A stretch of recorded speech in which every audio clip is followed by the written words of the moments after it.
To Be a Virtuous Wife Chapter 106 to Chapter 123. After the new year, it was the time for the Fu to come and go. As the Empress of the Middle Palace, Chu Qingju naturally received many invitations from the noble women. But because she was pregnant now, she only saw the Empress Dowager's paternal family, Tian Luoshi and the others. Today, the ones she needed to see were Ning Wangfei and Qing Wangfei. After that, she would be free. Ning Wangfei, Qing Wangfei, please come in. Huang Yang hurriedly walked out of the rear hall, his face full of smiles as he bowed to Wei Qingyi and Luo Wenyao. He then bowed to usher the two in. Thank you Gong Gong, Luo Wenyao politely smiled at Huang Yang.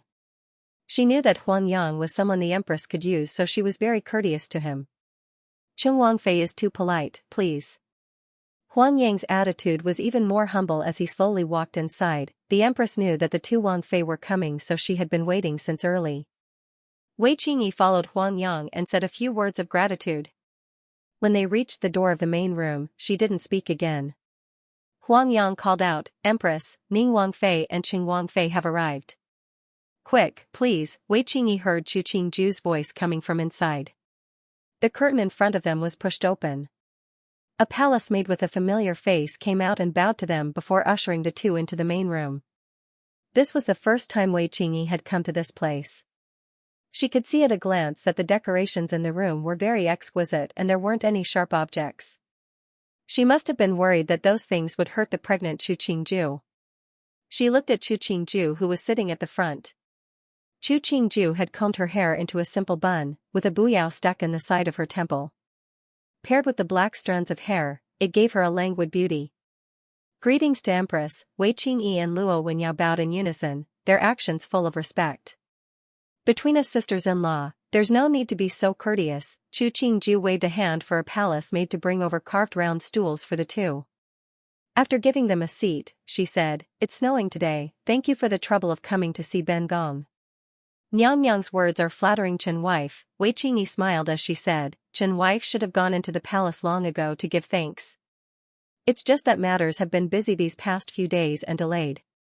Luckily Nyang Nyang is generous and didn't blame Chen wife. If the Empress continues to speak like this subject doesn't know what to do. Dasa, you're treating me like an outsider. Chu Qingju saw that Wei Qingyi's attire was even more dignified than before, but she seemed slightly older. She sighed inside. There weren't a few women in Ning Wangfu. Luckily, Wei Qingyi had a D-son of her own. Otherwise, she would have to spend more effort. Ning Wangfu has been empty for so many days, naturally it needs to be cleaned up. Ben Gong should have sent people to clean up the mess, but His Majesty was constantly thinking about Dabo, so he summoned you all back to the capital early on. It's been hard on your family. It is our family's fortune that His Majesty is thinking about our Wang Yi. Wei Qingyi smiled as she responded, Wang Yi often talks about how good His Majesty is. He even says that even if he died 10,000 times, he wouldn't be able to repay His Majesty's kindness. Thinking back to when Wei Qingyi hadn't been like Qin Bailu, who made things difficult for her at every turn, but she still had the air of an elder Sa. Now, her words and actions were praising her, this or Cici. Chu Qingju saw that there wasn't any unwillingness in her actions and couldn't help but feel that Ning Wang was too heartless. Such a virtuous wife, and she didn't leave him. But when he came back to Jing, he took in a few beauties as Tong Feng. Did he ever think about Wei Qingyi at all? We're all brothers, there's no need to talk about kindness. Chu Qingju waved her hand and said to Luo Wenyao, Ben Gong heard that you had good news these past 2 days. This is really something to celebrate. Why didn't you let someone come in to tell Ben Gong? Luo Wenyao's face instantly flushed. She lowered her head as she replied, It was diagnosed by the Tai the day before yesterday. Chen Ryu had wanted to tell you after a few days. You can't hide such a good thing from Ben Gong. Chu Qingju smiled. Ben Gong got someone to prepare some things that pregnant women often use. Take them back with you. If there's anything you lack, send someone to tell Ben Gong. Don't make things difficult for yourself. Wei Qingyi listened to the conversation between the Empress and Qing Wangfei. She could feel the closeness the Empress had to Qing Wangfei. This was very different from the politeness and distance the Empress had with her. Thinking about it, her emotions were slightly complicated. A year ago, who would have thought that even Qin Wang would have a time where he would have a comeback? Speaking of which, Ben Gong heard yesterday that Rui Jun Wang Fei was sick. Did you too hear? 3 days ago, she had attended the year banquet in the palace and fell sick when she got back. If this got out, was it because her body was weak, or was it because the new emperor and empress had neglected her? San Daimiai's body has always been weak. Last night, it snowed all night. She must have gotten sick because she wasn't paying attention, Wei Qingyi followed up. She more or less understood the empress's meaning and naturally followed along. It's just that San Daimiai usually doesn't interact much with Chen Fu and Si Daimiai, so we don't know. Chu Qingju nodded, looking deeply moved. That's true. San Daimiai's personality has always been proud. Even Ben Gong isn't willing to interact with her. Later, Ben Gong will get someone to bestow some things to her. It can be counted as Ben Gong's goodwill. The words sounded like they were concerned for Qin Bailu, but the hidden meaning was that Qin Bailu had been disrespectful to the empress. Wei Qingyi scanned the room. There were many palace maids and Taijian of various sizes standing here. If these words got out, wouldn't everyone know Qin Bailu's arrogance? She slightly lowered her face, not looking at the warm smile on Chu Qingju's face. Her tone was in agreement as she said, "The empress is benevolent and kind. Rui Jun Wang Fei's actions are slightly disrespectful." Wasn't it benevolent and kind? Even if a Jun Wang Fei was disrespectful to her, she would let bygones be bygones and bestow things down. Who in the court didn't praise her for being virtuous? We are all one family. You and I both know her personality. Chu Qingju showed a helpless expression. Ben Gong just hopes that her illness will quickly recover. Luo Wenyao used a handkerchief to cover the corner of her mouth as she agreed, Empress is right. Sansa's recovery is the best thing. Wei Qingyi strangely felt that the Empress and Qin Wang Fei were close because of some strange similarity. Emperor? Ming He saw the Emperor walk to the door to the rear hall and then turn to walk back to the front hall. He couldn't help but ask carefully, should Nukai go and report to the Empress? When the Empress was entertaining guests, there was no reason for the Emperor to leave. Shouldn't it be other people? The Emperor was too fond of the Empress. No need, He Hing waved his hand. He took down a book from the shelf and buried his head to read. Ming He glanced. It was the same book that the Emperor had been reading for a few days. Ever since the Empress had been diagnosed with pregnancy, the Emperor seemed to have become interested in all kinds of medical books. After an unknown amount of time, just as Ming He thought that the Emperor would keep reading, a servant of the Empress came to ask if the Emperor was going to eat the noon meal together. Then he saw the Emperor throw down the book and stand. He looked at the medical books that the Emperor had heartlessly thrown to one side. No matter what they were, in front of the Empress, they couldn't even compare to a strand of hair. In Rui Jun Wang Fu, Qin Bailu was so angry that she smashed all the things that the palace had bestowed before she felt the anger in her heart dissipate slightly. She looked hatefully at the ginseng and angelica scattered on the ground and sneered, why is she pretending to be virtuous in front of me? Does it mean that I don't have these things and want these things? She had once hated Chiyusu the most. When Chiyusu was gone, the one she hated the most became Chu Qingju. It was as though the two sisters of the Chu family were born to oppose her and made her unable to have peace every day. Wang Fei, you pretended to be sick these days and didn't go visit the Empress. Wang Yi is already unhappy. Now you even smashed the things that the Empress bestowed. If Wang Yi knew, it wouldn't be good. Ru Hua hurriedly had the servants clean up the room. After the servants all left, she comforted, right now, even if it's for yourself, you have to endure. Endure? Qin Bailu pointed in the direction of the main yard. He spends all his time in the yard drinking and making merry. When has he ever thought of me? Even if I tear down this room, he probably wouldn't even look. But if you continue to make trouble like this, you don't have to persuade me. In Wang Ye's eyes, even a finger of the Empress is better than me. Maybe right now, he regrets not marrying the Empress and marrying me instead.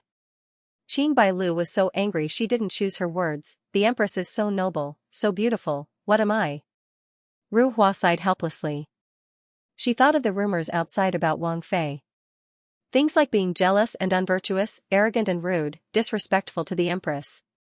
There were even people that said Wang Yi would divorce Wang Fei. If Wang Fei knew of these things, she didn't know how sad she would be. She didn't understand. What kind of irreconcilable hatred did the Empress and Wang Fei have for Wang Fei to hate the Empress so much? The two of them clearly hadn't interacted much. Was it really because of that rumor about the bestowal of marriage? But the relationship between the Empress and the Emperor was very good. There was no need for Wang Fei to be jealous of the Empress. Outside the room, He Fu'er stood behind He Yuan, his legs trembling in fear. He really hadn't thought that Wang Fei would say such a daring thing. If this matter reached the Emperor's ears, wouldn't it take Wang Ye's life? Thinking of the rumors in Jing about the Emperor and Empress' deep love, He Fu'er swallowed. It really was terrible. Why was he so unlucky to hear such brainless words? Carefully looking at Wang Ye's expression, He Fu'er's legs became even weaker. It had been a long time since he had seen Wang Ye's expression so ugly. Hearing Wang Fei still complaining in the room, he finally couldn't stand it and knelt down with a bang. He Yuan didn't look at He Fu'er beside him. With a dark expression, he kicked open the door. Looking at Qin Bailu, who had suddenly frozen, he coldly ordered, He Fu'er, bring a pen and paper. Qin Bailu was shocked. She knew what Wang Yi wanted to do. This was the result she didn't want the most. Wang Yi. Qin Bailu shrieked, I am the Wang Fei that Shandi bestowed upon you, you can't divorce me. So you also know that these words will make Ben Wang divorce you, then why can't you control your mouth? He Yuan looked with disgust at Qin Bailu, even if Ben Wang is just a Jun Wang, Ben Wang won't tolerate a woman like you. No matter how poor he was still a member of the imperial family. He didn't need to endure the anger of a woman like this. Bring a pen and paper. He Yuan's voice became harsher. It was clear that he was impatient from waiting. Very quickly, someone brought the pen and paper, grinding and laying the paper. All of this was done in the blink of an eye in Qin Bailu's eyes. Wang Yi, Qin Bailu knelt down. She knew that He Yuan was serious this time. She couldn't resist hugging his leg, crying bitterly, you can't do this to me. Pull her away. He Yuan didn't even look at Qin Bailu. Dipping the pen in ink, he started to write smoothly. Wang Yi, Ru Hua knelt by He Yuan's feet, Wang Fei didn't mean it. Please forgive her this time, Wang Yi. The two little Taijian saw that Wang Ye's face was becoming uglier and they went forward to drag Ru Hua to the side. Ru Hua watched in a daze as Wang Yi wrote the divorce letter in one go. It was like the emotions she had suppressed for a long time had finally been released. She suddenly couldn't beg for mercy because she suddenly felt that no matter how much she and Wang Fei begged, Wang Yi wouldn't change his mind. Take it, He Yuan threw the still wet divorce letter in front of Qin Bailu. He looked coldly at her kneeling on the ground, the thing Ben Wang regrets the most in this life is marrying you. Qin Bailu's mind buzzed as if she couldn't hear anything. She stared blankly at the man looking down at her from above. She had never felt more heartbroken than at this moment. She suddenly stood up and pushed He Yuan away. Just as she was about to slam into the wall, He Fu'er pulled her back. If you want to die, go back to your Qin family and die. Don't dirty Ben Wang's place, He Yuan smiled coldly, come, take all of Qinshi's things and send them back to the Qin family with Qinshi. Yes, He Fu'er saw that the situation had reached such a state and didn't dare to anger Wang Yi. He could only lead the people to clean up. He Yuan didn't look at Qin Bailu again, turning to leave with a wave of his sleeve. The news that Qin family's daughter had been divorced by Rui Jun Wang spread through the entire Jing city in the afternoon. Almost no one dared to believe that Rui Jun Wang would do such a thing. It had to be said that Rui Jun Wang didn't have any real power now. If he fell out with the Qin family, wouldn't his future days be even harder? There were also people who felt that Qin family's daughter wasn't good enough to be a Wang Fei. They also sighed at Rui Jun Wang's unwillingness to mistreat himself. The next morning, at court, there was an imperial censor who accused Rui Jun Wang of divorcing his wife. The main idea was that Qin family's daughter had been bestowed by Shandi. Rui Jun Wang's action of divorcing Qin family's daughter was unfilial to Shandi and corrupted the morals of Delong dynasty. He also praised the emperor's love for the empress to set off Rui Jun Wang's heartlessness and unfilial nature. The empress is virtuous in her conduct, filial to her elders, considerate to Zhen. It is normal for Zhen to love her more. The flattery landed on the back of his foot. He Hing said with a dark face, Xianxia's daughter's conduct is improper, her words and actions arrogant. She has no virtue. She is even arrogant and rude in front of Zhen and the Empress. Rui Junwang is Zhen's own deity. How can Zhen bear for him to have a Wang Fei like this to serve him? The imperial censor choked. Xianxia's bad reputation had already spread through Jing City. It really wasn't appropriate for him to compare Xianxia to the Empress. He instantly knelt down, unable to speak. Zhen thinks, as a man, he should be filial to his elders, respect his wife, love his youngest son. And as a woman, she should have proper conduct, respect her husband, be virtuous and intelligent. Only this way can a husband and wife be harmonious. He Hing frowned. Zhen heard that the grand scholar of Hong Yuan Pavilion, Lu Darren, has a good daughter, both beautiful and talented. Zhen can be the matchmaker and have Lu Xiaojie marry Zhen Sandi. The marriage will be completed this winter. Lu Jinghong stilled and then squeezed out a smile as he knelt down, replying, "This subject thanks the emperor for bestowing marriage." The emperor was cutting off the Qin family's path of retreat and even pulled his daughter into this. But he couldn't refuse.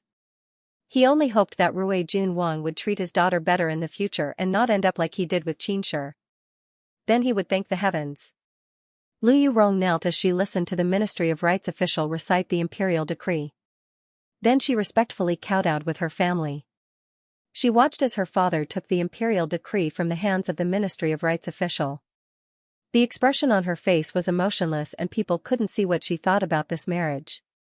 After the official of the Ministry of Rights left, Lu Furen looked worriedly at the imperial decree. "Lao Yi, what do we do now?" Rui Junwang's personality. Who in Jing didn't know what Rui Junwang's personality was like? Her daughter marrying this kind of person, what good days would there be? Even more, the emperor wasn't close to Rui Junwang. Shugue Taifei was at odds with the two empress dowagers and had even done something as foolish as framing the empress. If the Lu family was involved with Rui Junwang, wouldn't it be great trouble? Don't worry. Since this marriage was bestowed by the emperor, then it means that he trusts our Lu family, Lu Jinghong sighed. It wasn't clear if he was comforting Lu Furen or himself. Even more, Rui Junwang doesn't have any real power right now. What is there for the emperor to suspect? Lu Furen also knew that the matter was settled and there was no use in saying more. She only felt heartache for her daughter marrying a member of the imperial family that had lost power. Mother doesn't have to worry about me. Lu Yurong squeezed out a smile. Rui Junwang is a Junwang. He doesn't have any children in his fu. Daughter might be marrying over as his second wife, but the previous one was divorced. There's not much difference between me and the original wife. Even more, marrying someone else might not be better than Rui Junwang. Lu Jinghong's son, Lu Zhan, heard his Mimi say such things and gritted his teeth. "Mimi, don't worry. There's Ge for everything. If Rui Junwang dares to mistreat you, Ge will bring you back even if he has to report to the imperial court." It's not so scary. The smile on Lu Yurong's face became more evident. She looked at the imperial decree in Lu Jinghong's hands, living like that. Once the words came out, the Lu family became silent. But no matter what, they felt that they owed their daughter. When the peach blossoms were in full bloom, He Heng, under the repeated requests of the officials, finally changed his reign to Jiayu. He also told the ancestral temple that the year would start with the first year of Jiayu. Therefore, the people started to call He Heng Jiayu Emperor. In the 4th month of the first year of Jiayu, it had been drizzling for a few days. But what He Heng felt irritated wasn't the drizzle, but Chu Qingju who was about to give birth. The closer the day was, the more restless he was. This woman giving birth was like stepping on the door of life and stepping on the door of death. The more he thought about these terrible things, the more he couldn't calm down and the more restless he became. Even though it was the end of the 4th month, but because it had rained for 3 consecutive days, the weather was slightly cold. He Heng finished flipping through the memorials in his hand and was preparing to stand to go to the rear hall when he saw Ming He hurriedly walk in. His bow wasn't as standard as usual. "Your Majesty, the Empress is about to give birth." "What?" His expression changed slightly. He stood up and strode outside, not even bothering to change out of his robe that was stained with a drop of ink. The procession came to the rear hall of Tianqi Palace. The door to the delivery room was already closed. He Hing still didn't know that his pale face had frightened the palace attendants into silence. He looked at the tightly closed door to the delivery room and asked in a deep voice, "When did the Empress act up?" This morning, the Empress felt her stomach hurt. She had Newbie help her bathe and eat. She even walked around the room for a while before entering the delivery room. Jean Jean bowed as she replied, "Emperor, please don't worry. The midwife mama said that Juzi's fetus is very good, so it will definitely be successful." He Heng's mind was a mess. He unconsciously raised the teacup to take a sip. "Why didn't you tell Jean earlier?" Nyang Nyang said that Emperor was busy with politics and waited for her to enter the delivery room before letting Newbie report to you. Jean Jean heard the anger in the Emperor's words and knelt in fright in front of him. "Please forgive me, Emperor." Waving his hand for the palace maid to stand up, he wasn't in a good mood, but he could still recognize that this palace maid was Chu Qingju's personal attendant, so he didn't want to make it difficult for her.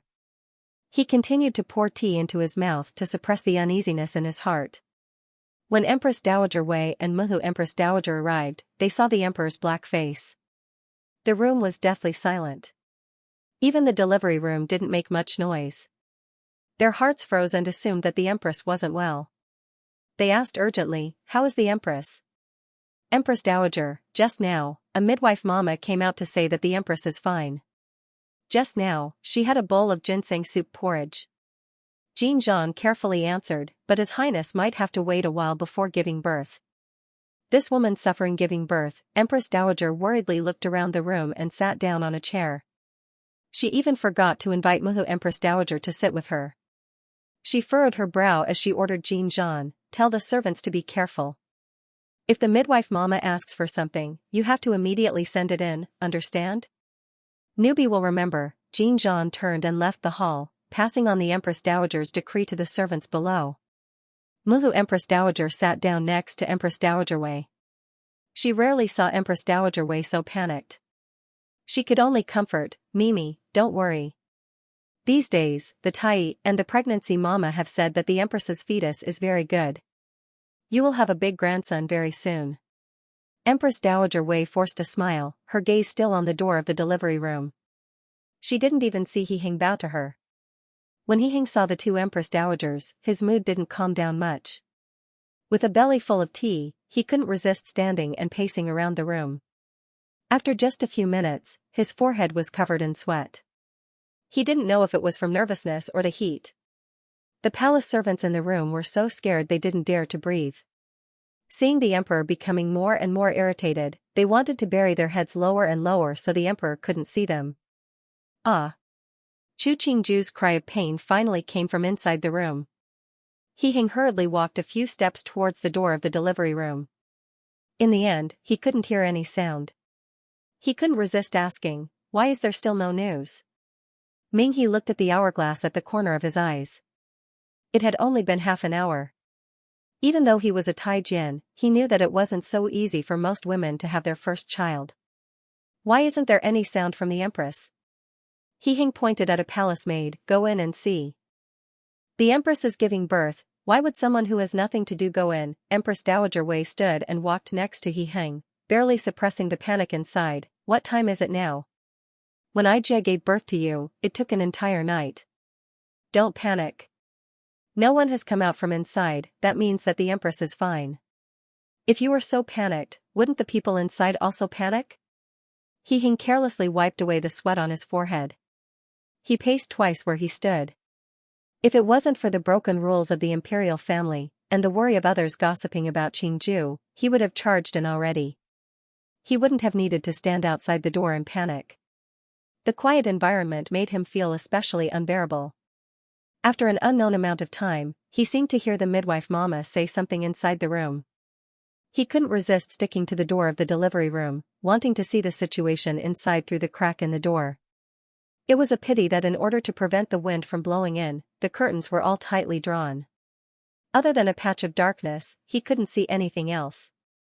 In the end, he could only helplessly pull back his head, and continue to rub his hands as he paced. He didn't know how much time had passed.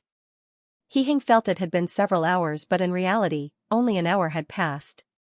Just as he was about to charge in, the loud cries of a baby suddenly came from the delivery room. The cries were so loud they could flip the roof off. He Hing let out a long breath.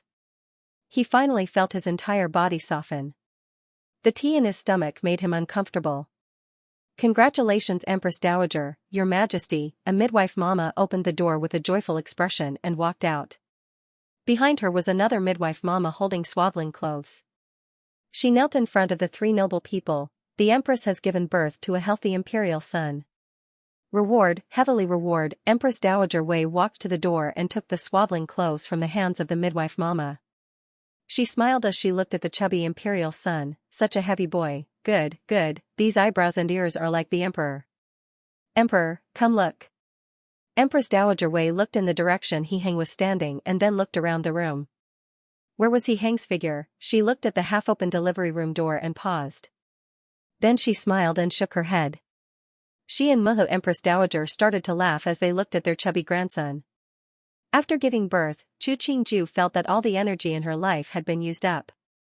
She gave a sleepy yawn and dazedly watched as He Hing pushed aside the two midwife mamas who were going to stop him. He strode to the bedside, his face covered in sweat and extremely disheveled. She couldn't help but suspect that the person who had given birth was the other and not her. "Emperor, the blood in the delivery room is heavy, you can't come in." A midwife mama still wanted to persuade him but was frightened by He Hing's icy gaze. "Zhen is in a good mood today, don't make Zhen angry. All of you, leave." He sat down on the edge of the bed without hesitation. After ordering the midwife mama to leave, he lovingly grasped Chu Qingju's hand. "It's been hard on you. Do you feel uncomfortable anywhere? Do you want to call the Tai? Are you thirsty? Hungry? Just tired, want to sleep?" Chu Qingju gave a yawn. "I feel that all the energy in my body has been used up." "Alright." He Hing looked around the delivery room and called for a palace maid to bring a clean blanket. He wrapped Chu Qingju's head and feet in the blanket and bent down to carry her up with the blanket. "The blood in here is heavy. I'll take you back to the room to sleep." The room full of people gaped as they watched the emperor carry the empress away. They paused before reacting and hurriedly followed. The midwife mama looked at the bloody blanket on the delivery bed and couldn't help but sigh. She had helped many foreign give birth but she had never seen a husband as attentive as the emperor. Who said that the imperial family was heartless? The emperor treated the empress much more humanely than the young masters of the noble families. Chu Qingju's room had already been tidied up. After He Hing put her on the clean bed, he took out a handkerchief to wipe the sweat on her forehead. He said gently, "Our child, Muhu sent someone to feed him. Sleep first. When you wake up, I'll get someone to bring him over for you to see." Alright. Chu Qingju knew that the two empress dowagers wouldn't neglect her son and didn't have anything to worry about. Seeing the sweat still on his forehead, she smiled and advised, "Emperor, go change your clothes. Your forehead is covered in sweat, don't get sick." Who knew that when she finished, she saw He Hing's expression change as though he was holding back something. "What is it?" Chu Qingju asked in puzzlement.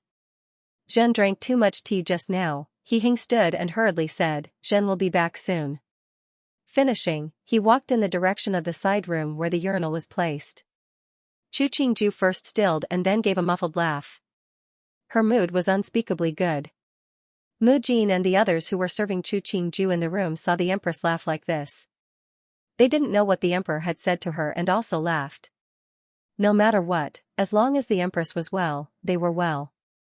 He Hing hurriedly took care of the urinal problem and returned to the room. Seeing Chu Qingju had already fallen asleep, he silently sat by the bed. Looking at her sleeping face, he helped her twist the corner of the blanket and couldn't help but give a warm smile. At this moment, he felt very satisfied. Even though he was in a sorry state, the other hadn't put on any makeup, her hair a mess. Empress Dowager Wei stood at the doorway, the foot that had been raised towards the inside of the room put down. A beat later, she turned and retreated. Looking at the sky that had become clear at an unknown time, she sighed, "This is also good." "Empress Dowager, the sun has come out," Ding Mama at her side exclaimed in shock. "Not even an hour after Little Highness was born, the sky is clear for miles. This is really auspicious."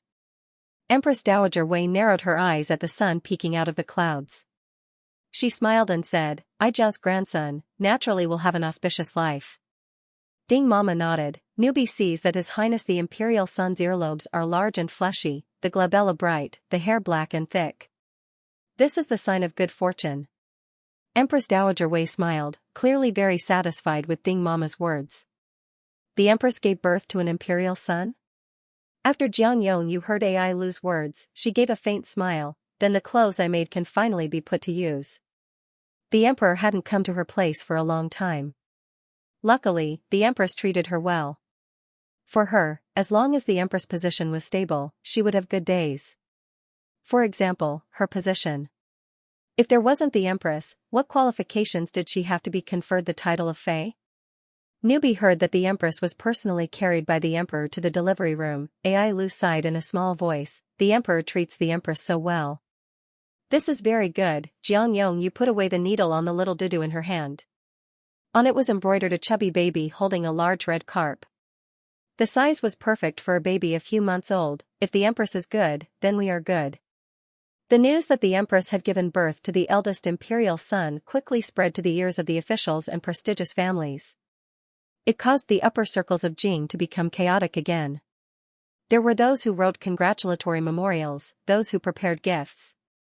Of course, there were many women who felt envious. The Empress had already been the Emperor's only favor. Now that she had a son, this was a fortune that others couldn't even envy. In Rui Jun Wangfu, He Yuan was slightly drunk. When he heard He Fu Er's report, he first paused and then ordered, "Send the gifts Ben Wang prepared a few days ago to Tianqi Palace."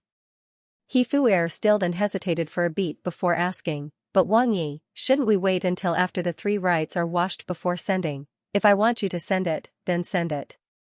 Don't waste your breath." He Yuan raised his wine cup and drained it in one gulp. Ben Wang doesn't lack for these things. He Fu Er helplessly agreed. Inside, he sighed. Wang Yi naturally didn't lack for these things, but if they were sent into the palace, he didn't know if the Emperor would misunderstand. If he thought that Wang Yi wanted to use these gifts to return to court, then it would be troublesome. Alas, he couldn't understand the prince's thoughts at all. His Highness the Imperial eldest son was the only son of the Emperor. Since he was the eldest son of the first wife, everyone knew how extraordinary the significance of this Imperial eldest son was. Therefore, when His Highness the Imperial eldest son was washing his hands, those who were able to attend had prepared gifts with auspicious meanings to show their respect and blessings to the Imperial eldest son. Because the Empress was still in confinement, the eldest Imperial son was personally carried out by the 2 Empress Dowagers. The Emperor also sat from beginning to end. Everyone could see the importance and high hopes that the important people in the palace had for the eldest Imperial son. After the washing ceremony, some noble women with status were lucky enough to get a closer look at the eldest Imperial son. When they came out of the palace, they kept on praising how good the eldest Imperial son was, how good his physiognomy was. In any case, the eldest Imperial son had the air of being unparalleled in the world.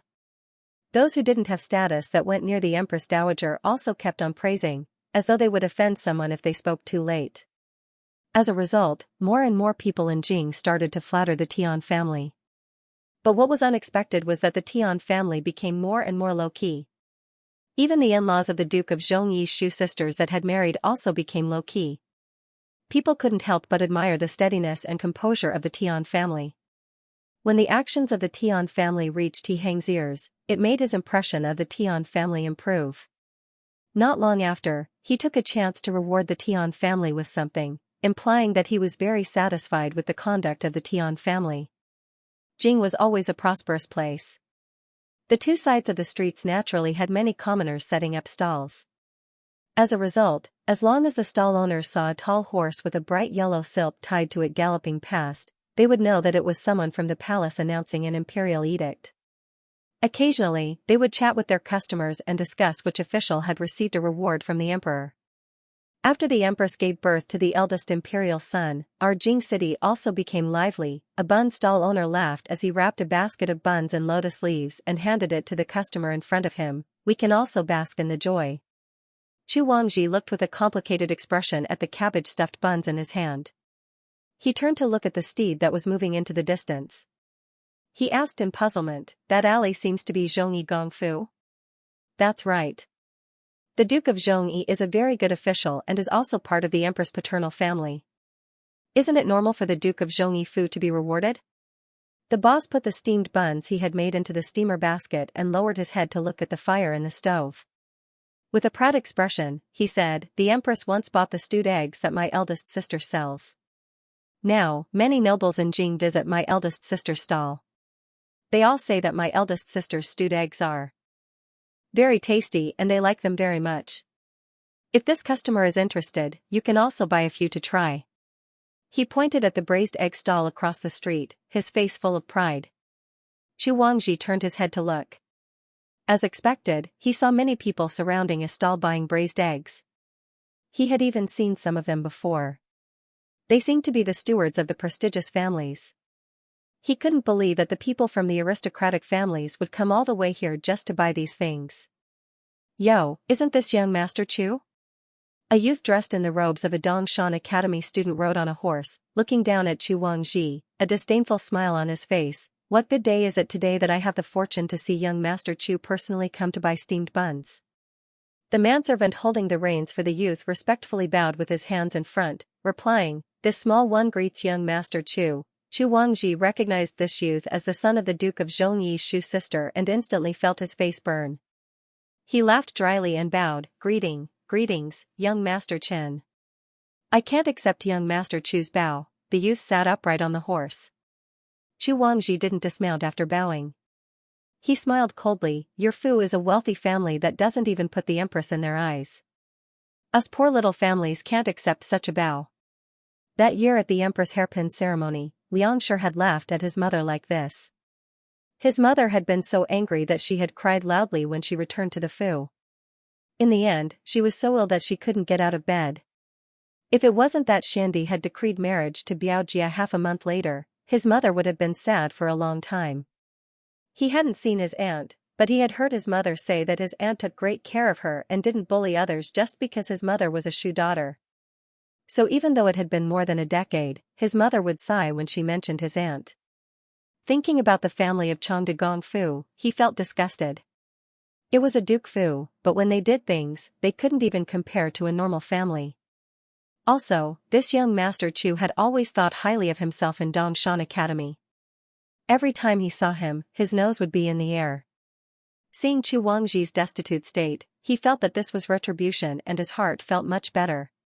Chen Xiaoya must be joking, the smile on Chu Wangji's face couldn't be squeezed out.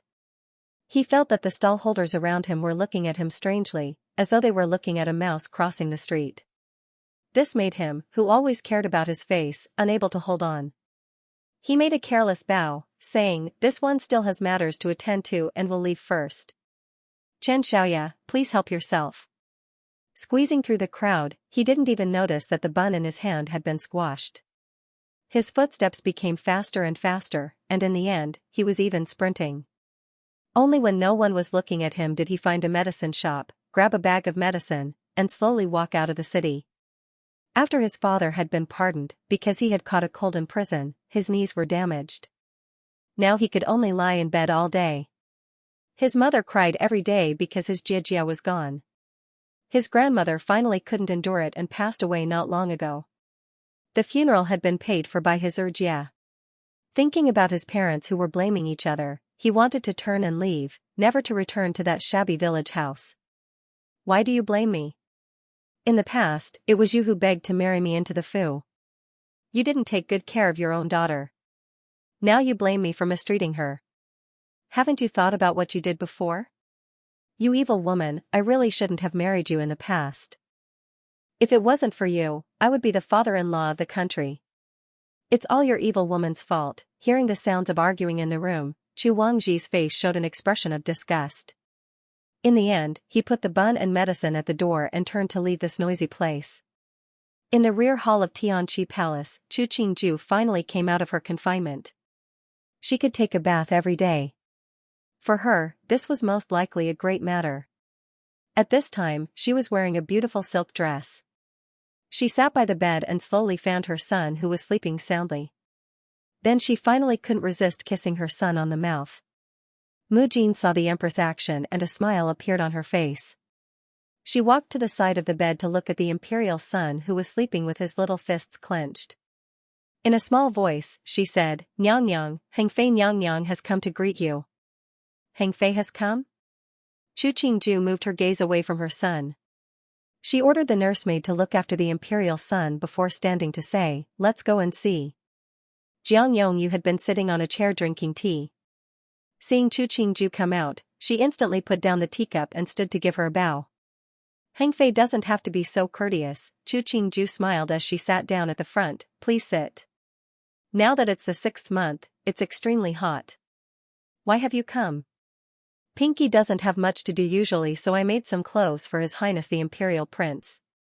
I don't know if they are suitable." Jiang Yongyu took a pile of infant clothes from Ai Lu's hands. "I hope that Empress doesn't dislike Pinky's handiwork." Chu Qingju took the clothes and looked. She praised, "Hengfei's handiwork is really exquisite. What Ben Gong makes can't compare to yours." She motioned for Mu Jin to put the things away. "It's been hard on you. It's such a hot day and you're still making these things that hurt your eyes." Jiang Yongyu hurriedly said, "It's just some child stuff, it doesn't take much effort." To say something that goes against the rules, Pinky liked His Highness the moment I saw him. To be able to make clothes for His Highness the Imperial Prince, Pinky is very happy. Then in the future, the Imperial Prince's clothes will have to trouble you. This shoe mother. Chu Qingju's face was full of joy. This time Ben Gong will be much more relaxed. After Jiang Yongyu heard Chu Qingju's words, the smile on her face became even more pronounced. But she was a person who knew her limits. She knew that the emperor might be coming over at this time, so she stood to bid farewell. Her original intention was to live with the empress. If she ran into the emperor, what would happen? After Mu Jin sent Hengfei back, she and the servants inspected the things that Hengfei had sent over one by one before commenting, "The materials for these things are the best, there aren't any problems." And Chu Qingju wasn't surprised. She knew that a person like Jiang Yongyu definitely wouldn't do something that benefited others but not herself. So she casually picked up an infant's doo-doo. The material used was the best satin. It was smooth to the touch. Even if it was worn on a hot summer day, it would be very comfortable. Hengfei probably used all the best materials she had to make these things. Caressing the tiger pattern on the doo-doo, she smiled as she said, "After His Highness bathe, change into it." Mu Jin hesitated for a second before asking, "Nyang Yang, why do you treat Hengfei so well? She has never harmed me and has expressed goodwill. Why should I make it difficult for her?" Chu Qingju looked at the pile of children's clothing. She didn't know how long it would take to make these clothes that were so clean that even the threads were cut. "We're all women. There's no harm for me if I treat her well." Mu Jin paused slightly and then understood the empress' thoughts. Thinking about Hengfei's usual conduct, she remarked in puzzlement, "It's surprising that Hengfei didn't take the opportunity to attract the emperor's attention. She understands what she wants." Chu Qingju put down the doo-doo in her hand and smiled, "She's a smart person, so that's why I dare to treat her like this." He entered the inner room of the rear hall of Tianqi Palace and saw Qingju fiddling with a pile of infant clothing. He walked in front of her and picked up a small gown. "The bats embroidered on this aren't bad." "And Hengfei embroidered it for Huang's son." Chu Qingju glanced at him. "These clothes are all very well made." Putting down the gown in his hand, he turned to ask, "Is Huang's son still sleeping?" "He slept for 2 hours, he's probably going to wake up soon." Chu Qingju pulled him to the bedside to look at her son. Pointing at her son's limbs spread out, she commented, "Just like a little pig. My son's sleeping posture is so domineering." He smiled contentedly as he looked at his son from head to toe. He also pulled at the little silk blanket on his son's stomach. "Look at his sleeping posture. Why don't we call him Tunair? A lowly name is easier to raise." When Chu Qingju heard this name, the first thing she thought of was a dolphin, a blowfish or a dolphin. But looking at it from top to bottom, she didn't feel that her son's sleeping posture was related to these creatures. She glanced at the round belly propped up by the thin silk blanket. It was more like a little milk pig. "You don't like it?"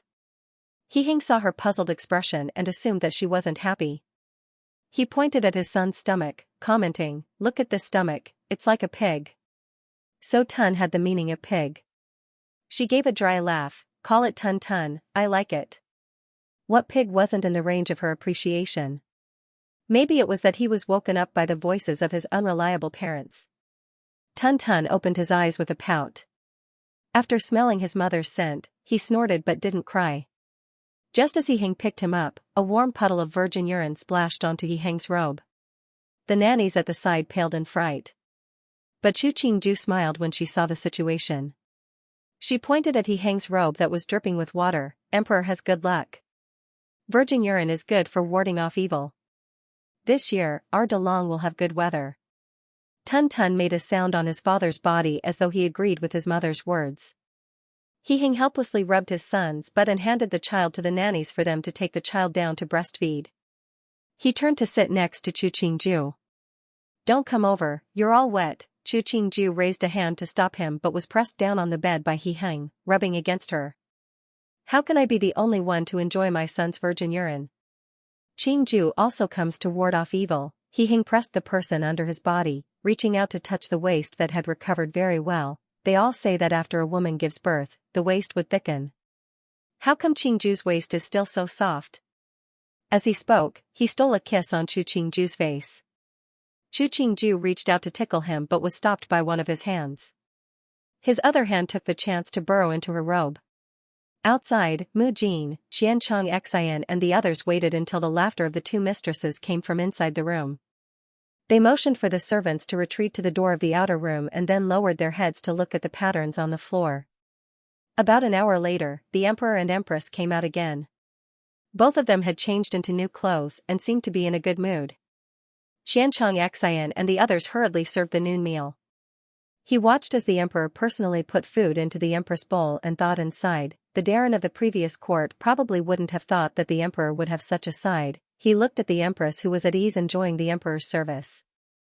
But in this world, it was hard to find a woman who would treat the emperor as a normal person.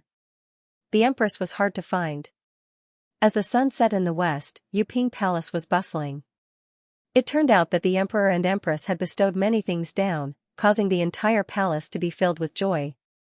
Jiang Yongyu looked at these rare objects and smiled as she rewarded some of them to the servants beside her. Then, she let Ai Lu store all the things in her private storage. The stone in her heart finally fell to the ground. It seemed that the empress had truly accepted her. In the future, she would have a reliable support in the palace. I hadn't thought that the emperor would bestow so many things down, Ai Lu said joyfully. It seems that the emperor still has Juzi in his heart. You silly girl, the emperor is praising me for being tactful. The corner of Jiang Yongyu's mouth rose. Don't think about those useless things. Watch your mouth, go past the evening meal. The emperor had even decreed that she had her own little kitchen today. This meant that she was now the true mistress of a palace. There was no meaning in fighting for the favor of the emperor. It was better to fight for the favor of the empress. The days would be leisurely and it would be comforting. Why not? Chu Qingju's recent days were very leisurely and carefree.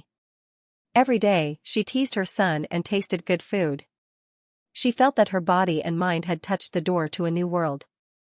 Today, when He Heng came to the rear hall, he saw his son wearing a doo-doo as he struggled to lie on the bed with his thick legs. His neck struggled to raise twice before smashing it back down. This pitiful state caused his mother, who was watching, to laugh. He sighed helplessly. At some point, he felt that his son didn't have it easy. What are you doing? He Heng sat down by the bed, watching his son move his feet like a little turtle. But his body didn't move at all. What he found strange was that his son didn't make a fuss, but persistently kicked his legs and raised his head as though he really wanted to crawl forward.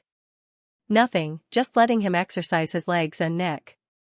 Boys, they need to be like this. Chu Qingju skillfully flipped her son over and slapped his fat butt. Seeing him grin at her, she bent down to give him a kiss on the cheek. She took a powder box from Mu Jin's hands and started to apply prickly heat powder on the child. After the child was 2 or 3 months old, it was good for the body to exercise like this. He Heng saw her hands were covered with prickly heat powder and said, "Let the nanny do these things." He poked at his son's lotus-like arm. This boy has a good temper. My son takes after me. Chu Qingju pulled Tun Tun's arm and gave his armpit a few pats. Then she flipped him over and patted some powder on his crotch. What's wrong with me doing these things? I don't even care for my own child, what's the point of having him? She didn't feel that doing these things would damage her status. If doing these little things made her feel like she had no status, then what was the relationship between mother and son? He didn't feel good at this moment. His eyes were complicated as he looked at the chubby boy grinning on the bed. He instantly felt that his position in Qingju's heart wasn't even half a finger of his son. He pinched his son's little foot in revenge but was slapped away by Qingju. He could only change the topic. Tomorrow is Tun Tun's 100th birthday. Is there anything you are dissatisfied with in the list I showed you before? Very good. Qingju carried Tun Tun to the nursemaid and let her keep the child to nurse. After the nursemaid left, she commented, but isn't it too grand? It's just a 100-year ceremony. He is the eldest son of the emperor, his status is high. What's wrong with a little grandeur? He understood Qingju's concerns and pulled Qingju into his arms. When our children are born, we'll let their 100th birthday celebration be lighter than Tun Tun's. Alright, Qingju smiled. She didn't care about Hang's promise. She knew that his words were true now, but it didn't mean that she believed his words would always be effective. The official time of the imperial eldest son's 100-year ceremony had been calculated by the officials of the Imperial Observatory. It was said that it matched the imperial eldest son's 8 characters and the celestial bodies of the day. They had even taken into account the decorations in the Luanhe Palace to ensure that this was the best time of the day for the imperial eldest son's fortune. Qingju didn't understand this kind of complicated matter, but from the preparations for Tun Tun's 100th birthday ceremony, it was enough to show how much importance Hang placed on this matter. She personally changed Tun Tun into the 100th birthday robe that the Empress Dowager had personally made. She heard that the fabric for the 100th birthday robe had been found by the Empress Dowager from many wealthy and healthy families. Looking at it, it was possible that hundreds of fabrics or needles had been used. Touching the patterns of gourds and peanuts embroidered on the 100 family robe, Qingju bent down to pick up the still sleeping Tun Tun. Let's go to the Luanhe Palace. The Luanhe Palace was a place that would only be used for large-scale banquets such as the coronation of the Empress, the coronation of the Crown Prince. Just this place for the 100th birthday ceremony was enough to prove Tun Tun's status. In the Luanhe Palace, the people that should have come had all arrived. Everyone looked at the door, waiting for the Empress and the imperial eldest son to appear. But due to the presence of the Emperor and the 2 Empress Dowagers, everyone's movements were very reserved. When the auspicious hour was about to arrive, everyone finally heard the Taijian's announcement at the door. The Empress has arrived, His Highness the Imperial Prince has arrived. Everyone got up and knelt down to welcome them. Then, they saw a group of people walking on the red carpet. The shoes at the very front were embroidered with a phoenix spreading its wings. It was exceptionally gorgeous. Rise.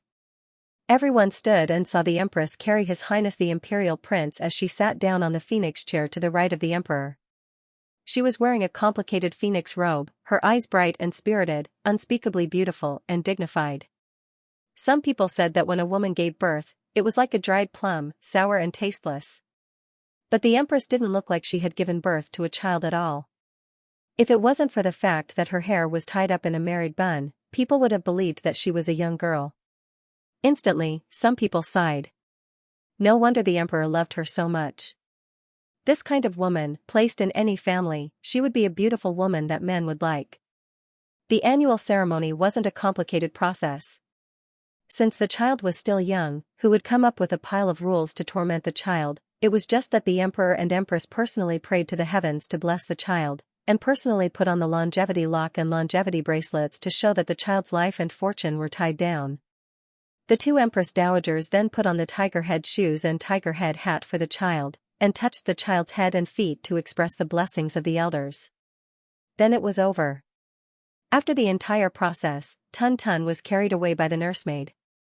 The 2 Empress Dowagers also left, leaving Hang and Qingju to enjoy the banquet with everyone else.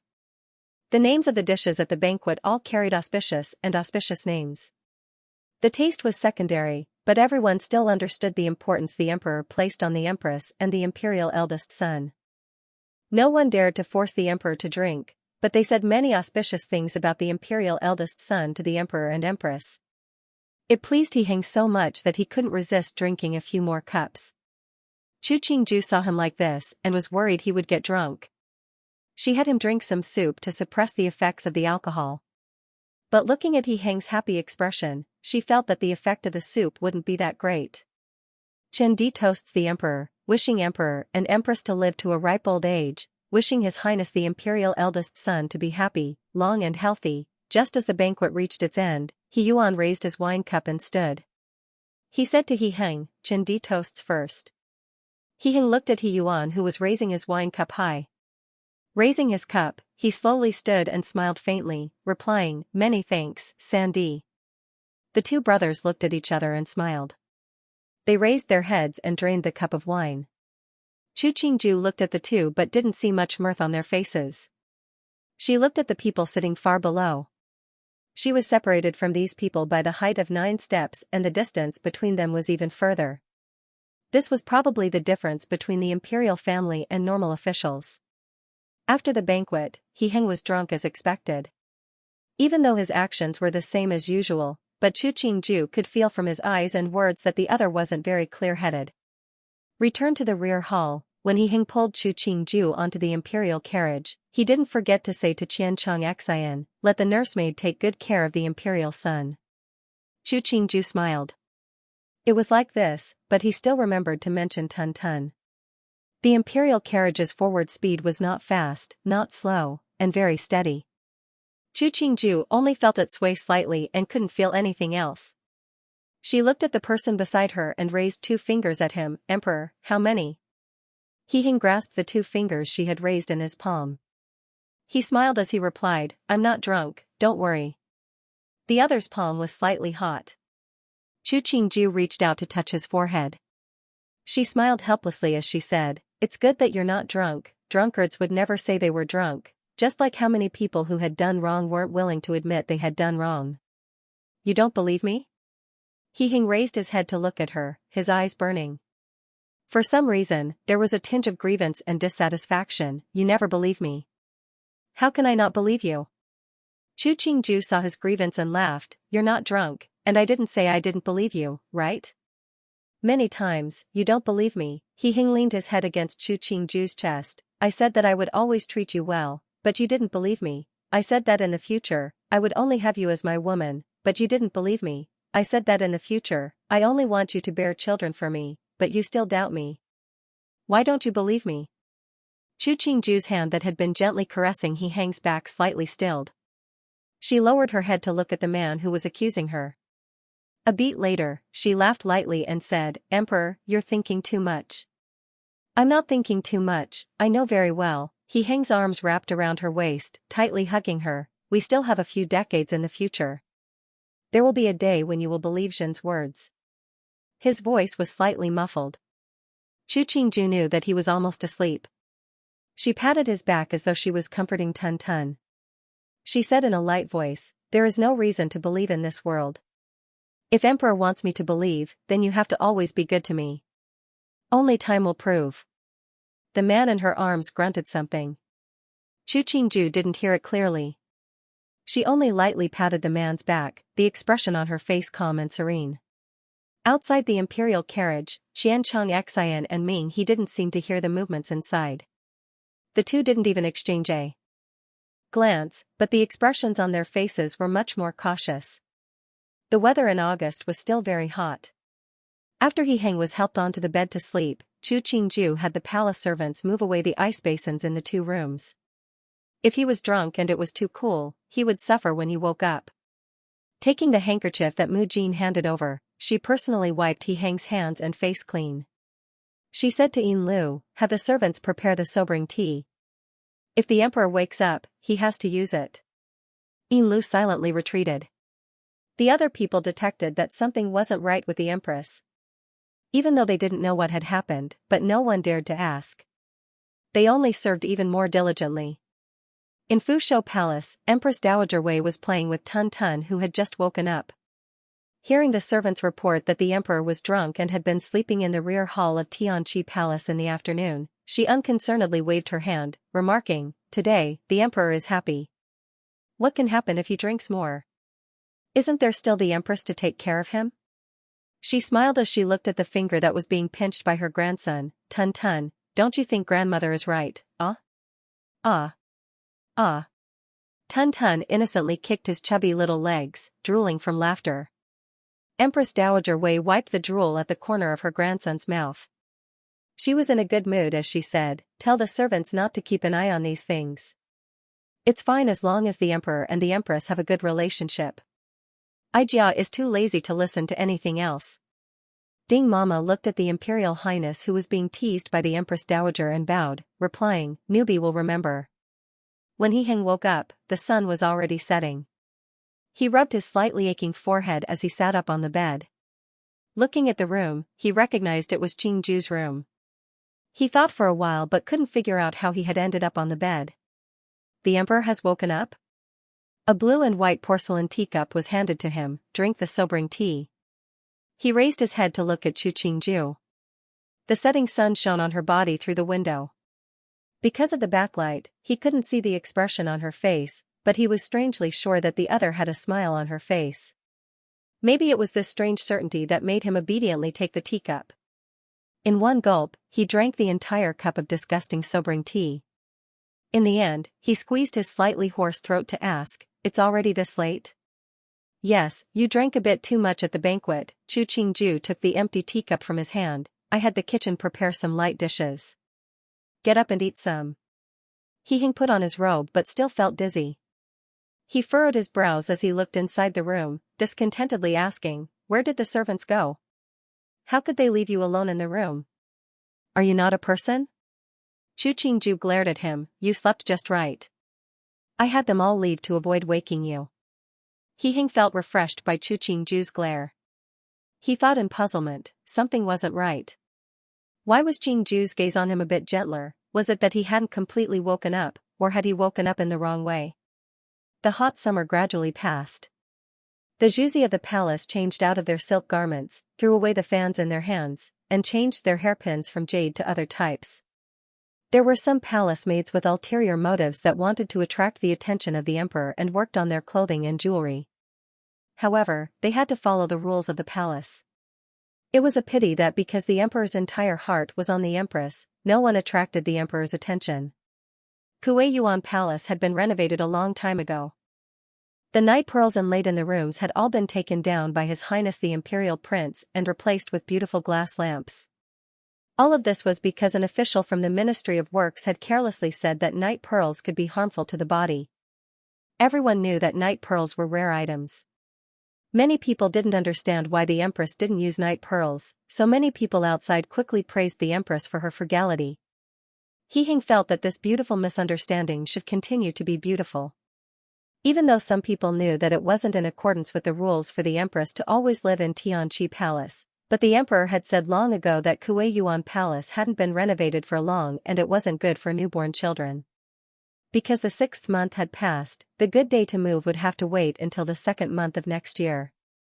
So the date for the empress to move to Kuei Yuan Palace was set to the 12th of the 2nd year of Jiayu, which was also the day of the flower festival. Right now, she was naturally staying with the little prince in Tianqi Palace. Since the emperor had already decided, no one in the court was blind enough to say anything. The emperor and empress had deep feelings for each other. As outsiders, wouldn't they be disliked by the emperor if they meddled? Even more, the Empress Dowager didn't have any objections, so why should they worry? Qingju would occasionally hear some rumors about her. Most of them said that she was as beautiful as a fairy, kind, thrifty, and loved the people. Even though she felt that the empress in these rumors didn't have much to do with her, but she understood that behind these rumors, there was the shadow of He Heng manipulating them. She enjoyed that He Heng used this kind of tactic to protect her, so she didn't have the heart to tear down He Heng's stage. Occasionally, she would use the name of the empress to reward some famous and kind women of Delong dynasty. He even personally rewarded a remarried woman who had saved a few children in the fire in September after his own death. Because this woman had remarried, some people in the village gossiped about her, but when the handkerchief embroidered with "a woman is not inferior to a man" was bestowed by Qingju, she became a respected matriarch in the entire district. No one looked down on her because she had remarried and became polite to her. Qingju didn't think she had the power to be a promoter of history, but she wanted to do something she could do. In this world, a man could be praised for having many wives and concubines, but why couldn't a woman who remarried be tolerated? some of the scholars in Delong dynasty felt that a woman not marrying a second husband was the virtue of a woman, but they couldn't erase the village woman's act of saving others. So not many people jumped out to say that the empress' actions weren't appropriate.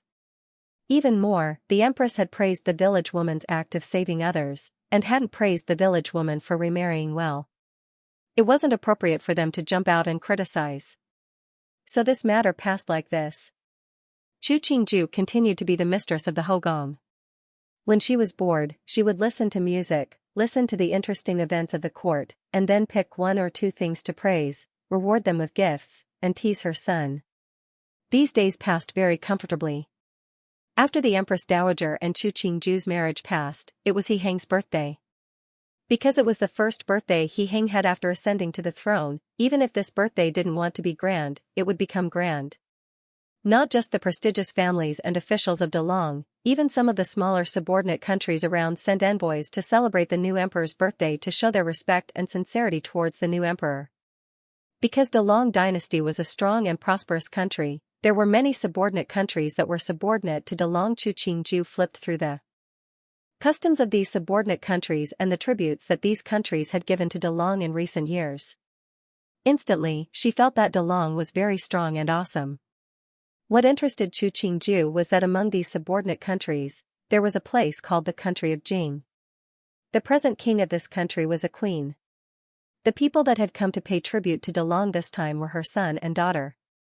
And the reason they had come was for He Heng to decree that one of them would be the heir to the throne, using this attitude to express the country of Jing's loyalty to Delong. This feeling of congratulations coming from all directions, it really made people feel good. When He Heng returned to the rear hall, he saw Chu Qingju was still flipping through the information of the subordinate countries. When he came closer, he found that she was looking at some of the customs of the country of Jing. He asked, "What's so special about this country of Jing?" Chu Qingju waved the paper in her hand. "I heard that the Huguo princess of the country of Jing is extremely beautiful. This time, she came to our Delong. I don't know how many men will fall for her. It's just that the people of Jing think too highly of themselves." He Heng's tone was slightly disapproving. "The country of Jing is high, so most of the people have dark skin. How beautiful can they be? Compared to the women of our Delong, they're much worse. It's just a rumor to fool people that don't know." The corner of Chu Qingju's mouth twitched. It seemed that the men of Delong dynasty did prefer women with white and soft skin. He Heng having this kind of attitude, it seemed, very normal. "What, you don't like this princess?" He Heng assumed that Chu Qingju was worried that he would like this princess of Jing and responded, "Don't worry, I'm not interested in other women. Even more, this Huguo princess wants to be the queen, not the Feiping of our Delong." Chu Qingju put the information of Jing to one side and snorted, "Emperor, you're thinking too much." I'm thinking too much. Don't be angry." He Heng laughed lightly and picked up another pile of information. "There's no need to spend too much effort on these subordinate countries. For example, this country of Duohan. Don't think that they've been well behaved these years. 100 years ago, they often acted as bandits on the north side of our Delong and harmed our people. In the end, our Delong beat them until they were afraid. Their guts shrunk and they obediently submitted. They had to be beaten if they didn't obey." Chu Qingju understood the attitude that the Delong dynasty had towards these subordinate countries. The general gist was, "You have to be good for lousy, listen to me. Otherwise, I'll beat you until all your teeth fall out." "I just flipped through because I was bored." Chu Qingju pinched the back of her neck. "Our Delong is really strong." He Heng smiled. "If you fall behind, you have to be beaten. This is the lesson that the previous dynasty gave us." He Heng reached out to lightly pinch the back of her neck. "However, did Qingju forget something you promised me?" "What is it?" Chu Qingju raised an eyebrow. She felt that her memory had been very good recently. She hadn't been dumb for 3 years due to pregnancy. "For example, you once said that you would dance for me to see." He Heng reached out to wrap an arm around that soft waist. "I often think about what Qingju's dance moves are like."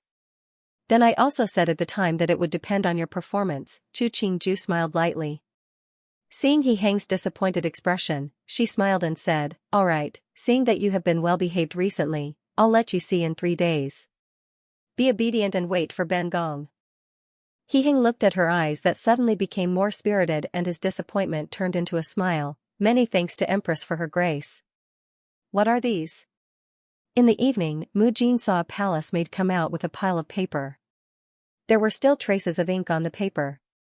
She was worried that this palace maid had taken out something that shouldn't have been taken out. She reached out to take the paper and casually scanned it. She saw what was written on it: Hugua princess was beautiful and good at dancing.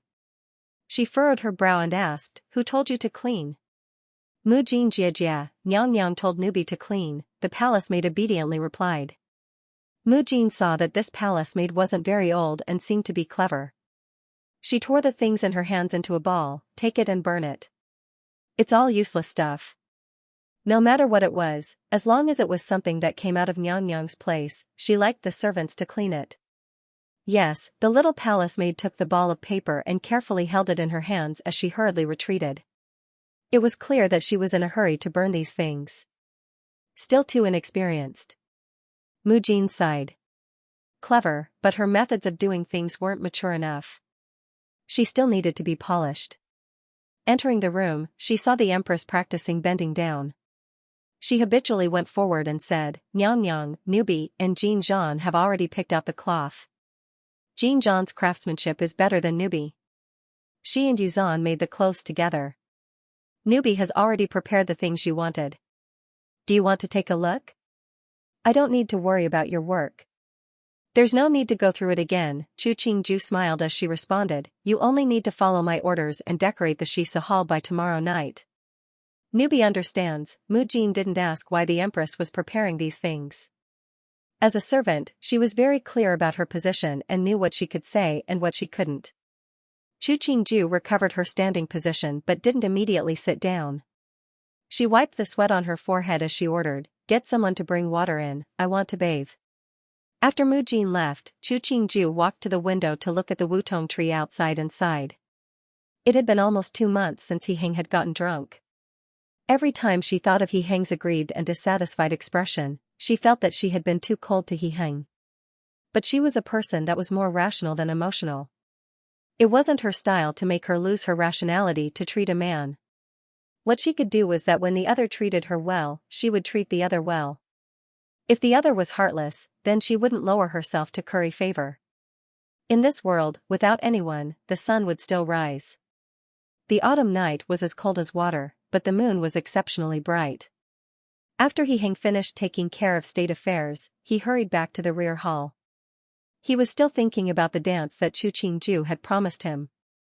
But when he reached the rear hall, it was empty. He didn't even see Chu Qingju's shadow. "Emperor, the Empress invites you to the Xianxia Hall of Kuei Yuan Palace for a chat." Yin Lu held a lantern of a beauty as she knelt at the door. "Please." Heng wasn't angry, and followed Yin Lu in a good mood. The rear hall wasn't far from Kuei Yuan Palace, but what surprised Heng was that it was exceptionally dim along the way. The only thing that stood out was the lantern in Yin Lu's hands. The beauty on the lantern was dressed in red, about to fly away. When he reached Kuei Yuan Palace, Heng saw the tightly closed doors of the Xianxia Hall were brightly lit. There were 2 palace maids standing guard at the door. Other than that, he couldn't see anything else. Xianxia and the others following behind Heng were curious. What was the Empress playing at? "Emperor, please." Yin Lu smiled as she ushered him towards the Xianxia Hall. She turned to look at Xianxia and the others behind him. "You all wait outside. Without Jin's orders, you are not allowed to come in." Heng waved his hand, indicating that he didn't need Yin Lu to lead the way. He walked directly to the door of the hall. Seeing the 2 palace maids at the door bow to him before retreating, the curiosity in his heart grew. What kind of dance would the Empress perform for him? He took a breath and reached out to slowly push open the door of the hall. Inside the hall, the silk curtains fluttered. Amidst the rising heat, it was like a fairyland. But none of this was the most attractive. What he couldn't move his gaze away was the white jade pond with countless lotus lanterns floating on it. There was a large flower stand floating there. In the middle of the flower stand, there was a beauty in a blue and red dress lying on her side. Suddenly, the candles around the western hall extinguished.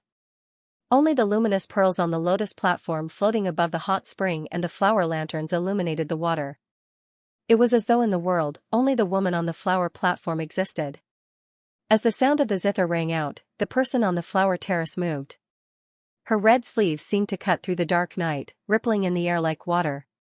The flower terrace trembled slightly, and the woman in red moved with the momentum. Suddenly, she spun around, as if she was standing on solid ground instead of a floating flower terrace that swayed unsteadily on the surface of the water. The bells on her white ankles rang in the night. It was like the sound of nature striking into the soul, ringing again and again in Hang's appreciation. Chu Qingju was wearing a red dress, a pure vermilion red. There was no gold, no jade pendant. Other than a string of silver bells on her ankles, she didn't have any other adornments on her body. The night wind blew in through the open doors and windows, lifting the silk curtains in the room and ruffling the vermilion skirt. Her soft waist suddenly paused and she somersaulted backwards. The red sleeves drew an arc in the air. In the blink of an eye, she was leaning on the flower platform. Pieces of red petals slowly floated down, landing on the surface of the water that was covered in white steam, adding a touch of charm to the beautiful dance. At some unknown time, a pipa was in Chu Qingju's hands. She slowly stood, her right foot curling up bit by bit. Her fingertips lightly plucked, her neck slightly raised. She was like a fairy that was about to fly away. Even though there was a moving smile on her face, it made people afraid that she would suddenly leave. Hang couldn't resist taking 2 steps forward. He saw Chu Qingju's eyes move as she started to play the pipa as she danced.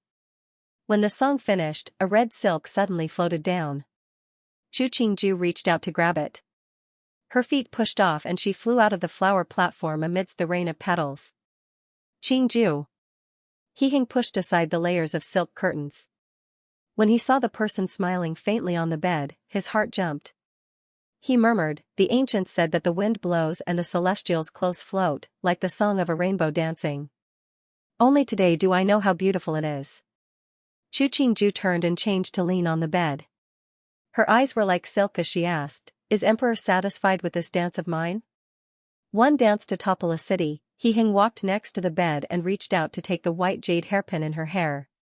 His voice was raspy as he said, "With such a beauty, what more can I ask for in this life?" The wind rose and the sleeve moved slightly. It seemed to also move Hang's heart. He couldn't resist going forward to pull the other into his embrace. Such a beautiful moonlight, such a beautiful woman, his heart was in a mess. His eyes couldn't see anything else. The attendants were all around Kuei Yuan Palace. No one knew what had happened in Kuei Yuan Palace. Some of the palace attendants that had been dancing with Chu Qingju had all retreated when Chu Qingju finished. The moment the door to the western hall closed, it also closed the night of the emperor and empress.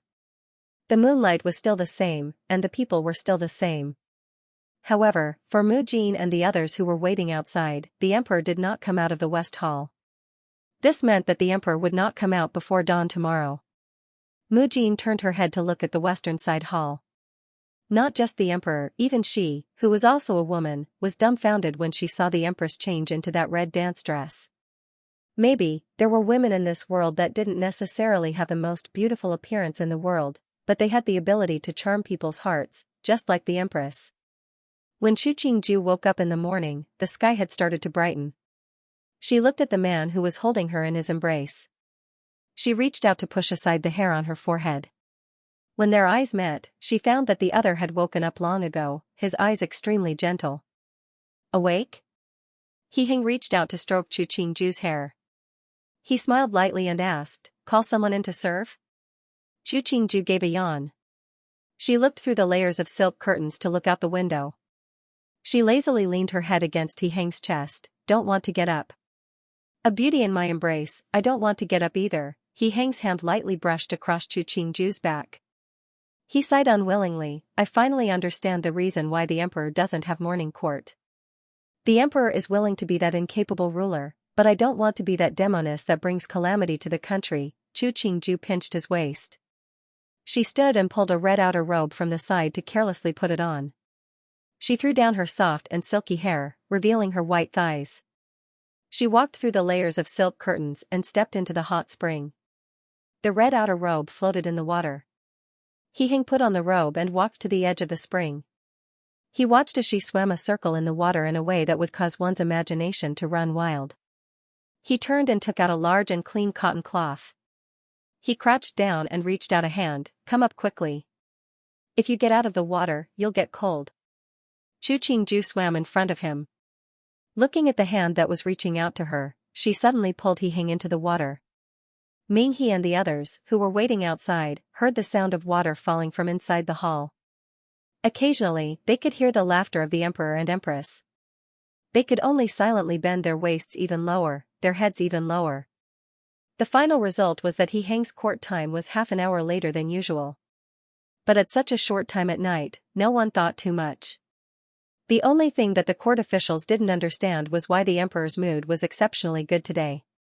Even the tone of the decree to investigate corrupt officials was gentler than usual. The court officials were puzzled. Was the emperor looking forward to the 10,000th birthday festival? At the end of the 9th month, the envoys of the subordinate small countries started to arrive at Jing City. They stayed in the guest pleasure palace that was specially used to receive foreign guests. The guest pleasure palace might be called a palace, but it wasn't connected to the imperial palace. It was built on a clean and wide street. At the same time, there were some prestigious families that lived on this street. After these envoys arrived, they all sent invitations to He Hing. But the ones that came to see them were officials from the Ministry of Rights. If these people wanted to see He Hing in person, they could only wait until the 10,000th birthday festival. When the hour of Jing arrived, it caused a portion of the common people to gather on the two sides of the street. When they saw a carriage of a foreign land, they would always be curious. Even more, they heard that there was a beautiful princess sitting in the luxurious carriage. Such an alluring rumor, even if they couldn't see the person, it was fine to look at the carriage. The people of Jing were arranged to stay in the Jiaoxiang garden of the guest pleasure palace. After they were settled, the imperial son and princess of Jing exchanged greetings with the envoys of the other countries. They heard the latest rumors in Jing City before returning to the garden. Dai Rong looked at the teacup in her hand, her voice full of emotion. Delong is prosperous and prosperous. Even a teacup like this is something that everyone in my Jing country fights for, but it can be seen everywhere in Delong. A hint of a smile appeared on her beautiful face. I heard that His Majesty the newly crowned emperor is very young and handsome, and a very capable emperor. And there aren't many women in the Hogong, it's a rare emperor. I heard that the Empress of Delong is as beautiful as a fairy, kind at heart, and very loving with His Majesty the Emperor. Tu Erh seemed to see through his Mimi's thoughts, smiling wryly as he played with an agate bracelet. It really makes one envious. There isn't a man in the world that doesn't crave novelty. Dai Rong smiled carelessly, the expression on her face extremely confident. The successive emperors of Delong all had a lot of beauties in the palace. Tu Erh shrugged and spread his hands, declaring, "All right, I don't care what you want to do. If you anger His Majesty the Emperor and lose the right to inherit the throne, it would be great news for me. My good Gidge, there isn't a man that would ignore a beautiful woman." Dai Rong's index finger swiped across her flame-like lips. "Just wait and see, I will become the greatest empress of the country of Jing." "Since you insist," Tu Erh put down the agate bracelet in his hand, smiling as he spread his hands. "I wish you success." Finishing, he smiled as he walked out of the room, turning to return to his own room. "Princess, what does the imperial sun mean?" The maid behind Dai Rong frowned as she asked, "Will the imperial sun harm you because of this?" "Don't worry, Gidge wouldn't be so dumb as to harm me in front of His Majesty the Emperor. That wouldn't be good for the reputation of the country of Jing." Dai Rong put down the cup in her hand. "Even more so, Mother favors me more. Of the people coming this time, more people are willing to listen to me. Even if he wants to scheme against me, he doesn't have that many helpers." Thinking about the empress that Tu Erh mentioned, she snorted. Most of the women of Delong were virtuous and virtuous. Men found it interesting when they looked at them. If they kept facing this kind of woman, it would be strange if they didn't get tired of it. If she used her beauty to obtain the support of His Majesty the Emperor, not only could she obtain the throne, it could also give the country of Jing more benefits from Delong. Why not? So what if there was an empress? Would the emperor preserve his chastity for her? In the rear hall of Tianqi Palace, Chu Qingju was teasing Tun Tun to reach for the little rattledrum in her hands. Seeing his head turn and turn with the rattledrum, and his hands randomly grabbing, she smiled and shoved the little drum into his hands. Then she saw Tun Tun clumsily shove the little drum into his mouth. Chu Qingju didn't stop him. Seeing his toothless mouth covered in saliva, she used a handkerchief to wipe his face. She reached out to feel his back. Seeing that his temperature was normal, she picked up Tun Tun. Tun Tun, call mother. Ah. Mother. Ah. Seeing Tun Tun grinning at her with a face of ignorance, Chu Qingju couldn't resist kissing his face a few more times. Tun Tun, tomorrow is your father's birthday. Call me mother. Why do I have to call you for my birthday first? He heard this when he walked in. He helplessly walked in front of his son and reached out to poke his son's face. Seeing him scowling into his muha's embrace, he raised an eyebrow. This brat really knows how to hide. Don't poke, Chu Qingju slapped his hand away. Rough hands and feet, don't hurt the child's skin. It's not tofu, you can't even touch it. He resentfully took his hand back. Seeing Tun Tun stretch out a chubby paw to rest on Chu Qingju's body, he said, why do I feel that he wants to be closer to you? He stayed in my stomach for more than 9 months. Chu Qingju glanced at him. If you can have a child like this, he will still be closer to you. He rubbed his nose. He felt that in this area, he couldn't challenge a woman's comfort and status. He said, it's right for the child to be closer to you. It means that this child will be filial in the future. Finishing, he took the opportunity to rub his son's butt. Chu Qingju handed the child to the nursemaid and sat down with He on a chair. She remembered that many envoys from subordinate countries were coming tomorrow and asked, have all the envoys arrived? All arrived. Even the country of Duohan arrived 4 days ago, He thought and then added, that imperial son and princess of the country of Jing have also arrived. I heard that they made a lot of noise. Chu Qingju raised an eyebrow, remarking, the entrance of a beauty, it should be grander. He smiled and then said, as a subordinate country, they should act like a subordinate country. Which master would like a guest that takes the place of the host? Chu Qingju heard from his tone that it seemed that the envoys of the country of Jing had done something to make people unhappy. She asked, what did they do?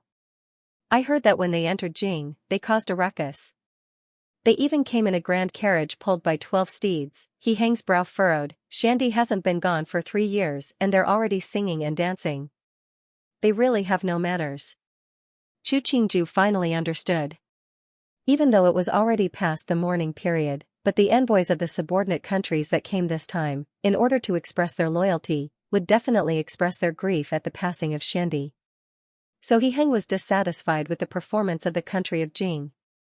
These 12 steeds, when He was still a Wanyi, he only used a carriage with 8 steeds. Was the imperial son and princess of the country of Jing even more noble than the Wanyi of Dalong? Didn't the information of the country of Jing say that the Huguo princess was beautiful, skilled in singing and dancing, and unparalleled in intelligence?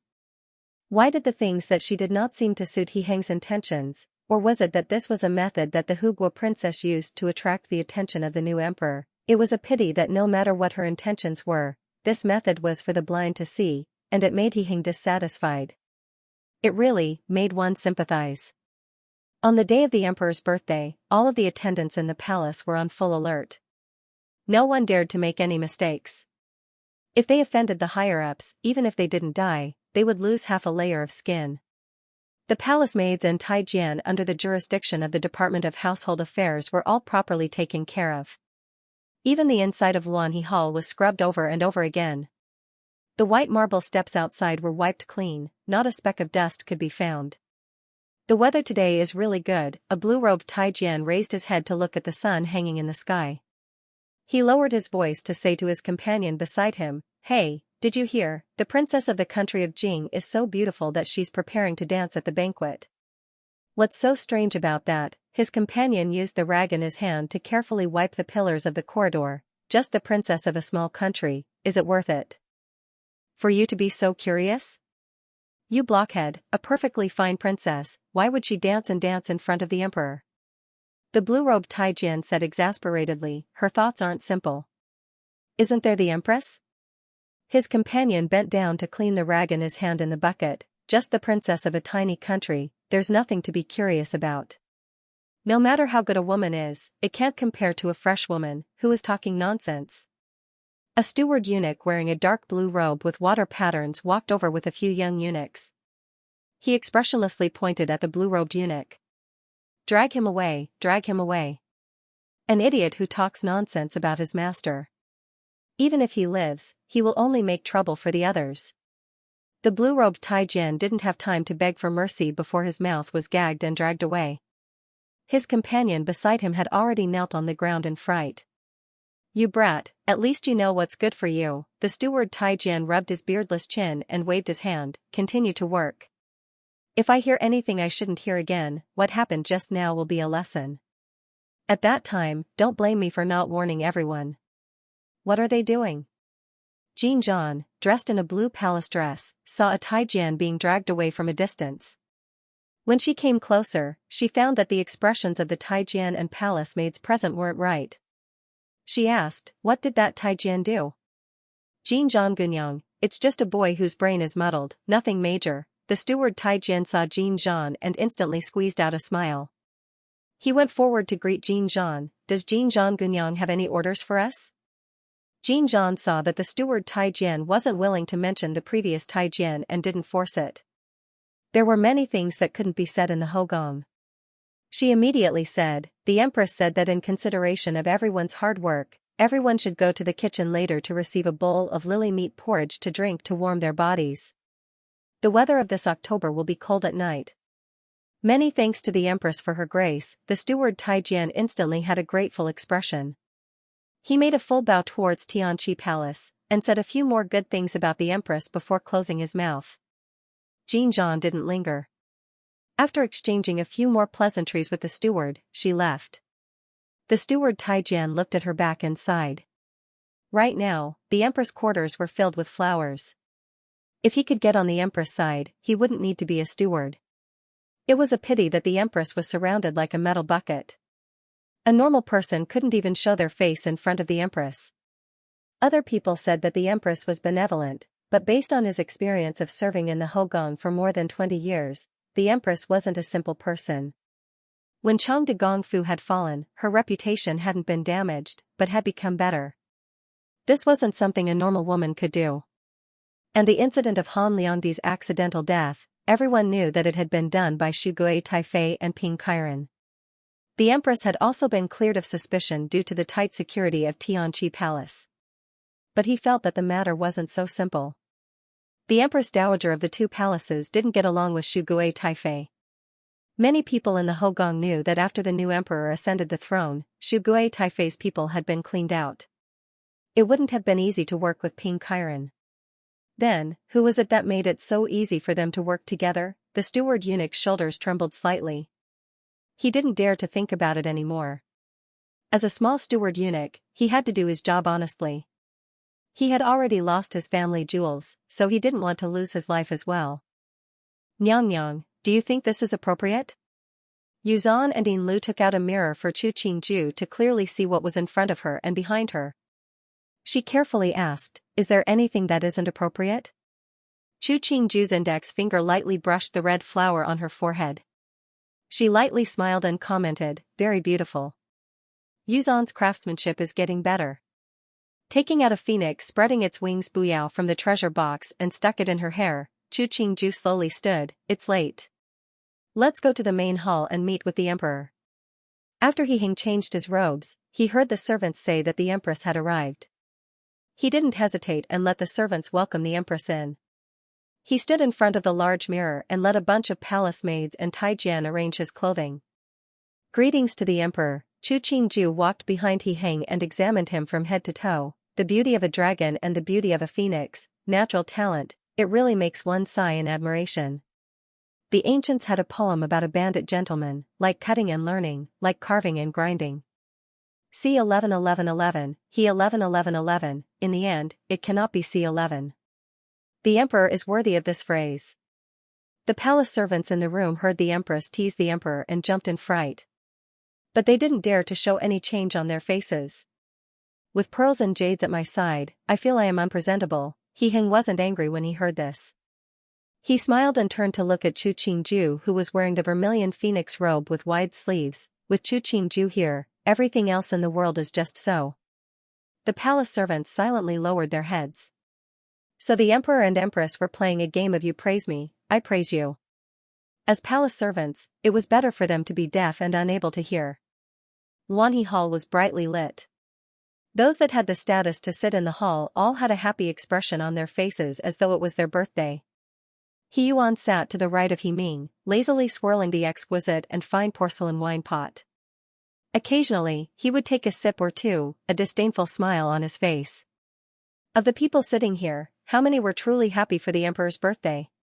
It was just a good show that everyone knew, but everyone was deceiving themselves. Even if they couldn't fool others, they had to fool themselves first.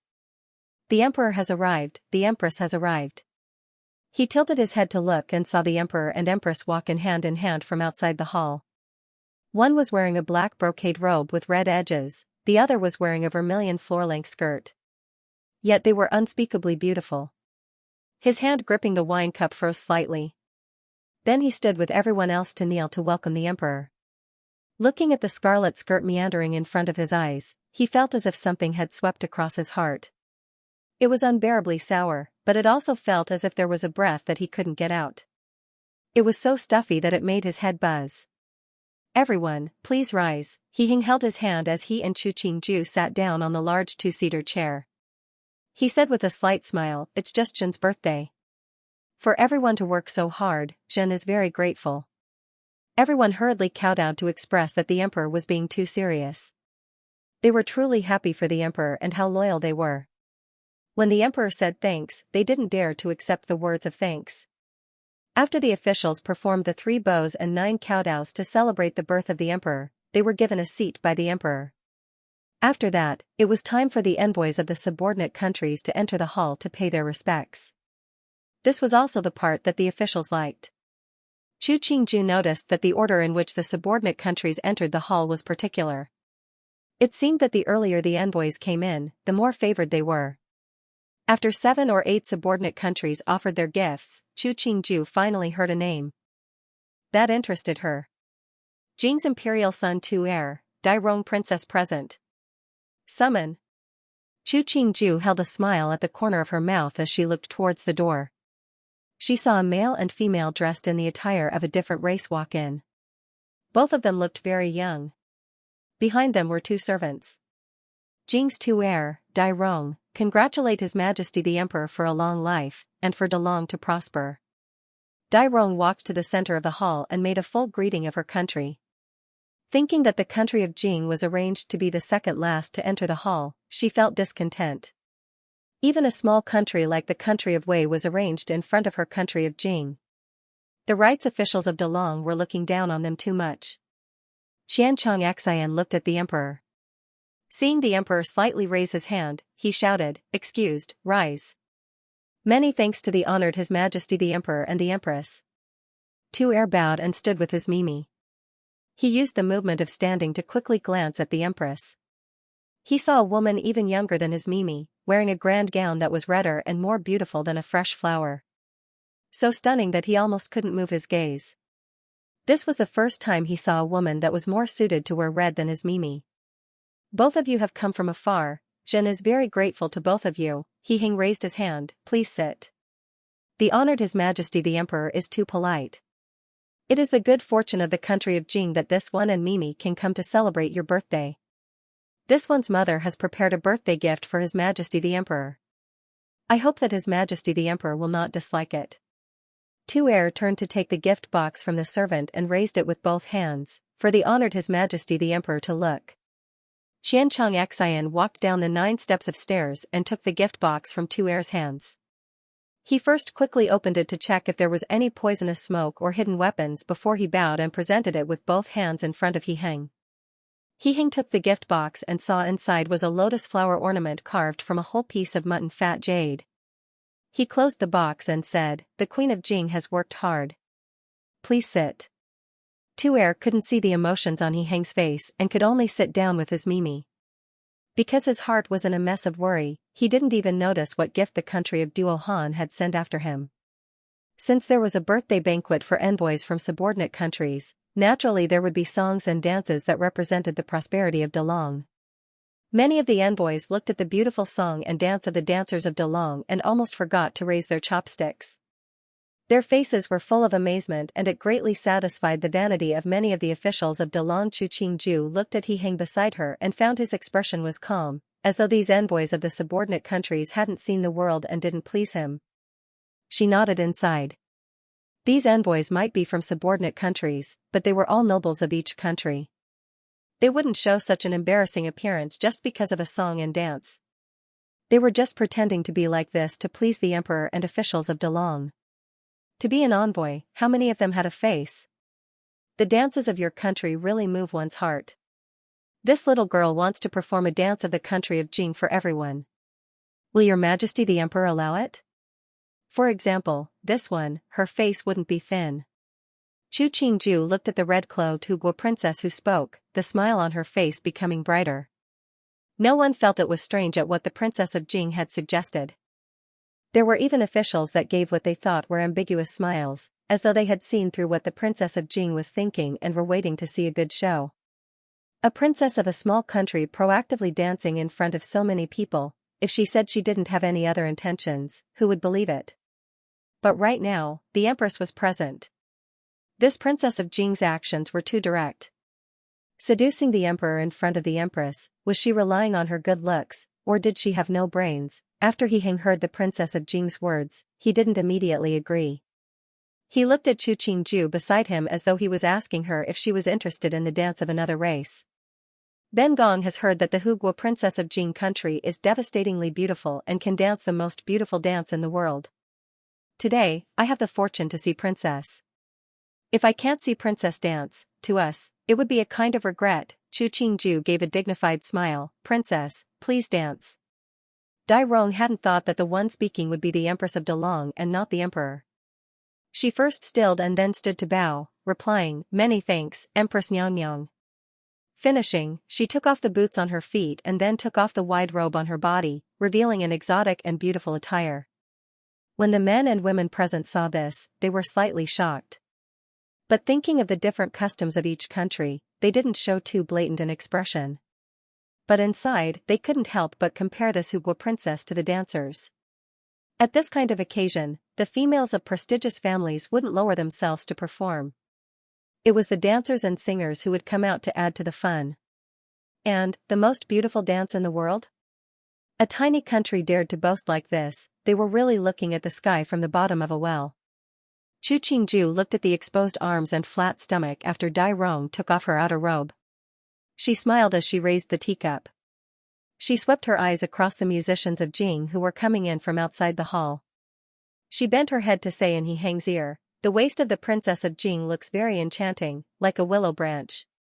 It makes one want to go up and touch it." What she said was the truth. Even though this Huguo princess had light wheat-colored skin and didn't fit the taste of the men of Delong, but her facial features were very beautiful and her figure was very hot. She was like a very flavorful pepper. Even though it wasn't essential, but people couldn't help but want to taste her just by looking at her. He Heng carelessly swept a glance at the woman twisting her waist like a water snake.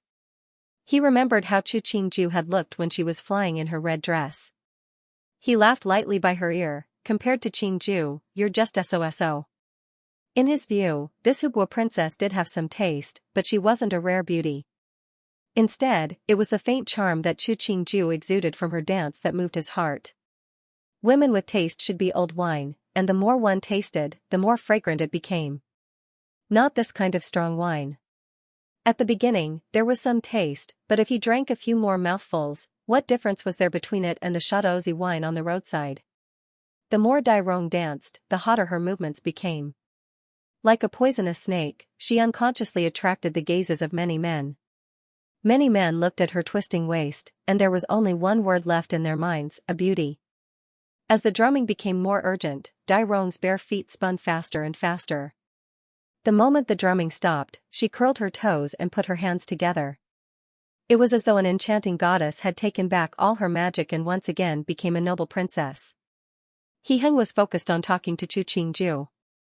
From beginning to end, he didn't look closely at how this Huguo princess had danced. Seeing that she had finished, he raised his hand to state, "The dance of the princess of Jing really has a different kind of charm. Empress, what do you think? Emperor is right, Chu Qingju smiled as she took over. Princess is as beautiful as the sun. Why don't you give the red jade hairpin from Bengong's stores to Princess? At least this hairpin won't be wasted. Many thanks to the honored His Majesty the Emperor and Empress. Dai Rong saw that He Hing didn't seem to be stunned by her dance. Even though she was slightly regretful, her evaluation of He Hing increased. A man that wasn't easily bewitched by beauty, he could make her more interested in challenges than normal men, but this is something that the Empress adores. This one doesn't dare to take it away. Princess is too polite, Chu Qingju smiled faintly as she touched the gold phoenix hairpin in her hair. Or is it that Princess dislikes Bengong's hairpin? This one doesn't dare. Dai Rong saw the Empress' expression wasn't good and hurriedly bowed, replying, many thanks to Empress for the gift. No need to be polite. The smile on Chu Qingju's face softened. Bengong heard that your country's Empress has been unwell recently. In the early years, Bengong had heard many of the Empress's heroic deeds and admired her greatly. After Imperial Son and Princess returned to the country, please pass on Bengong's blessings to Empress. Hearing the Empress mention his mother, Tu Erh also stood and walked to stand next to his Mimi. He respectfully gave a bow. Many thanks to Empress for your concern. If mother knew of this, she would be so happy she would recover without medicine. Chu Qingju smiled, remarking, Imperial Son's words are too serious. Both of you look like dragons and phoenixes among men. Who is older and who is younger? She raised the teacup and used the lid to lightly cover the surface of the tea. Her tone was extremely calm as though she was just asking.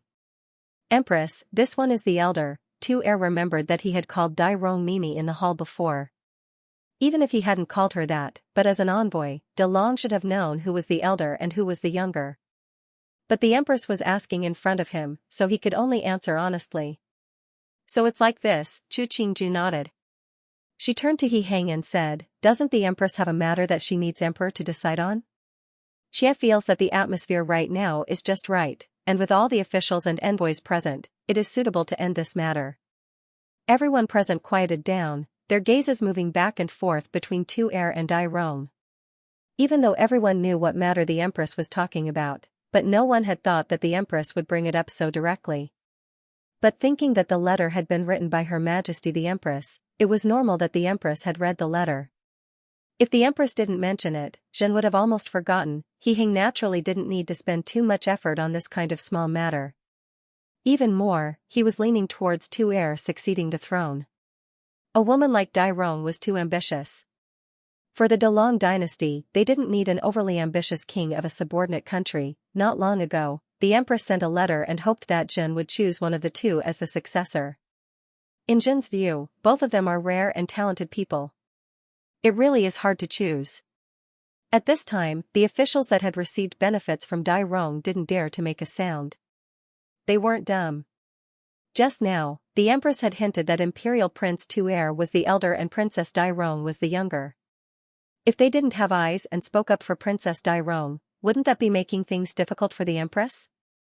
Emperor, the Imperial Son and Princess are both D children, but there is an order of seniority. This subject thinks that Imperial Prince Tu Erh should be made the Crown Prince. The Duke of Zhongyi stood, raising his hands in a greeting. If the heirs have not made any mistakes, establishing the eldest and D is the best choice. When the Duke of Zhongyi's words came out, several other officials came out to agree. They didn't abandon their stance just because Dai Rong was a beautiful woman. If that's the case, Zhen will grant Imperial Prince Tu Erh the Crown Prince. Write an imperial decree for the envoy to bring to the country of Jing to be read. He Hing slightly nodded, showing an expression of agreement. Since this matter has been settled, let's continue the birthday banquet.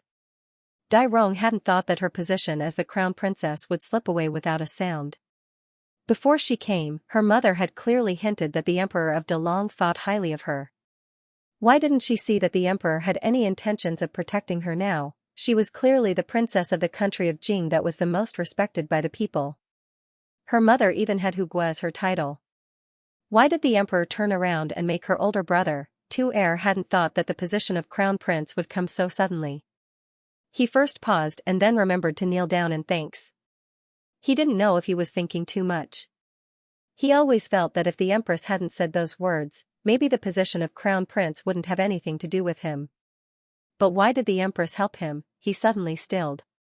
His eyes were complicated as he looked at his Mimi kneeling beside him.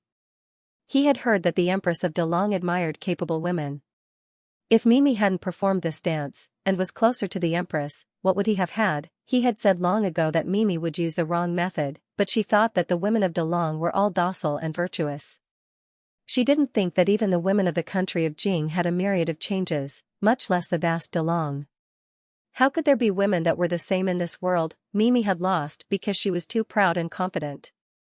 She didn't believe that there were true feelings between the emperor and the empress. But this pair of emperor and empress in front of her was completely out of her expectations. Was this fate? Until the end of the birthday banquet, Dai Rong princess still hadn't recovered from the blow of losing her position as the successor. When the banquet ended, she walked out of Luanhe Hall. When she saw the fireworks exploding in the sky, she finally realized that she had really failed.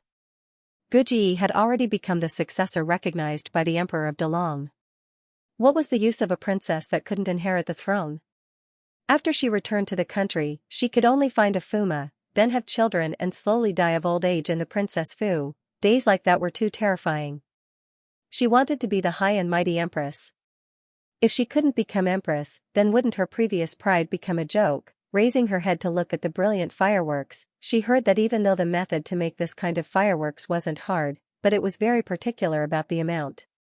Her own country couldn't make it, so she had to spend a lot of money to buy it from Delong. So unless it was an important occasion, they wouldn't easily use such a precious thing, and they definitely wouldn't let it off for as long as Delong did. It was just the birthday of the emperor, but they let off so many fireworks. Even after the banquet ended, they were still being lit.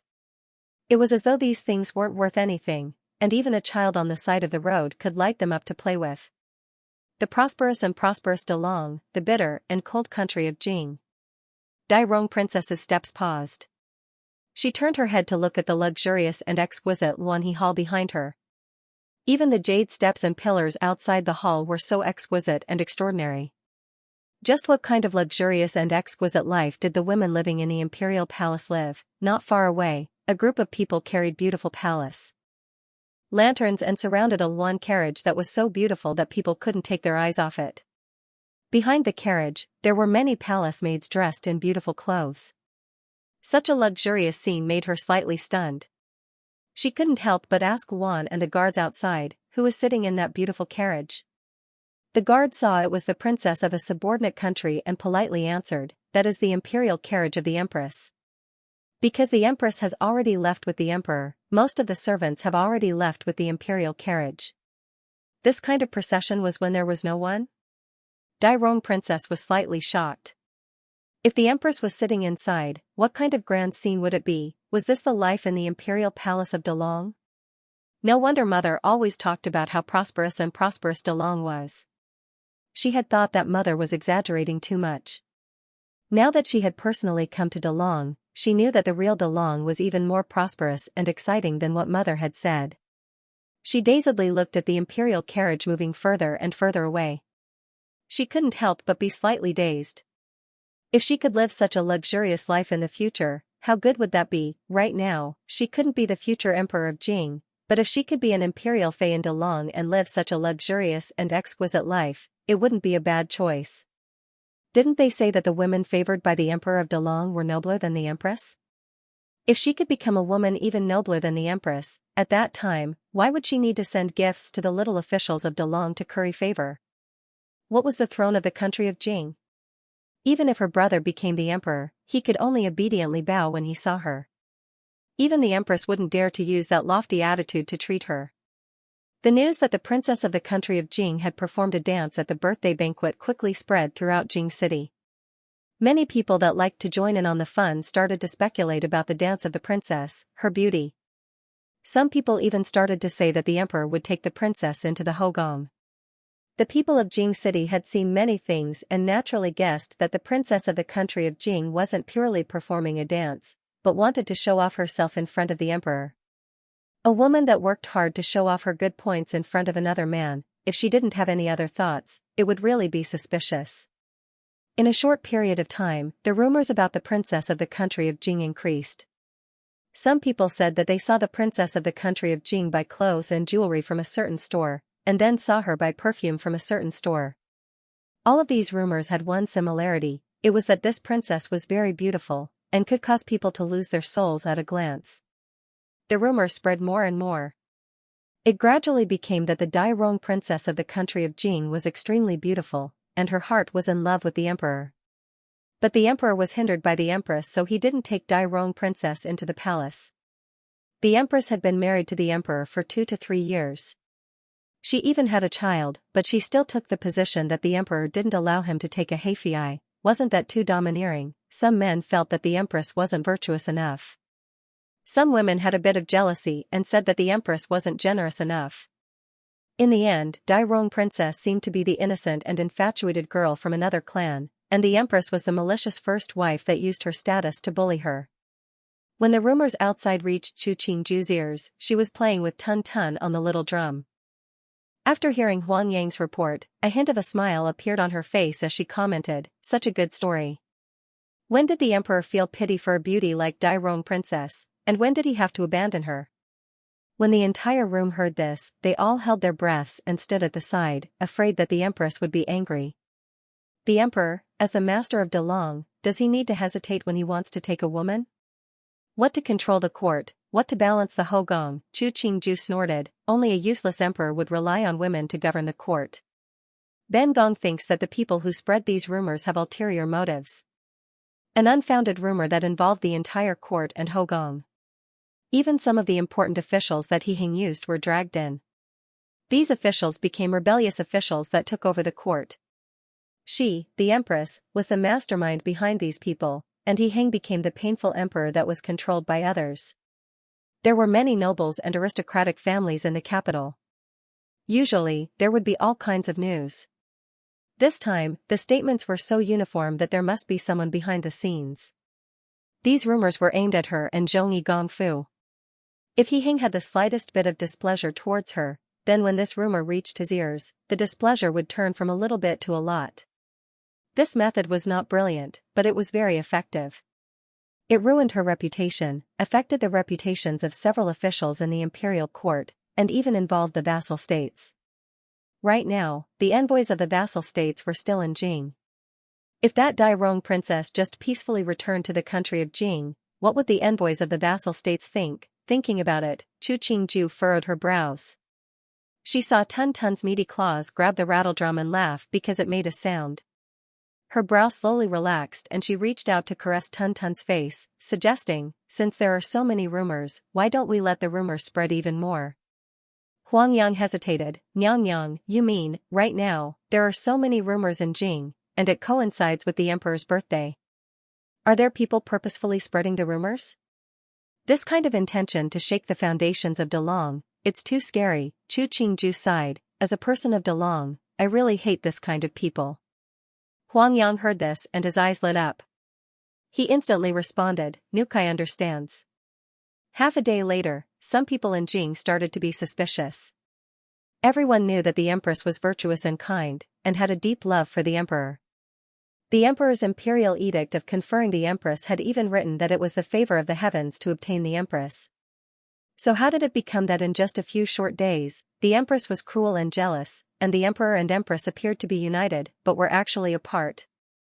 And those Darren that were hurt by the rumors, they had done many good things for the people, why did they all become traitors? Was it someone with ulterior motives that purposefully spread these rumors to harm the empress and the other upright Darren?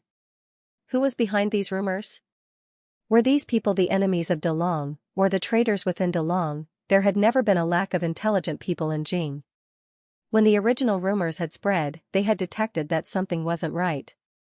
Now that this speculation had come out, they found many suspects, such as traitors, people from the vassal states, Dai Rong princess who wanted to enter the Hogong, the Qin family that was at odds with the empress, and the brothers of the emperor.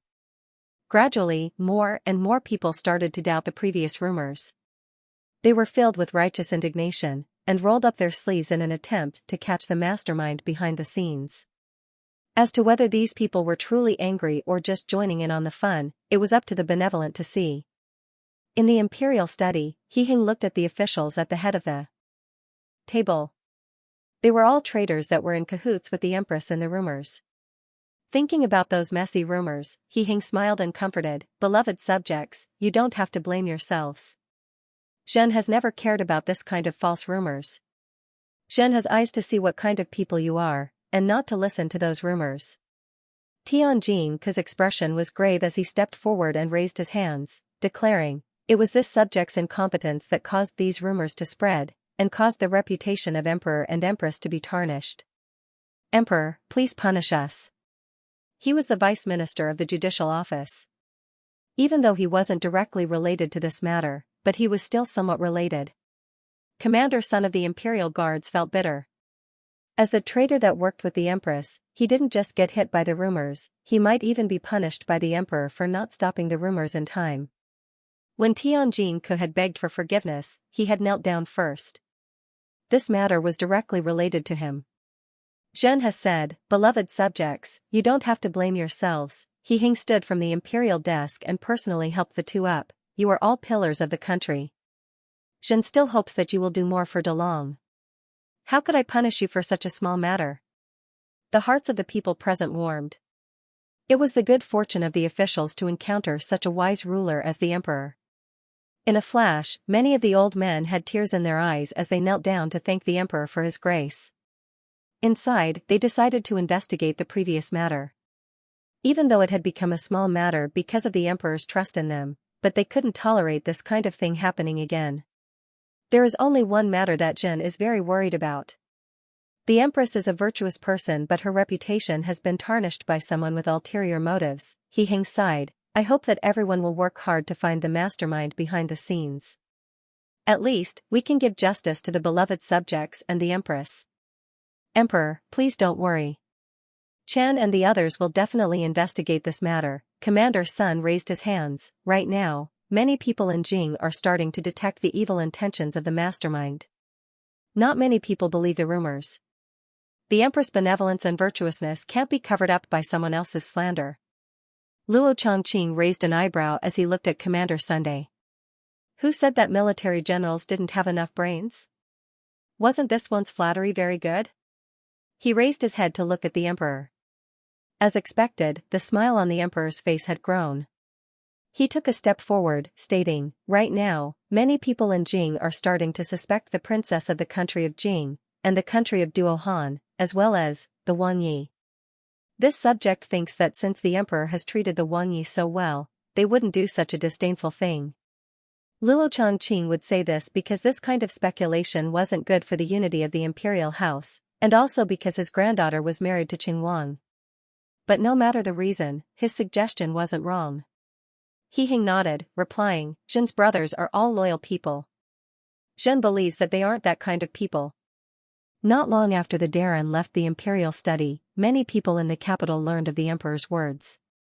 Many people began to lament the deep affection the emperor had for the princes.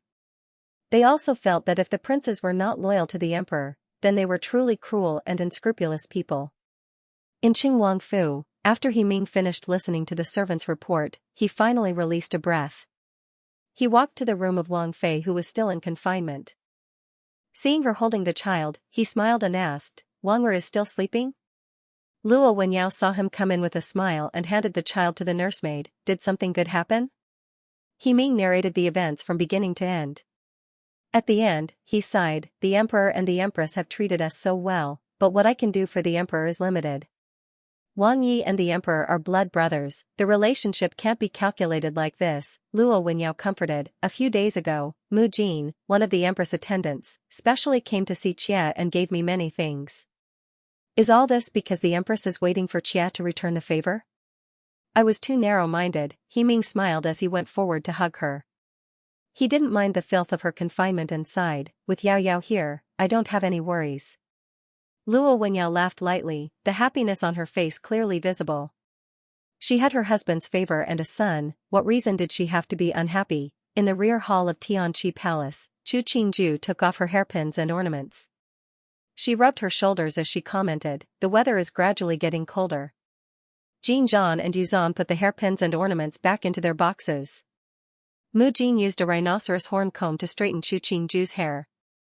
Hearing this, she said, "It's already late autumn, the weather is the most unpredictable at this time." "That's right, winter is coming," Chu Qingju's lips curled. "I heard that the country of Jing's winters are especially cold. Entering the winter moon, it's a blanket of silver. I wonder what it will be like." The country of Jing is a bitterly cold place. When winter comes, the lives of the people aren't good. Mu Jin's hand was neither light nor heavy. She smiled as she said, "Newbie isn't knowledgeable. I just feel that if the people of Jing saw the prosperity of our Delong, they wouldn't bear to leave." "Really?" Chu Qingju took off the jade bangle on her wrist. She suddenly smiled and said, "Since they don't want to leave, why don't they stay?" Mu Jin's hand paused. She didn't know what the empress meant. She hesitated before asking, "Why let this kind of person stay? Isn't that just adding trouble to others?" "The dull days will make people forget the beauty of the past," Chu Qingju smiled. "Staying isn't necessarily a good thing. You have to know that the prosperity of others doesn't necessarily belong to you. If you dare to scheme against others, you have to think that others will scheme against you." When He Hing reached the rear hall, Chu Qingju had already changed into a nightgown and was leaning against the bed reading a book.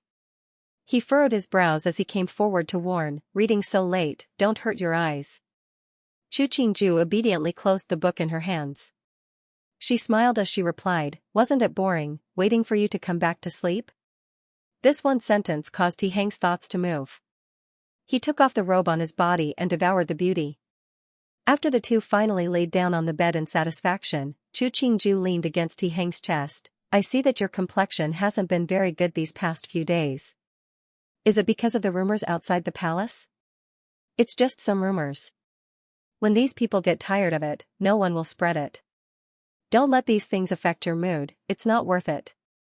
Which little heartless person am I angry for?" He Hing smiled helplessly. "This rumor is targeting you both openly and secretly. How can I not be angry? This person is targeting me, it means that he hates me." Chu Qingju smiled as she replied, "He only dares to backstab me, it means that he has many things to consider. Why should I care about this kind of person?" "You've thought it through," He Hing smiled. His tone suddenly changed, becoming slightly cold. "I've already found the mastermind behind it." Chu Qingju widened her eyes as she looked at him, a curious expression on her face. "Who?"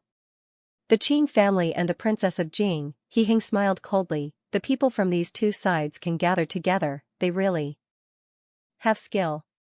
Chu Qingju first stilled and then snorted, "I just knew that Dai Rong princess liked you. For you, she would do such a thing, she really is infatuated." "Infatuated after seeing me once?" He Hing pulled the other into his embrace. "Don't wrongly accuse me. She was infatuated with my position, not me. I'm innocent." The tip of Chu Qingju's foot traced along the back of his foot. "No matter what, this Dai Rong princess liked you. However, why did the Qin family get involved in this matter?" He Hing sighed helplessly. "Did you forget that the Qin family wanted to send someone into the Hogong?" Chu Qingju had an expression of realization. A beat later, she said, "If you were a Wang Yi, there wouldn't be so many women eyeing you." Even though he was happy that his woman had a possessive desire for him, but the words didn't seem right. Was it only his status that attracted people? "No, even if you were a Wang Yi, there would be many women eyeing you." Chu Qingju frowned. "I really want to lock you up and not let anyone see." Such a complaint made He Hang's heart beat faster.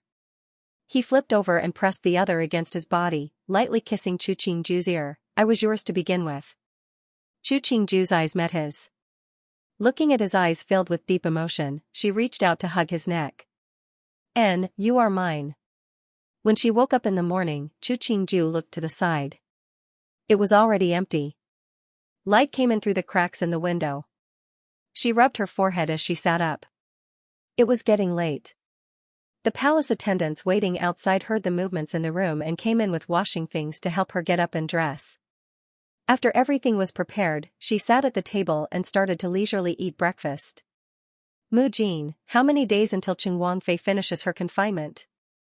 After the child was 1 month old, there would be a full moon banquet. She didn't have to personally go, but the gifts needed to be prepared early. "There's almost 10 more days. Is Nyang worried about what gifts to prepare for the full moon banquet?" Mu Jin handed over a handkerchief for Chu Qingju to dry her hands. She also took out a moisturizer for Chu Qingju to apply. Now that it was autumn, the wind had become stronger. If she didn't take care of her hands, they wouldn't look good in 2 days. Chu Qingju rubbed her hands and sighed, the wives of noble families, it's not easy to come and go. If it was anyone else, I can give it to the servants, but Chen Wanfei can't. Thinking about it, she still had the servants prepare things to nourish a woman's body and the baby. If it was someone else, she would just give something that looked good. But she had some feelings for Luo Wenyao and naturally, she had to return some sincerity. Today's weather is good, let's go out for a walk, Chu Qingju thought, let the nursemaid carry His Highness the Imperial Son out for a walk. Mu Jin hurriedly ordered the servants to prepare. She saw the Empress' expression wasn't very good and couldn't resist asking, Nyang, should we prepare the Luan carriage? No need, just walk outside, Chu Qingju stood and walked to the door. The warm sunlight fell on her body, causing her to lose focus for a moment. She raised her head to look at the sky. Turning back, she saw that the nursemaid had already carried Tun Tun over.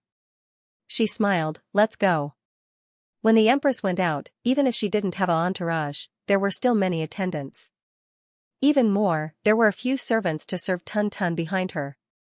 Chu Qingju crossed the white jade bridge over the lotus pond and came to the imperial gardens. Looking at the blooming chrysanthemums, she suddenly realized that autumn had really arrived. Passing by a pavilion, Chu Qingju stopped. She turned back to look at the pavilion in the middle of the flowers. Raising an eyebrow, she asked, last winter, Han Liangdi sang for the emperor there, right? Mu Jin didn't know why the empress would suddenly mention Han Liangdi. She looked at the pavilion and nodded, Nyang, what is it? Nothing, Chu Qingju seemed to sigh and regret as she said, just a little emotional. In the blink of an eye, it's been almost a year. Time flies. Nyang doesn't need to think about this. Mu Jin smiled as she held her wrist. Newbie heard that the ink chrysanthemums in front are blooming very well. Do you want to go take a look? No, Tun Tun is still young. It's not good to be near the flowers, Chu Qingju pointed at a stone table behind the fake mountain not far away, go sit there, it's good to soak in the sun. Tea and pastries were quickly arranged in front of the stone table. A soft cushion was laid out on the stone bench. Chu Qingju sat down on the stone bench. Seeing Tun Tun's wide eyes looking around, she knew that he was curious about the surroundings. She had the nursemaid carry him around the stone table. Hearing his happy shouts, she couldn't help but smile, children will always be children. Anything can make them happy. His Highness is clever, Mu Jin changed a cup of hot tea for Chu Qingju. She turned to give a handbell to His Highness the Imperial Son. Seeing him happily grasp the handbell, she said happily, His Highness is really steady in his grip and can wave it around. Your wrist is really strong. Almost half a year old, what's so strange about him being able to hold something? Chu Qingju smiled as she commented, soon, he'll be able to crawl. Mu Jin smiled as she curtsied, Nyang, don't laugh at Newbie for making a fuss. Newbie just thinks that everything about His Highness is good. Chu Qingju laughed at her words. Turning her head, she saw a group of people that surprised her. She furrowed her brow, what is going on? Mu Jin looked over and saw Ming He leading a few womenfolk around the imperial gardens. Most of these womenfolk were the furins of the envoys of the subordinate countries, but the Princess of Jing was also among them. Newbie will go ask, Mu Jin curtsied and turned to walk in the direction of Ming He's entourage. Because the furins of the envoys and the princess were very interested in the imperial gardens of the Delong Imperial Palace, Ming He had to take the imperial order to serve these people in the imperial gardens. But thinking about the rumors outside the palace about the Princess of Jing and the Empress, his heart felt bitter. If the Empress saw this, what would happen? Just as he thought about it, he raised his head and saw Mu Jin walking towards him. He instantly sighed, but forced out a smile on his face. He went forward a few steps and exchanged a bow with Mu Jin. Mu Jin Gunyang, where did you come from? The Empress can't do without you. Ming Gonggong is too kind, Mu Jin smiled. Looking at the womenfolk behind him, she curtsied slightly, Newbie Mu Jin greets everyone. These womenfolk might not recognize Mu Jin, but they all knew that the Empress had a big palace maid called Mu Jin who was the most valued. Adding on that Ming He's attitude towards Mu Jin was very warm and intimate, they instantly confirmed Mu Jin's identity. So they all gave small smiles and used the slightly stiff Dalong language to say a few polite words to Mujin. Because foreign have never been to the imperial gardens, so newbie has followed the emperor's orders to accompany foreign to tour the gardens. Minghe smiled faintly. I hadn't thought that I would encounter Mujin Gunyang. Nyang Nyang is drinking tea in front and saw you leading a few womenfolk into the gardens, so she sent newbie over to ask. Mujin's gaze swept in the direction of the princess of Jing, her smile unchanging as she said, since Gong Gong is busy, I won't disturb you. It seemed that the emperor didn't place much importance on the foreign of the envoys of the subordinate countries. Otherwise, the one receiving them wouldn't be Minghe. At the very least, it would be a noblewoman of status or a foreign of the imperial family. Since the empress is here, we should greet the empress, the foreign of the Dongyu envoy said respectfully. If it wasn't that Huguo princess specially requested, we wouldn't have had the chance to enter the palace. To be able to greet the empress, it is our good fortune. Mujin smiled as she looked at the foreign of the Dongyu envoy. This foreign seemed to be saying something carelessly, but in reality, it was expressing goodwill towards the empress. She instantly smiled and said, newbie doesn't dare to make a decision. Honored guests, please wait for a moment, newbie will go and report to the empress. Seeing Mujin walk towards the fake mountain in front, Dai Rong couldn't resist glancing behind the fake mountain a few more times. When Minghe saw this, he thought disdainfully, a small place was a small place. Just this scheming, any of the female officials in the Hogong were stronger than her. It seemed that this country of Jing was getting worse with each generation. Chu Qingju heard Mujin's report and furrowed her brow. The princess of Jing specially asked for an order? Speaking of this, she couldn't help but snort. It seems that she is especially interested in our Dalong's Hogong. Alright, let them all come over. Ben Gong also wants to get to know this princess of Jing. She looked at Tun Tun who was still playing with the handbell and ordered to the nursemaids, take Tun Tun back to the rear hall of Tianqi Palace. Don't let anyone go near His Highness. The nursemaids took the order and retreated. No one even turned their head to look. Hearing that the empress was willing to see them, the furins of the envoys all had smiles on their faces. They might be considered noble houses in their own country, but compared to the noble women of Dalong, they weren't anything. Ever since they had come to Jing City, they had been careful in their speech and actions. Whenever they encountered the noble women of prestigious families, they were polite. Now that the empress was willing to see them, it was a pleasant surprise. The procession followed Mujin's footsteps to the fake mountain. They saw a woman wearing a white floor-length dress with red flowers lazily sitting at the stone table. Her black hair was pulled up into a beautiful and exquisite flying bun, the hairpins and jewelry were all exquisite. But what dazed them the most wasn't these beautiful objects, but the presence and appearance of the empress. Just one glance made them feel ashamed of their inferiority. It was as though they felt that the empress of Dalong should be so beautiful and noble. It was natural that they couldn't compare to the empress. Seeing the empress, they couldn't feel any jealousy. Instead, they felt admiration and envy. Chen Fu is the foreign of the Prime Minister of Dongyu. Greetings to the honored empress. These womenfolk all came forward to greet Chu Qingju. What they did was the etiquette of their country.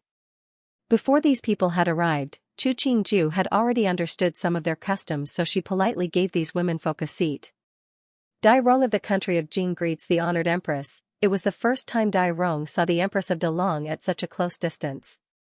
She examined Chu Qingju. Even though she wasn't satisfied, but she had to admit that this empress had some beauty. Huguo princess doesn't have to be so courteous, Chu Qingju indicated for her to sit. Ben Gong still remembers you. Your dance in Wanhe Hall was very beautiful. I hadn't thought that empress would still remember this one. I have embarrassed myself in front of empress. Dai Rong's expression was bashful. It's my first time coming to the imperial garden and meeting empress. It really is my great fortune. You all like to talk about fortune. Ben Gong feels that this is fate. Chu Qingju smiled as she raised a teacup. Have a taste of our Dalong's tea. Even though it isn't anything rare, the taste isn't bad. Dalong's tea is worth thousands of gold in our country, how can it not be rare? The foreign of the envoy of Dongyu smiled as she took a sip. The tea leaves of empress, they really are rare treasures. If you like it, when you return to the country, bring some back. Chu Qingju smiled as she said, you have worked hard to come from afar to celebrate the emperor's birthday. His Majesty the Emperor is extraordinarily brave. There is no hardship to celebrate His Majesty the Emperor's birthday. Dai Rong put down the teacup and smiled as she said, His Majesty the Emperor is the god of our country of Jing. The people of Jing would never feel hardship for a god. Chu Qingju raised an eyebrow as she looked at Dai Rong. The country of Jing is very loyal to our Dalong, of course. The new son of our country of Jing to Dalong is as bright as the sun and moon. Dai Rong's eyes met Chu Qingju's gaze. This one also believes that the honored Emperor Jia Yu will be a wise ruler that is hard to come by in 1,000 years. The two's gazes met in the air. Chu Qingju found the other had a pair of beautiful eyes. She smiled faintly. As the Empress of Dalong, I am very grateful for the loyalty of the people of Jing to Dalong. Dai Rong instantly said, so, as the Huguo Princess of Jing, I am willing to become His Majesty the honored Emperor Jia Yu's fei. Chu Qingju laughed lightly. She had heard that the people of Jing were very open in their relationships. Hearing Dai Rong's words today, she finally understood what it meant to be open. When Dai Rong's words came out, it shocked many people. Especially Ming He even felt his legs soften. If he had known that this Huguo Princess of Jing was so open, he wouldn't have done this today. If the Empress thought that he had purposefully led the person in front of her, what good days would he have in the future? The foreign of the Dongyu envoy widened her eyes in shock. She used the teacup to cover her slightly open mouth and couldn't help but look at the Empress.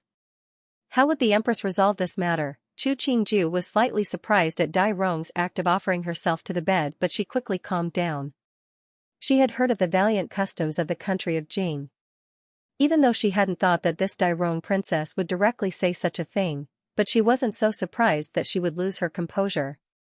Elegantly putting down the teacup in her hand, she used a handkerchief embroidered with a beautiful pattern to wipe the corner of her mouth. Princess, where did this come from? If you are in love with the Emperor, why didn't you tell him? But Ben Gong. This one heard that the Empress of Dalong has the right to manage the Hogong. Then expanding the Hogong should be your responsibility. This one asking you about this matter, I think it is in accordance with the rules. Dai Rong Princess stood from the stool and gave a Dalong bow to Chu Qingju. Dai Rong is truly in love with the Emperor and begs the Empress for permission. Dai Rong's actions were undoubtedly forcing the Empress to acknowledge her status. At the side, Yin Lu and the others were gritting their teeth in hatred. It was only due to their status that they silently stood at the side. The furons of the envoys of the other subordinate countries were also embarrassed. Many of them had heard the rumors before, but they all understood that there was something fishy about the rumors. But they hadn't thought that this Dai Rong princess would really have thoughts about the Emperor of Dalong.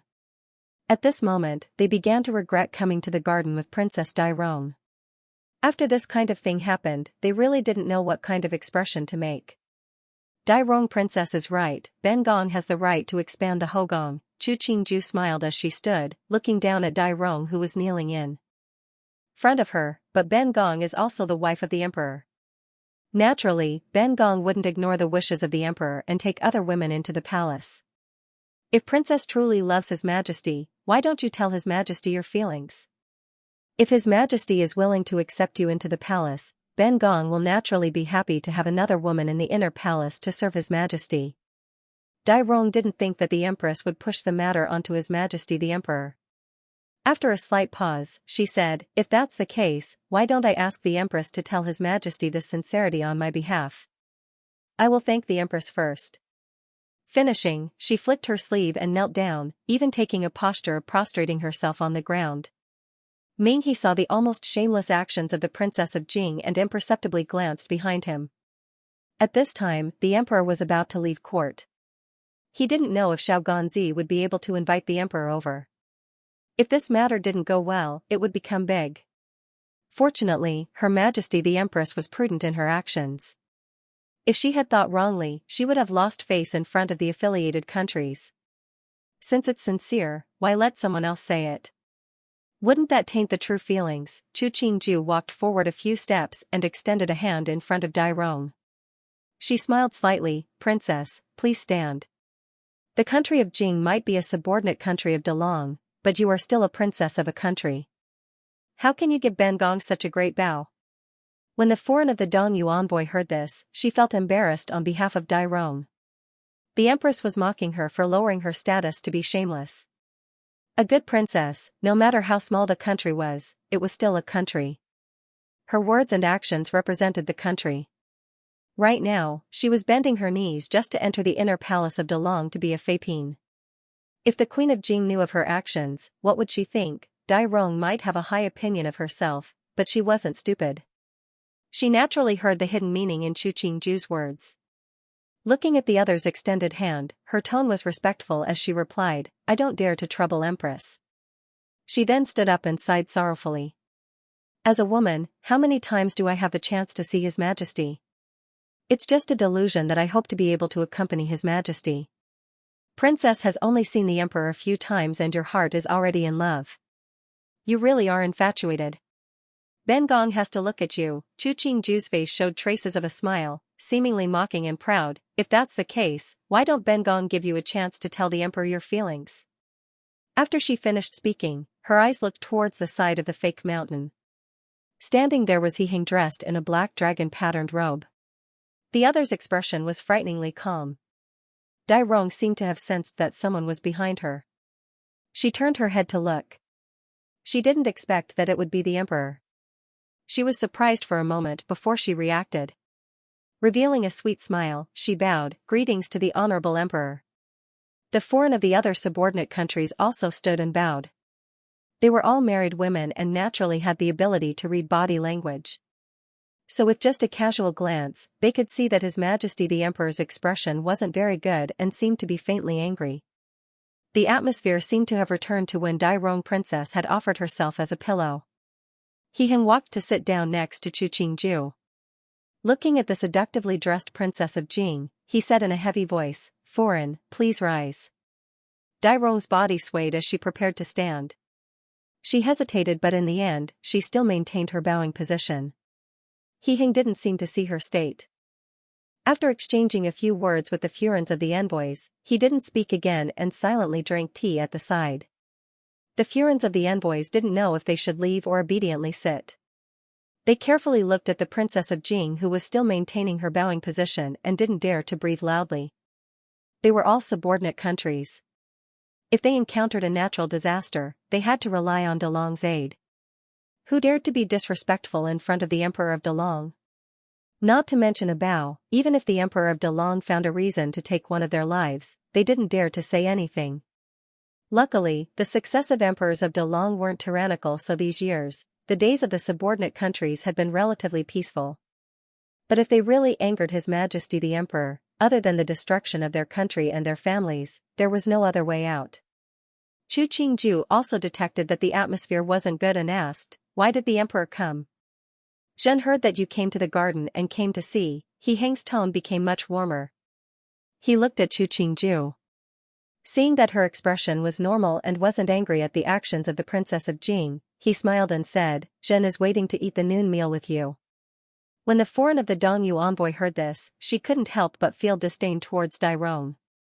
The relationship between the Emperor and Empress of Delong was harmonious. This Dai Rong princess was vain and wanted to enter the Hogong of Delong. She really was shameless and brainless.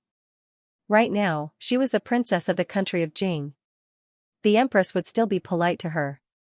If she became a Fapine of the Hogong, with the weak power of the country of Jing, if the Empress wanted to take care of her, she wouldn't have anything to worry about. Just now, Xia heard some moving words from the Princess of Jing. Is the Emperor interested in listening? Chu Qingju smiled as she looked at He Heng. After Xia heard it, Xia was very shocked. The matter of the successor of the country of Jing has been decided. Zhan and the Princess of Jing are men and women and have nothing to discuss. He Heng put down the teacup and coldly opened, Your Highness the Princess, if your country has something to discuss with my Delong, then please invite His Highness the Crown Prince of your country to come and have an audience. Emperor, this matter has nothing to do with politics. Dai Rong looked at the cold eyes of the Emperor of Delong.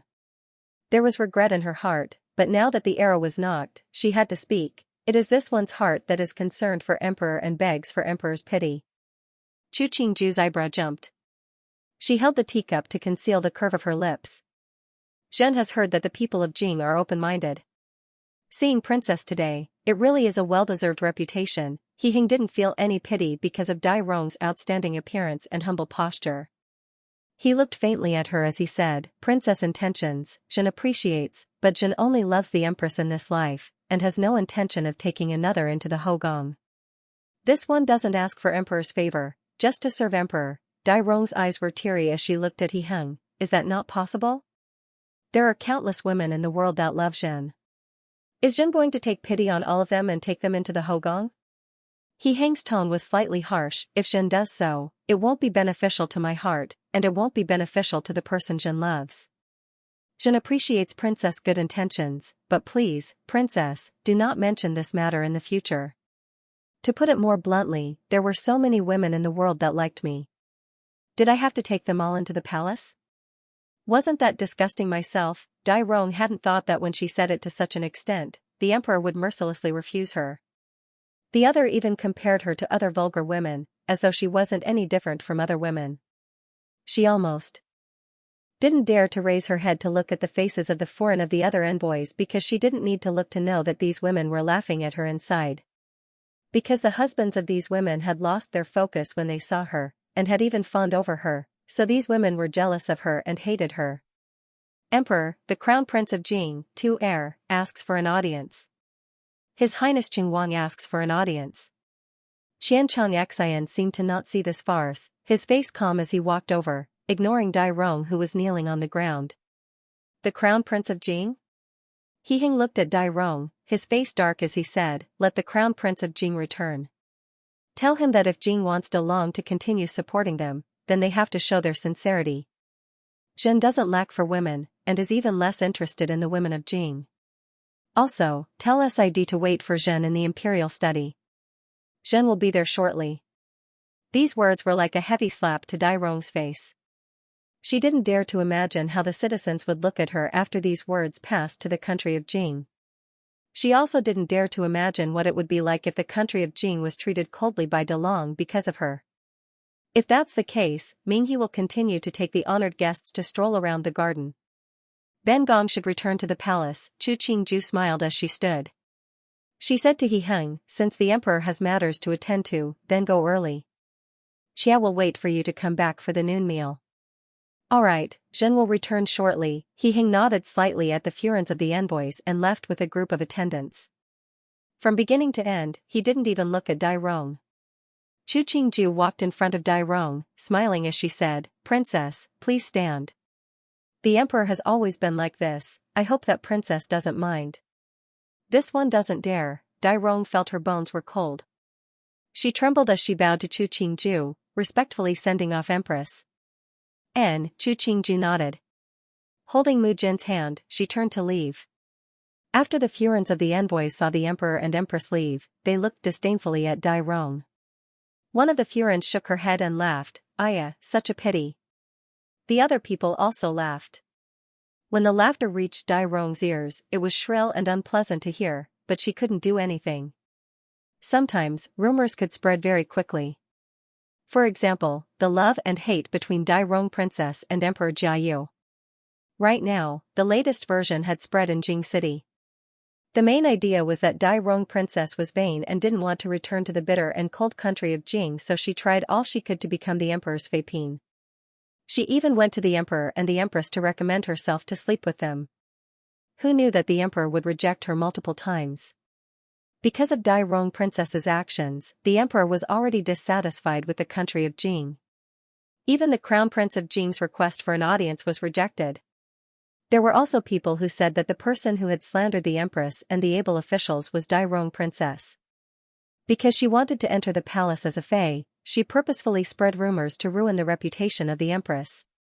In the minds of the people of Jing City of De Long, they looked down on a small country like the country of Jing. Before, when the rumors had been about how outstanding Dai Rong Princess was, no one had said that the empress couldn't compare to Dai Rong Princess. They only suspected that the emperor was greedy for novelty and liked Dai Rong Princess. Now that what had happened in the imperial palace had passed into the ears of the people of De Long, it exploded. What princess of Jing didn't know shame? What princess of Jing didn't want herself to sleep with the emperor? She couldn't even compare to a finger of the empress. Maybe she was a woman without beauty and wanted to take the chance to curry favor with their De Long. There were even people who started to say that this princess of Jing had ulterior motives and wanted to enter the Delong imperial palace to give birth to an imperial son to fight for the throne of Delong and disrupt the 100 years of Delong. When Tu Er returned to the palace wearing the clothing of the country of Jing, his expression was extremely ugly. He angrily stormed into Jiao Xianyuan. Seeing Dai Rong throwing a tantrum at a servant girl, he said in a heavy voice, "You still have the face to throw a tantrum. Our country of Jing has lost all face because of you.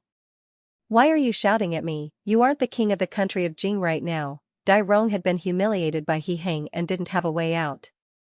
Hearing Tu Er use a reproachful tone to speak to her, the embarrassment inside turned to anger. "Don't think that just because you're the crown prince, you can order me around. It's still early. I don't want to order you around." Tu Er angrily kicked aside the stool in front of him and pointed at Dai Rong. "But think about what you've done since you entered Delong Jing. Did the prosperity of Delong dazzle your eyes? Yes, so what if I was dazzled by the prosperity of Delong?" Dai Rong's eyes were red as she said, "I'm the most beautiful woman in the country of Jing, mother's most favored daughter. Why can't I live the most luxurious life? The Fapine of Delong aren't as beautiful as me, why can't I enter the palace? Because the queen is stronger than you." Tu Er roared out. Seeing his Mimi was still unrepentant, his tone icy as he said, "I told you before, the emperor and empress of Delong are deeply in love. The Fapine and the Hogong are just decorations. You use the Fapine and the Hogong to compare with you, it means that you know in your heart that you can't compare to the empress of Delong. How can I not be compared to her?" Dai Rong's embarrassment turned to anger, her voice becoming extremely sharp. "Just because she's a noble of Delong? You're wrong, the empress isn't a noble of Delong." Tu Er looked disdainfully at his Mimi who thought she was clever. "When you and the Qin clan worked together to scheme against the empress, didn't you ask them about the empress' birth? The empress' mother died early, her father and stepmother were not kind, her family was confiscated and demoted long ago. Her family is a stain on her. But even so, the emperor still treats her the same, and even said in the imperial edict that the empress was peerless in the world, that it was the favor of the heavens to have the empress. And you, where did you get the confidence to think you can compare to the empress?" Dai Rong shook her head and said, "Impossible, the Qin family said that the emperor treats the empress well because of the Tian family, impossible. The Tian family might have a good reputation, but they don't have any real power. Everything they have was given to them by the emperor. You think that the emperor of Delong is a useless ruler?"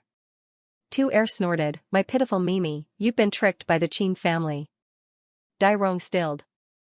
A beat later, she looked in disbelief at Tu Er. "Why do you know everything about Delong so well, you? Had he long schemed for the position of crown prince so he knew so much about Delong? You finally became smart for once." Tu Er saw her react and smiled as he walked in front of her. "I'm not like you, spoiled by your mother to the point where you don't know what's important and what's not. I know better than you what it means to adapt to the circumstances, and what it means to spend time where it is needed. So, you lost, my pitiful Mimi." Dai Rong stumbled, as though it was the first time she had met her mediocre and useless Gidge. But looking at the other's smiling face, she couldn't say a word. In Tianqi Palace, Chu Qingju smiled as she looked at the men and women kneeling at her feet. Among them, the woman wearing an old sky-blue robe was someone she knew. She played with a jade scepter in her hand, sighing as she said, "Ben Gong didn't think that the Qin family had a part in the rumors in Jing. If it wasn't for the emperor's investigation, Ben Gong would have been kept in the dark for the rest of my life." Speaking of this, she tilted her head to smile at He Heng sitting beside her. "Bai Lu and Ben Gong have been sisters-in-law for 2 years.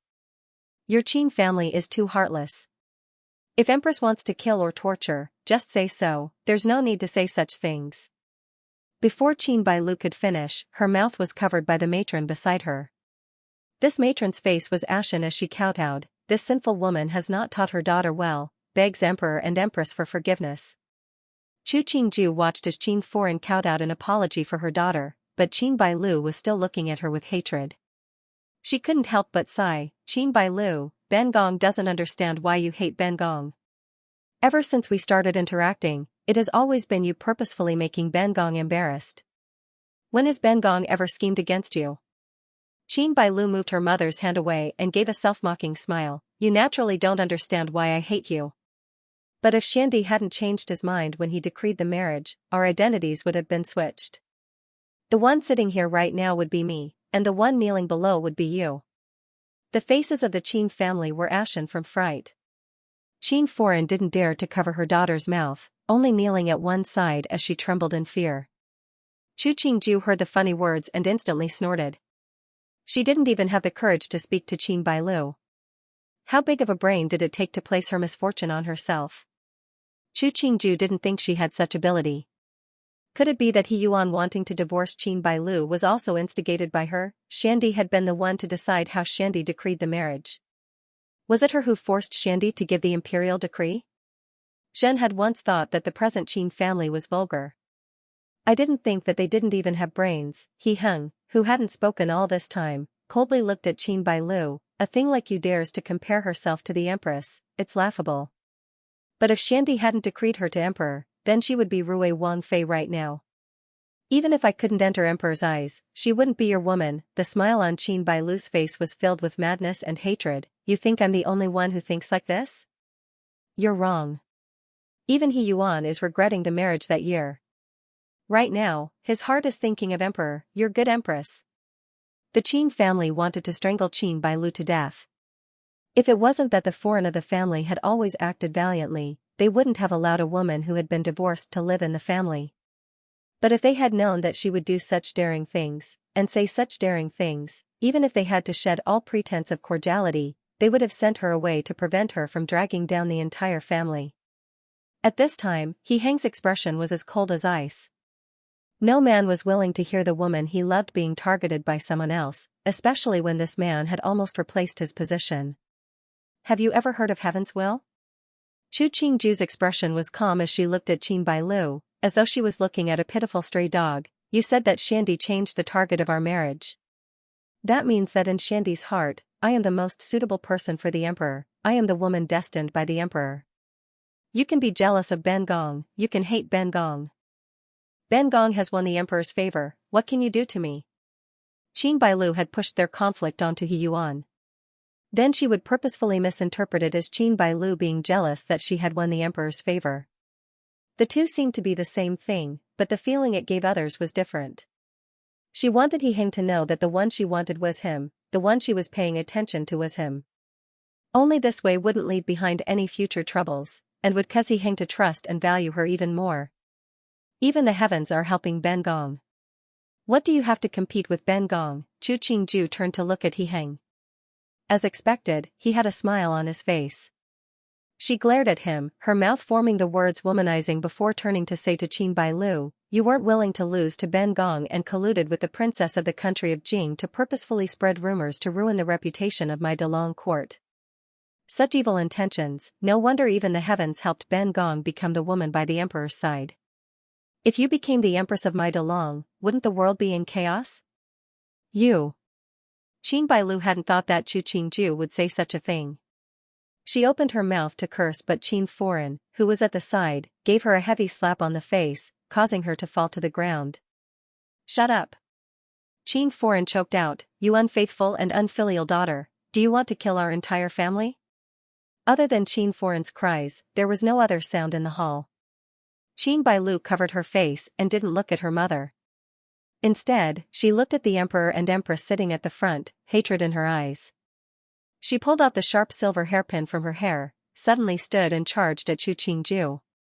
Nyang nyang. At the side, Mu Jin was so frightened she leapt from behind Chu Qingju. After the crisp sound of porcelain hitting the ground, she heard a muffled grunt from nearby and then the entire hall started to clamor.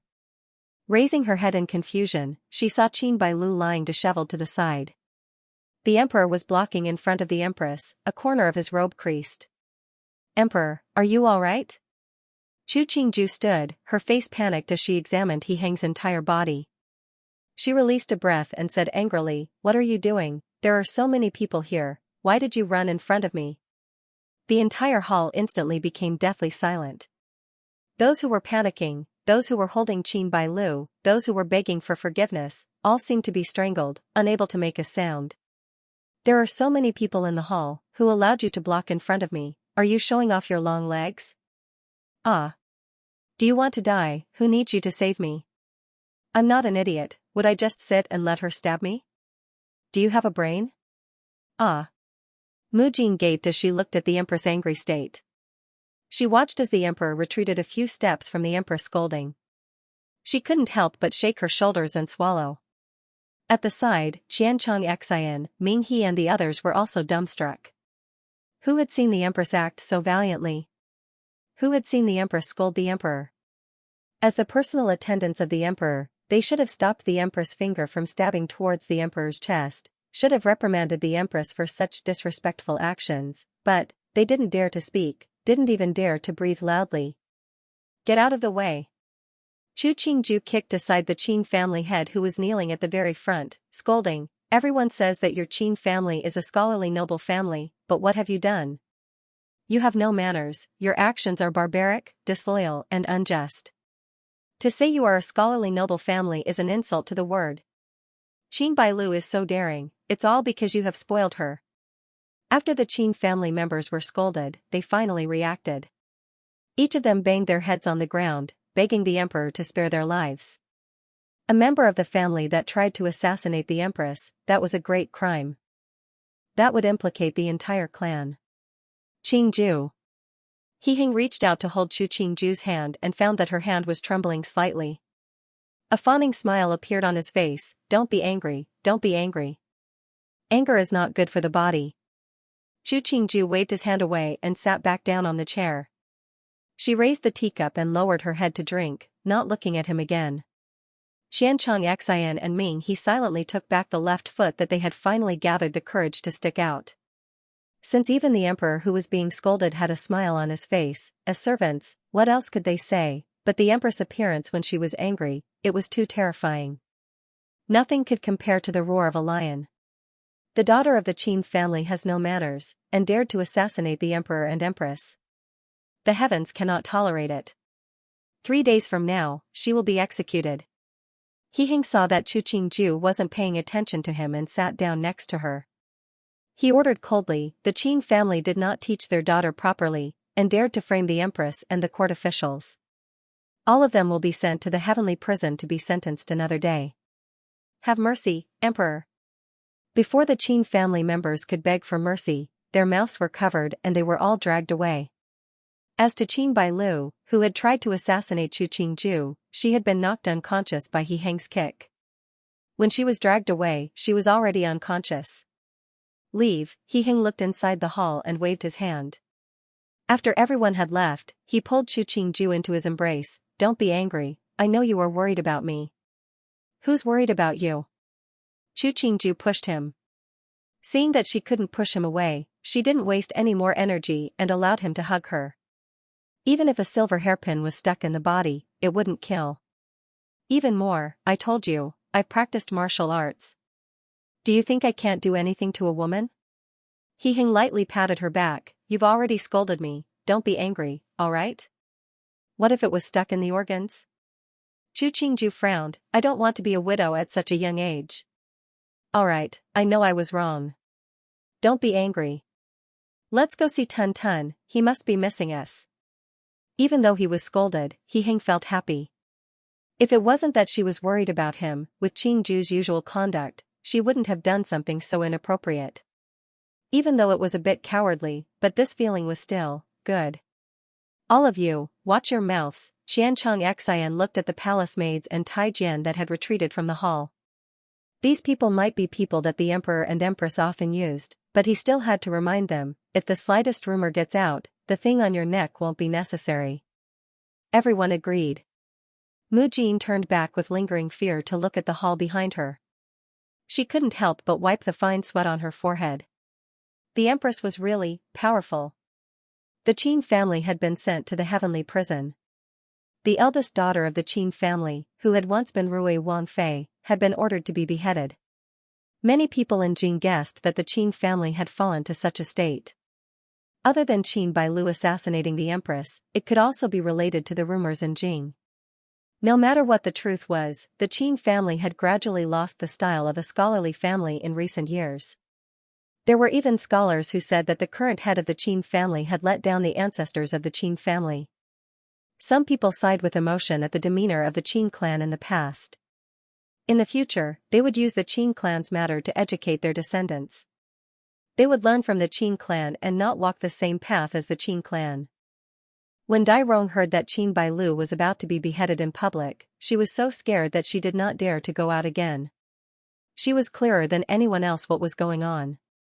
In the beginning, it had been Qin Bailu who had discussed with her how to ruin the empress' reputation. Qin Bailu had even told her many things about the Hogang of Delong. She hadn't thought that this matter would be exposed so quickly. Qin Bailu, the mastermind, didn't even manage to keep her life. On the day that Qin Bailu was beheaded in public, the autumn air was crisp and clear. There were many people who came to watch the fun, but until the moment before the execution, no one came to see her off. She looked around blankly and suddenly saw a man riding on a white horse behind the crowd. She was slightly startled and tears suddenly rolled down her lifeless eyes. She had fallen in love with this man when she was 13 years old. She married him when she was 15 and was divorced by him when she was 17.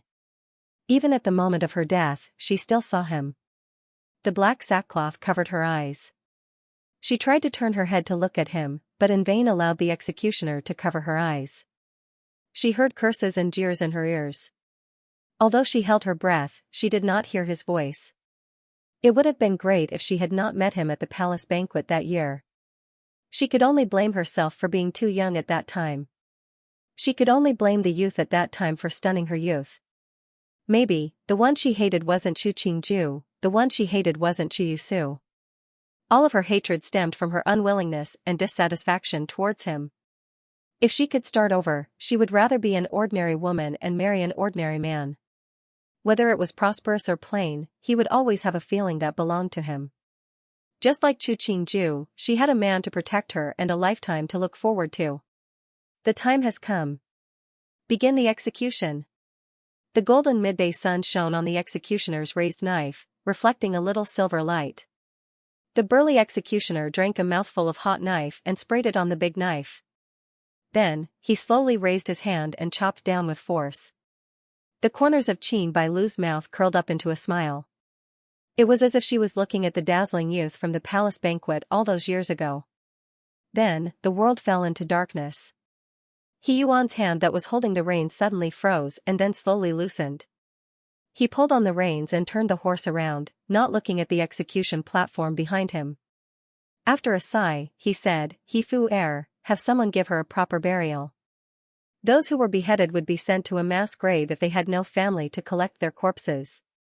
Although he didn't have any feelings for her and even hated her, he Yuan, wouldn't go so far as to see his former woman die without a coffin. He Fu Er saw that his master's expression wasn't good and hurriedly motioned for the people behind him to collect Qin Bailu's corpse. "Wang Ya, the sun is scorching hot right now, why don't we return to the Fu?" He Yuan raised his eyebrows and glanced at him. "Let's go back." He Fu Er hurriedly went forward to take the reins of the horse and lead the horse towards Jun Wang. The direction of the Fu was led. When they were about to turn the corner, he couldn't resist turning back to look at the execution platform where the crowd had dispersed. The person who was beheaded at noon, after being exposed to such a strong sun, wouldn't even have a soul left. But to assassinate the empress, she was really daring. No wonder the emperor would give such a decree. She really deserved it. Luckily, Wang Yi had divorced her early on. Otherwise, even Jun Wang Fu would have been affected by her. Dai Rong didn't dare to go see the scene of Qin Bailu's execution. Hearing that Qin Bailu's corpse had been taken away by the people of Rui Jun Wang Fu, she had been restlessly sitting in the room. If someone walked in the yard, she would tremble in fear. The emperor had even ordered the execution of a noble daughter like Qin Bailu. If they found evidence that she was related to the previous rumors, what would her fate be? And would the country of Jing be affected by her? Right now, she regretted cooperating with Qin Bailu. Why had she been so stupid to believe the words of a woman who had been divorced by the imperial house? Taking a sip of cold tea to suppress the terror in her heart, just as the teacup left her mouth, Dai Rong saw her servant girl push open the door and rush in, her face full of panic. "Princess, His Majesty the Emperor of Delong summons you and the Crown Prince." The teacup in her hand dropped to the ground. Dai Rong stood in fright. Through the door, she saw the Taijian of Delong standing in the yard. Her feet stumbled and she forced out a smile. Wait for me to change, princess, please don't waste time. The emperor and the empress are very busy. Princess should quickly enter the palace. Xianxia walked into the room, expressionlessly flicking the horsetail whisk in his hand. Princess, please. Dai Rong recognized this was the Taijian of the Emperor of Delong. She didn't dare to be negligent and forced out a smile before following Xianxia out of the room. When they reached the yard, she saw Tuer was also dressed in casual clothing, his expression not very good. Crown Prince, Princess, please, Xianxia raised an eyebrow, don't make the emperor wait too long. Seeing Xianxia's attitude, the unease in Dai Rong's heart increased. She almost couldn't breathe. Entering the palace, following Xianxia and the others into Tianqi Palace, Dai Rong heard the voice of the emperor and empress coming from inside the door. After Xianxia sent the report, the voice stopped. Under the cold gazes of the palace maids and Taijin, she walked in. Chu Qingju was playing with a kaleidoscope. Seeing Dai Rong and Tuer come in, she handed the kaleidoscope to a palace maid at the side and sat upright. After the two bowed, she only held the teacup and didn't speak, allowing He Hing to converse with the two. Zhen heard that Huguo Princess had once been very close to Qinshi. Does Princess have an explanation? He Hing looked coldly at Tuer and Dai Rong. Just one sentence was enough to frighten the two into kneeling on the ground. He looked at the two people kneeling in front of him, his expression still ugly. In the early years, the country of Jing had always been a subordinate country that Delong valued. But your conduct today disappoints Zhen. Once Tuer heard this, his face paled in fright. He hurriedly gave a full bow, saying, "The honored emperor, the heavens can see the loyalty of my country of Jing to you. Please, your majesty, don't easily believe the rumors. Whether it's a rumor or not, both of you should know very well." He Hing thought about the rumors that had been circulating in Jing, and the things that Qin Bailu had done. His brow furrowed. Zhen only wants the country of Jing to give my Delong an explanation. Tuer's forehead was dripping with sweat. He gritted his teeth and gave a kowtow. "Your Majesty, we are willing to increase the annual tribute by 2/10 to show our loyalty to Delong. My Delong doesn't lack for such things." He Hing snorted coldly. If Zhen's empress and the court officials were harmed because of the rumors, even if we flattened the country of Jing, it wouldn't be able to appease Zhen's anger. Please, your Majesty, forgive. The sweat on Tuer's face flowed down his chin to the ground, but he didn't dare to reach out to wipe it away. He knelt forward 2 steps, begging, "Chen Mei is ignorant. Please, your Majesty, forgive. Please, your Majesty, forgive." Chu Qingju looked at the disheveled Tuer. Even Tuer was calling himself a subject in front of them. It could be seen that Tuer was at his wits' end. She hadn't wanted to join in on the excitement, but He Hing had called her over. Reality proved that she didn't like seeing people kowtow to her. "Your Majesty, all the wrongs are the fault of Chen's daughter. It was Chen's daughter who was infatuated with the prosperity of Delong, and had nothing to do with the people of Jing. Please, your Majesty, forgive the people of Jing. Dai Rong is willing to accept all the punishment." Dai Rong thought of the bitter and cold country of Jing. How could she bear the pressure of increasing the annual tribute by 2/10? Even if she didn't want to admit it, but she knew she had done wrong. "Please, Emperor, forgive the country of Jing. The country of Jing is a bitter and cold place. Our people can no longer endure war and more annual tribute." Hearing this, Chu Qingju looked at Dai Rong a few more times. At the crucial moment, this Huguo princess wasn't completely muddle-headed and knew to protect her people. In reality, how many people in the world could resist the temptation of prosperity? He Hing looked coldly at the pair of brother and sister, completely unmoved. The relationship between countries was like this. He first had to protect the interests of his people before he had the leisure to spare some sympathy to other people. He was the Emperor of Delong, not the Emperor of Jing. Their positions were different. Where would the sympathy come from? "Princess, since you know that the country of Jing can't endure Zhen's anger, why did you still do such a daring thing?" He Hing through the things he had investigated in front of the brother and sister. "If Zhen sends troops to Jing, it will be your, Huguo princess's, crime." Dai Rong didn't dare to look at those things. She fearfully begged. "Chen's daughter was possessed. Chen's daughter is willing to accept punishment. Please, Emperor, forgive the people of Jing." She didn't dare to believe it. If De Long really sent out an army, what kind of eyes would her mother and the people of Jing look at her with? Disappointment? Anger? Or hate? Emperor, Chen's daughter is willing to die as an apology. Please, Emperor, spare the innocent people. Dai Rong straightened her body. Looking at the outstanding yet emotionless emperor in front of her, the seductiveness of the past disappeared from her face. She looked at Chu Qingju, who had been silently drinking tea. She took a few steps towards her and then gave a heavy kowtow. Chen's daughter has been rude and offended the empress. Please, Empress, punish. Chu Qingju looked down on Dai Rong for sacrificing her country's dignity for prosperity, and minded that she and Qin Bailu had spread rumors to slander her. But right now, Dai Rong seemed to have taken off everything and became the Huguo princess of Jing. She would rather die to make up for her mistakes than drag down her own people. A person who knew her mistakes and could change was more pleasing to the eye than a person who didn't repent even at death's door. Most importantly, Dai Rong was the princess of Jing and not someone from De Long. One Jing was easy to deal with.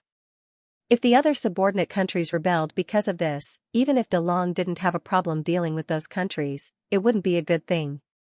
An unnecessary war was a disaster for the common people.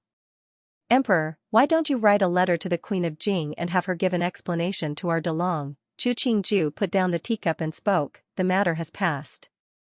I don't want the war to start because of me. He Hing sighed. But if the rumors back then really caused bad consequences, what then? I know Emperor's intentions, Chu Qingju smiled. I'm a lazy person, and don't like to pay attention to the matters of the previous court.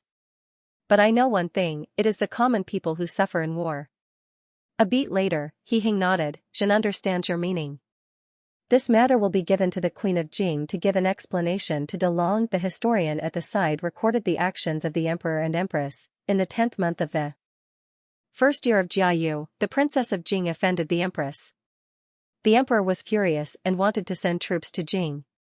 The Empress urged, saying that the people suffer in war. When the Emperor heard this, his anger dissipated.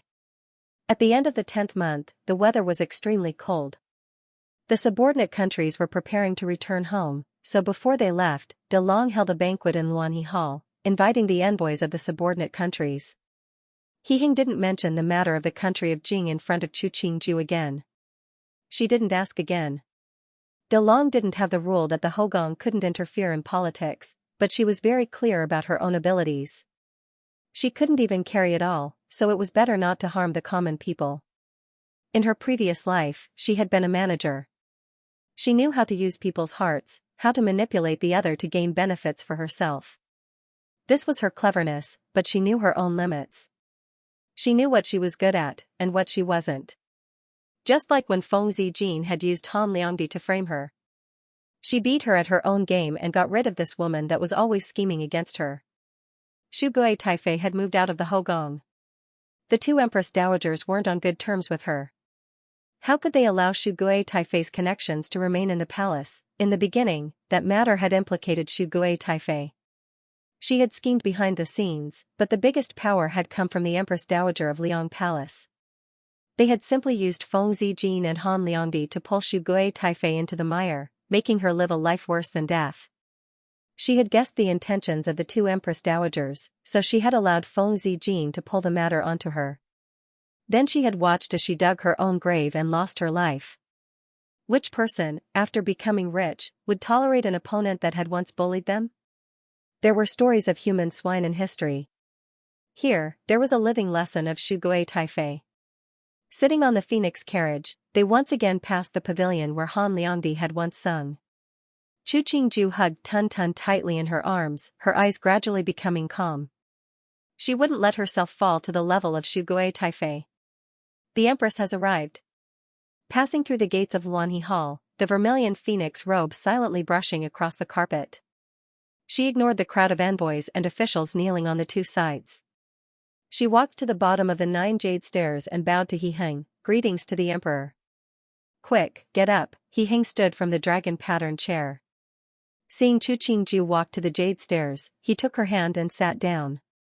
Chu Qingju turned back to look at the people still kneeling. She called out, everyone, please get up. Thank you, Your Majesty. Thank you, Your Highness. Chu Qingju smiled slightly and nodded. After these people stood up, she took back her gaze. Exchanging a look with He Heng, she continued, I made everyone wait, Ben Gong punishes myself with a cup. Finishing, she raised the peach blossom wine in front of her, wrapped her sleeve around the wine cup, raised her head and drank. No one dared to let the empress drink a cup of apology wine just like that. They all raised their wine cups and drank with her. The emperor had arrived first and didn't have any complaints about the empress' actions. They didn't have to care about this matter. Zhen's imperial son was just crying in Fuzhou Palace. Empress had no choice but to return, He Heng said with a smile at the corner of his mouth, pity the hearts of all parents. Once this child made a fuss, we couldn't sit still. Fuzhou Palace was the place where the Holy Mother Empress Dowager lived. His Royal Highness was crying there, did something happen? If it was just a normal crying, why would the Empress make a special trip? Everyone felt that this matter wasn't right, but seeing the Emperor and Empress expression was normal, they assumed it wasn't a major matter. They all smiled and continued the topic of raising children. The ministers that usually didn't care about children seemed to have become the perfect nanny, as though they had personally raised the children. The atmosphere of the banquet instantly became lively. The singing and dancing continued. Everyone exchanged cups, very harmonious. He Heng whispered by Chu Qingju's ear, are the two Empress Dowagers all right? It was just a fright. Chu Qingju raised a wine cup, a smile at the corner of her mouth, but the words she said were cold, the people around Muhu are all cautious. Those things hadn't even neared Tun Tun before they were discovered. This Shu Guifei's people really hid very well. Even the two Muhu didn't discover it. Originally, she had prepared to come to Luanhe Hall for the farewell banquet. Who knew that when she left the palace gates, she saw Ding Mama of Fuzhou Palace hurriedly come to tell her of the matter. She didn't have the mood to come to Luanhe Hall and turned to go to Fuzhou Palace. The two Empress Dowagers were all skilled women. They quickly found out who had acted, and even found out that the mastermind was Shu Guifei. She hadn't thought that Shu Guifei had been sent to guard the imperial tomb. Before she left, she had unwillingly set up such a major event. What was discovered? He Heng's face had darkened. Some tainted blood. It must be the blood of someone who was seriously ill. I'm afraid that the people of this Shu Guifei don't know. Anything that is to be used by Tun Tun, even a handkerchief, I would let people inspect it before using. Chu Qingju sneered. I heard that Shu Guifei was living a luxurious life in the imperial tomb and complained. I have already ordered people to reduce her consumption, and every year, other than the Mid-Autumn Festival, no one is allowed to disturb her peace. This woman is old. If her temper is still so explosive, she needs quiet days to calm her emotions. I think that Shu Guifei will quickly know how good it is to have quiet days. Living a poor life, the people around her were all deaf and mute. She wanted to see how the Shu Guifei would live her life in the future. If she let her die, wouldn't that be letting her off easy? If she didn't let Shu Guifei understand what regret was, how could she be at ease? He Heng heard the meaning in her words and didn't say anything more. He knew the craziness of women to protect their children. Just like how Muhu had protected him in the past. No one could stop her. To be able to see the sacred words of His Majesty the Emperor of Delong, and to see the prosperity of Delong, this trip has not been a waste. Envoy of Duo Han, Jika, wishes for Delong to prosper for millions of years. As an envoy of Duo Han, Jika knew that they weren't favored by Delong, so he had put on a very low profile when he entered Jing this time, hoping to make the people of Delong believe that their Duo Han was truly loyal to Delong. Many thanks for Jika Darren's blessing. He Heng raised his wine cup to Jika and took a sip. Jika saw him drink the wine he had offered and joy appeared on his face. This subject will toast you again on behalf of the people of Duo Han. The loyalty of Duo Han, to Delong, the heavens can bear witness. Finishing, he raised his head to drink the entire cup of wine. Then he flipped the cup over, not a drop spilling out. If Duo Han breaks his oath, then let the heavens send down a calamity to punish us. Zhen accepts the loyalty of the people of Duo Han. He Heng smiled as he finished the entire cup of wine in his hand. Jika's oath today, Zhen will also remember. After Jika sat down, he looked smugly at Tu Er and Dai Rong who were sitting below him. With the conduct of this Dai Rong princess, Duo Han wouldn't be the most hated subordinate country in the hearts of the people of Delong. It seemed that he should thank this beautiful princess. Dai Rong saw the smug smile on Jika's face and a bitter smile appeared on her face. She raised her head to look at the emperor and empress sitting on the 9-level jade stairs. It was these two people that made her understand what regret was, what fear was, and what prosperity was. In the end, her gaze landed on He Hang's smiling face. She really was moved by this young emperor. He was kind, courageous, and had true feelings for the empress. It was a pity that this true feelings didn't belong to her. Tu Er saw his Mimi was still staring at the Emperor of Delong and asked with a frown, "Mimi, you still haven't given up?" Dai Rong grimaced, retorting, "What's there to not give up? From beginning to end, he hasn't even looked me in the eye." It was also this man that made her understand that not everyone liked her. Maybe the people of the country of Jing loved her, other than her appearance, it was also because of her identity. She was the princess of the country of Jing. Even if she might not be the future king of the country of Jing, but she was the future hope of the country of Jing. She received their love and yearned for the prosperity of Delong. If the people of the country of Jing knew what she had done, how disappointed would they be? She should be grateful to the Empress of Delong. If it wasn't for this outstanding empress, maybe she wouldn't be sitting in this hall right now, and what awaited the country of Jing would be the iron hooves of Delong. It was enough to be muddle-headed once in this lifetime. Her identity didn't allow her to continue being muddle-headed, and even more so, she couldn't continue making mistakes. Otherwise, the result could be that the country of Jing would never recover. Chen Nu toasts the honored empress, and wishes that the relationship between empress and the emperor is stronger than gold, and that everything goes smoothly. Dai Rong stood and raised a wine cup towards Chu Qingju. Chen Nu also thanks the honored empress for giving Chen Nu the chance to grow. "Please, empress, accept Chen Nu's sincere bow." Finishing, she gave a greeting of blessings and respect from the country of Jing to Chu Qingju, and drank the wine in the cup. Chu Qingju looked at Dai Rong below. It was as though in the span of a few short days, this Huguo princess had grown up so quickly that she couldn't see any trace of her past self. It was like a pampered girl turning into a tomboy. How many people could achieve this kind of transformation? Maybe it was Qin Bailu's death that startled her awake? Maybe it was the lives of the people of the country of Jing that made her understand what responsibility was, but no matter what, Chu Qingju accepted Dai Rong's cup of wine. She smiled as she raised the wine cup, opening to say, "There are times when people think wrongly. The crux is whether they can turn back, whether they can understand." Ben Gong also hopes that the friendship between Delong and the country of Jing will last, and that the people of Jing will live in peace. Many thanks to the honored empress for the auspicious words. My country of Jing will be loyal to Delong for generations to come. The rims of Dai Rong's eyes reddened. She knew that this was the empress assuring her that Delong wouldn't enter the country of Jing. She switched to another cup of wine and unhesitatingly drank it again.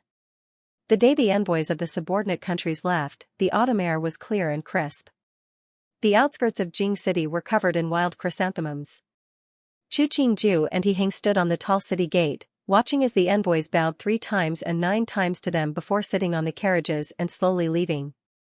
The carriages gradually moved further and further away until they disappeared at the end. Chu Qingju brushed aside the strands of hair that had been blown by the autumn wind. She sighed, "The song ends, the people leave, the flowers bloom in the city, it's not so lonely." He Hang saw that her expression was slightly sorrowful and held her hand as they walked down the city tower. "Some people leave, some people come. It's good that we stay where we are." Chu Qingju tilted her head to glance at him. A faint smile gradually appeared at the corner of her mouth. Even though it was faint, it was very real. When the plum blossoms of Delong started to bloom, it started to snow the size of feathers. The entire Jing city became a world wrapped in silver. Chu Qingju, wearing a fox fur coat, stood under the eaves and reached out to catch the slightly cold snowflakes. When she saw the snow now, she didn't seem as excited as she had been in the beginning. It was as though no matter how beautiful something was, once you got used to it, it was just that. Taking back her hand, she focused on the snowflakes in her palm. Some of them really did look like 6-petaled flowers. Up close, they were very beautiful. Using a handkerchief to wipe away the snowflakes on her palm, she gripped the hand warmer. Tomorrow is Rui Wang's wedding. There can't be any mistakes in what is to be bestowed.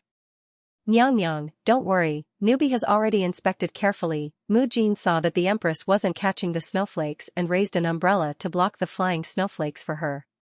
She said in a small voice, Nyang, the wind is strong here, let's go back. Chu Qingju nodded. She pulled on the red fox cloak and slowly walked down the vermilion corridor. The palace boots made muffled sounds as they stepped on the stone floor. She expressionlessly walked through the long corridor and passed through a moon door. She saw the Taijian who were furiously sweeping away the snow on the palace path. She finally learned to ignore their crooked backs and sat on the luxurious and comfortable phoenix carriage. Let's go. The phoenix carriage swayed slightly before it started to slowly move forward. When it passed by a plum garden, she raised the curtain and saw a red plum blossom sticking out of the wall. She could smell the faint fragrance of the plum. The phoenix carriage slowly moved forward. The blooming red plum blossom gradually moved further away until it could no longer be seen. She suddenly felt slightly disappointed. She put down the curtain in her hand. For some reason, she suddenly thought of the first time she had opened her eyes in this world. The painting of red plum blossoms hung on the wall. The handwriting of the woman in the corner of the painting was elegant and beautiful, just like the plum blossoms in the garden. Even though it wasn't as beautiful as other flowers, it was possible to smell the fragrance. Greetings to Empress. The phoenix carriage slowed down. Chu Qingju heard this slightly familiar voice. She raised the curtain to see the woman half crouched by the phoenix carriage. She paused before reacting. She smiled faintly and said, Luo Guipin, please rise. Many thanks to Empress. Luo Yinxiu straightened. She didn't look directly at Chu Qingju's face, only obediently looking at the ground. The weather is so cold, why isn't Guipin sitting in a step carriage? Chu Qingju looked at the old fur cloak she was wearing and slightly furrowed her brows. She then ordered, Huang Yang, go to the Department of Household Affairs and check if they have mistreated Guipin. If anyone dares to mistreat Juzi, they will be flogged 30 times. Luo Yinxiu bowed again, thanking Empress for her concern. Pinky is fine. How could Chu Qingju not understand the matters of the Hogong? Seeing the high and stepping on the low, supporting whoever was favored and who was in power. When Shandi was alive, even the Empress and the others dared to slight her, not to mention Luo Yinxiu who was not favored and had no power. Thinking about this, she said in a low voice, Ben Gong believes that the people of the Department of Household Affairs understand the carriage, tools, and food that a third-grade Guipin should have. Huang Yang, go tell them that if they can't even understand these things, then they don't need to do this job anymore. Yes, Huang Yang bowed and then bowed to Luo Yinxiu before bowing and retreating. The time is late, I should return to the palace. Guipin should also return early. Chu Qingju looked at Luo Yinxiu's dutiful appearance and put down the curtain, blocking Luo Yinxiu's raised gaze. The phoenix carriage gradually moved further away. The Yahuan beside Luo Yinxiu, Xu Wen, saw the phoenix carriage become increasingly indistinct in the snow. She moved the umbrella back above Luo Yinxiu's head and commented in a small voice, Juzi, the Empress is still so gentle. Luo Yinxiu turned her head to look in the direction the phoenix carriage had left. That was the Emperor and Empress Tianqi Palace. She gave a faint smile and sighed, if I want to live the rest of my life well, the only one I can rely on is the Empress. So, she purposefully wore half-worn clothing to meet the Empress here, to let the Empress understand her situation. The days in the Hogong were hard to endure. Luckily, she met an Empress who was relatively kind.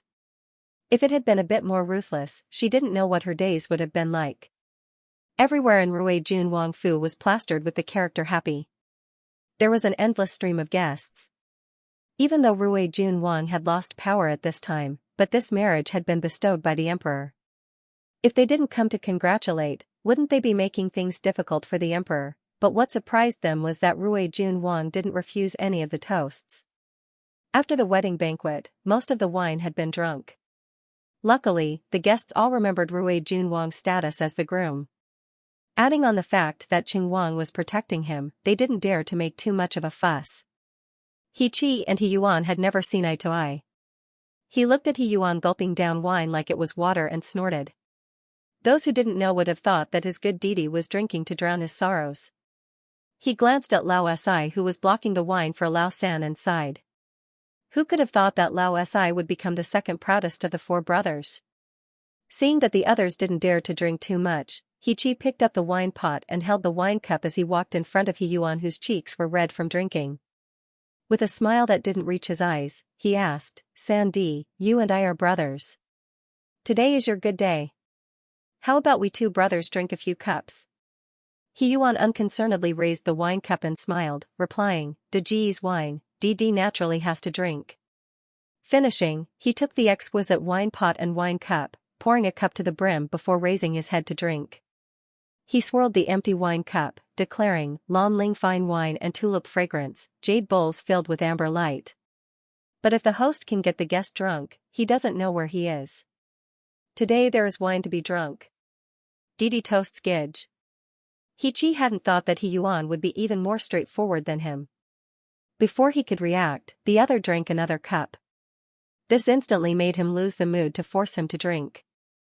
The one being forced to drink was even more excited than the one who was forced to drink. What was the point? The other people saw this scene and assumed that Ning Wang was purposefully making things difficult for Rui Jun Wang. Thinking of the many years of grievances between the two brothers, no one was blind enough to come forward and silently drink. At the side, He Ming looked at the scene. For some reason, he thought of a secret rumor that San Ji seemed to have some feelings for the Empress. Realizing that he had thought of something he shouldn't have, He Ming hurriedly shook his head. San Ji and Huang Sa didn't have any relationship. San Ji didn't have any feelings for Huang Sa. It was just that the two had almost been betrothed. Someone must have purposefully slandered them. Seeing that San Ji was completely drunk, He Ming had no choice but to help him back to the rear courtyard. The bride's veil hadn't been taken off, the wine hadn't been exchanged, but the groom was so drunk that he was unconscious. That was too unseemly. He-chi didn't stop He Ming's actions. He watched with waning interest as He Ming supported the person away and turned to leave Rui Jun Wang Fu. Looking at the thick snow on the street outside, he exhaled a white breath. He said to the attendant behind him, "So boring, let's go back." He and Lao San had fought for so many years. In the end, the throne hadn't landed on either of their heads. Thinking about it, it really was ironic. He-yuan held onto the door and staggered over to the wedding bed. He looked at the woman who was covered by the red veil of dragon and phoenix. He took the wedding name and lifted the veil. His expression changed slightly as he muttered, "What a beautiful face." That year on the jade steps under the fireworks, the woman dressed in red seemed to be just as beautiful. Her eyes were like the sun, so dazzling that people couldn't help but take a few more glances. Taking the wine cup, his drunken eyes revealed a smile. The two crossed their arms. His voice was slightly hoarse but carried a satisfied smile. "Let us be together for 100 years, and never leave each other." Lu Yurong looked at the smiling handsome man in front of her, her heart skipped a beat, her cheeks were also stained with embroidery. She took the wine cup that the other party handed over, and under his gentle gaze, drank this cup of wine that had been crossed over. He-yuan reached out to pull her into his embrace, his smile lingering and gentle. "So good, so good." Her hands trembled slightly. In the end, she slowly returned the hug to this man. The snowy night was long and short, but to her, it was better than she had imagined. The red candles of Rui Jun Wang Fu burned for the entire night. It was like burning a beautiful dream, beautiful but slightly illusory. In Tianqi Palace, Chu Qingju lay in He Hang's embrace. She abruptly woke up from her dreams. There was a faint light coming through the window. Listening to the sound of snow outside, she felt unparalleled serenity, the warmth of the bed. "Sleep well," the voice of the man beside her was groggy as though he hadn't woken up from his dream. But his arms had habitually pulled her into his embrace as though he had done it countless times, practiced and matter-of-factly. Chu Qingju smiled. She moved her head closer to the man's embrace and slowly closed her eyes. In the second year of Jiayu, the eldest imperial son was named Yao by the emperor. There was a saying, "Yao, Yao, the light shines." Just this name, it was enough to see the expectations the emperor had for His Highness the eldest imperial son. In this world, what was more important than light? After that, the empress moved out of the rear hall of Tianqi Palace and moved to Kuei-Yuan Palace. Some people speculated that the emperor would gradually move his gaze to the other women in the Hogong, right? Who knew that the emperor even ate and lived in Kuei Yuan Palace? The other women in the Hogong didn't receive favor, but the feelings of the emperor and empress became deeper and deeper. It seemed like it would become the legend of the love between the emperor and empress of Delong. But right now, it wasn't long. Who knew how long the emperor's love would last? If the two empress dowagers didn't express their stance on the matter, some of the senior officials wanted to persuade but didn't dare to provoke the emperor's anger. So no one dared to say that the emperor only favored the empress. Maybe the entire world was waiting to see when the curtain would fall on this good show of the emperor and empress. No matter how beautiful the show was, there would always be a time when the curtain would fall. In any case, they didn't believe that there would be an emperor that was loyal to love in this world.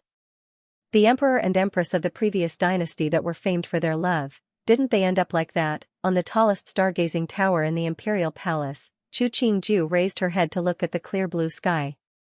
She raised a hand to cover the slightly blinding sunlight. She suddenly asked, Mu Jin, what do you think that cloud will become? Mu Jin raised her head to look at the white cloud. Before she could answer, she saw the emperor appear at the bottom of the tower. With a glance, it was clear that he had come to find the empress. Nyang, the emperor has come. Chu Qingju lowered her head to look at the man hurriedly climbing up the stargazing tower. A sliver of a smile appeared on her face. Mu Jin looked at the beautiful white cloud again and thought unconcernedly, clouds were always something that changed. Who knew what it would become? But that blinding sun, it would rise and set as usual every day. He went up the tower. Looking at the woman wearing a red phoenix robe under the sunlight, he suddenly thought of a poem. There is a beautiful person, I will never forget when I see her.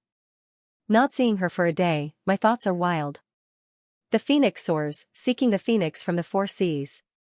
Let words match virtue, hand in hand. If I cannot fly, I will perish. The smile of a beautiful person, I will never forget, I will sink into oblivion.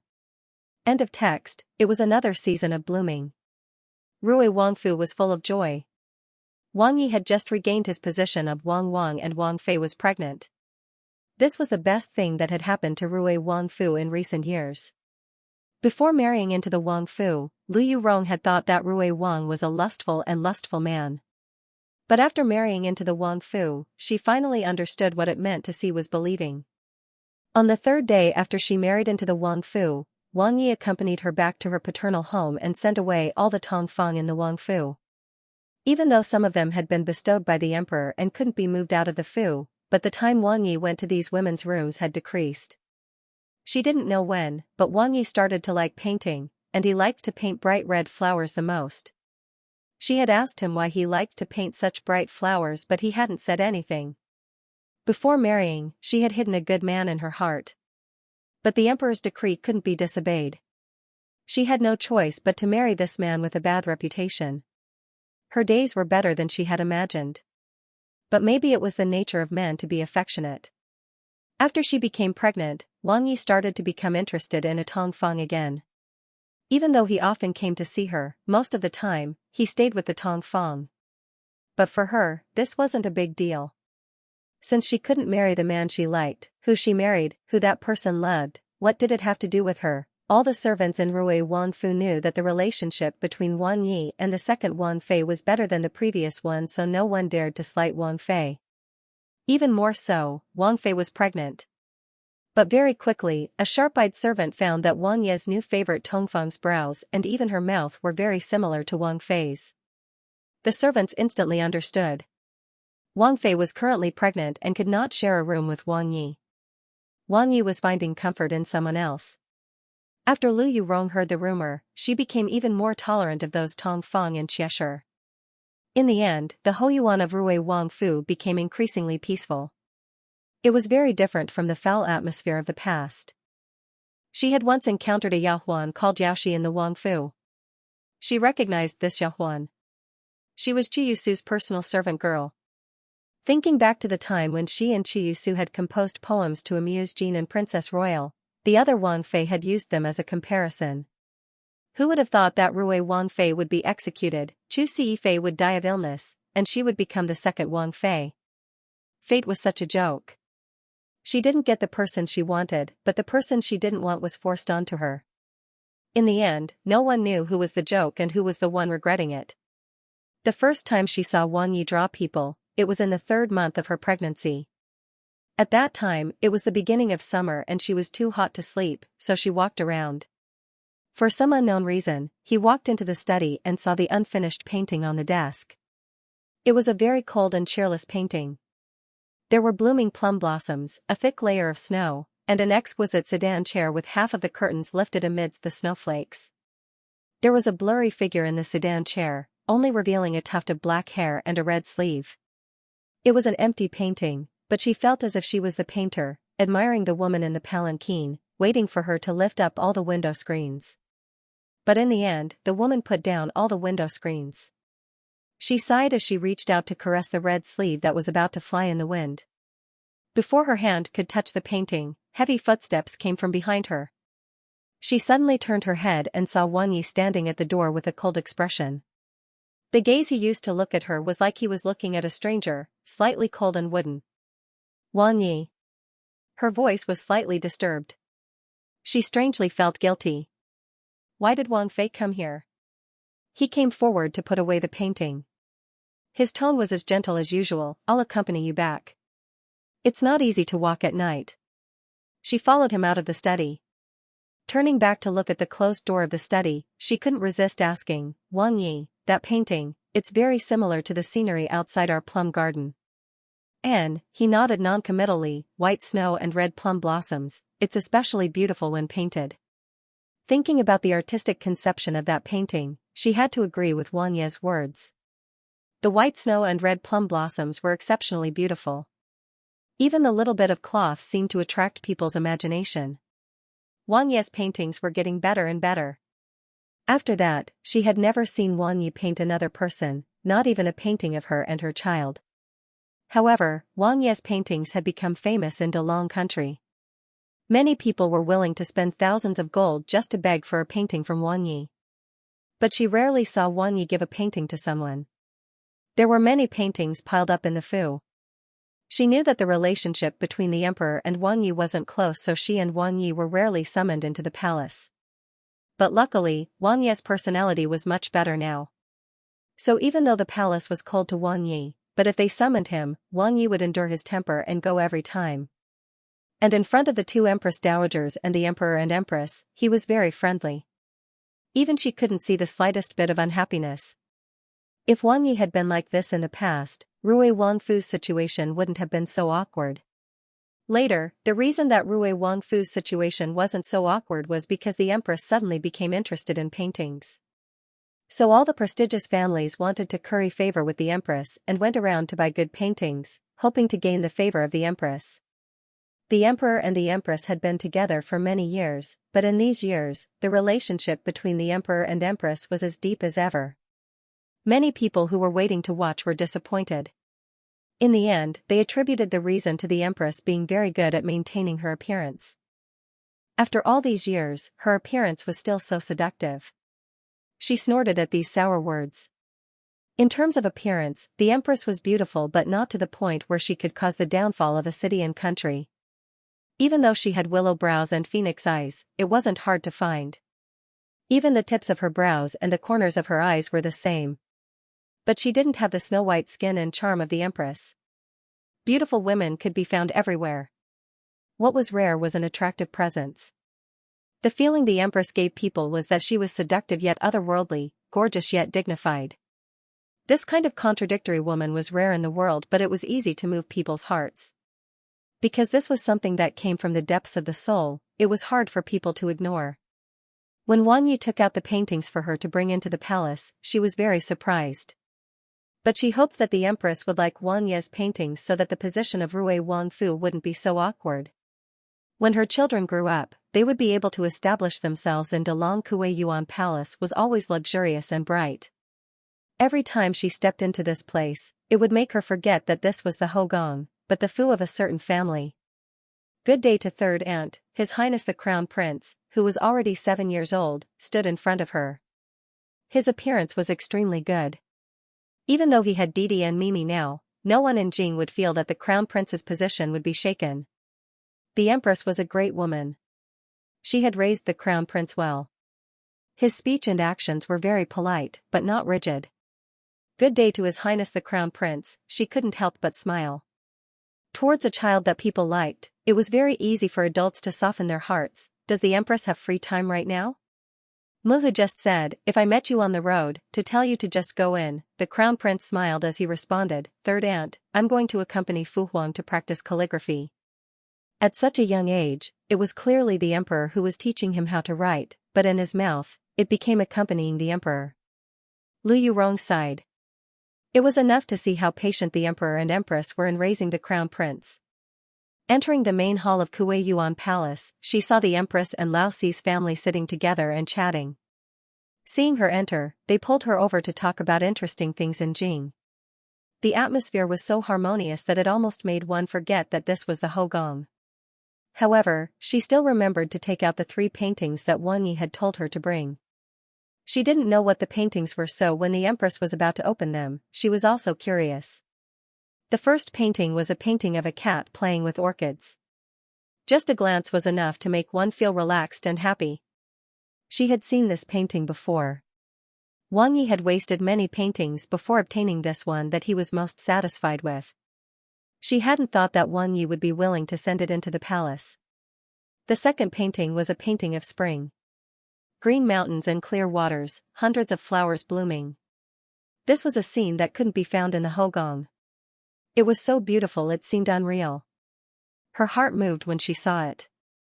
This painting had been painted by Wang Yi for several months and hung in his bedroom to admire. He had also sent it into the palace. When the third painting slowly unfurled, she stilled. She hadn't thought that the painting that Wang Yi had put away in the past would once again appear in front of her. Painting of winter snow and red plum blossoms. The empress' white finger lightly touched the corner of the painting. A long time later, she said, "A good painting of red plum blossoms. The whiter the snow, the redder the plum blossoms." She finally saw that where the empress had touched, half a figure could be seen. But because this figure was wearing white clothing, it was hard for people to find it.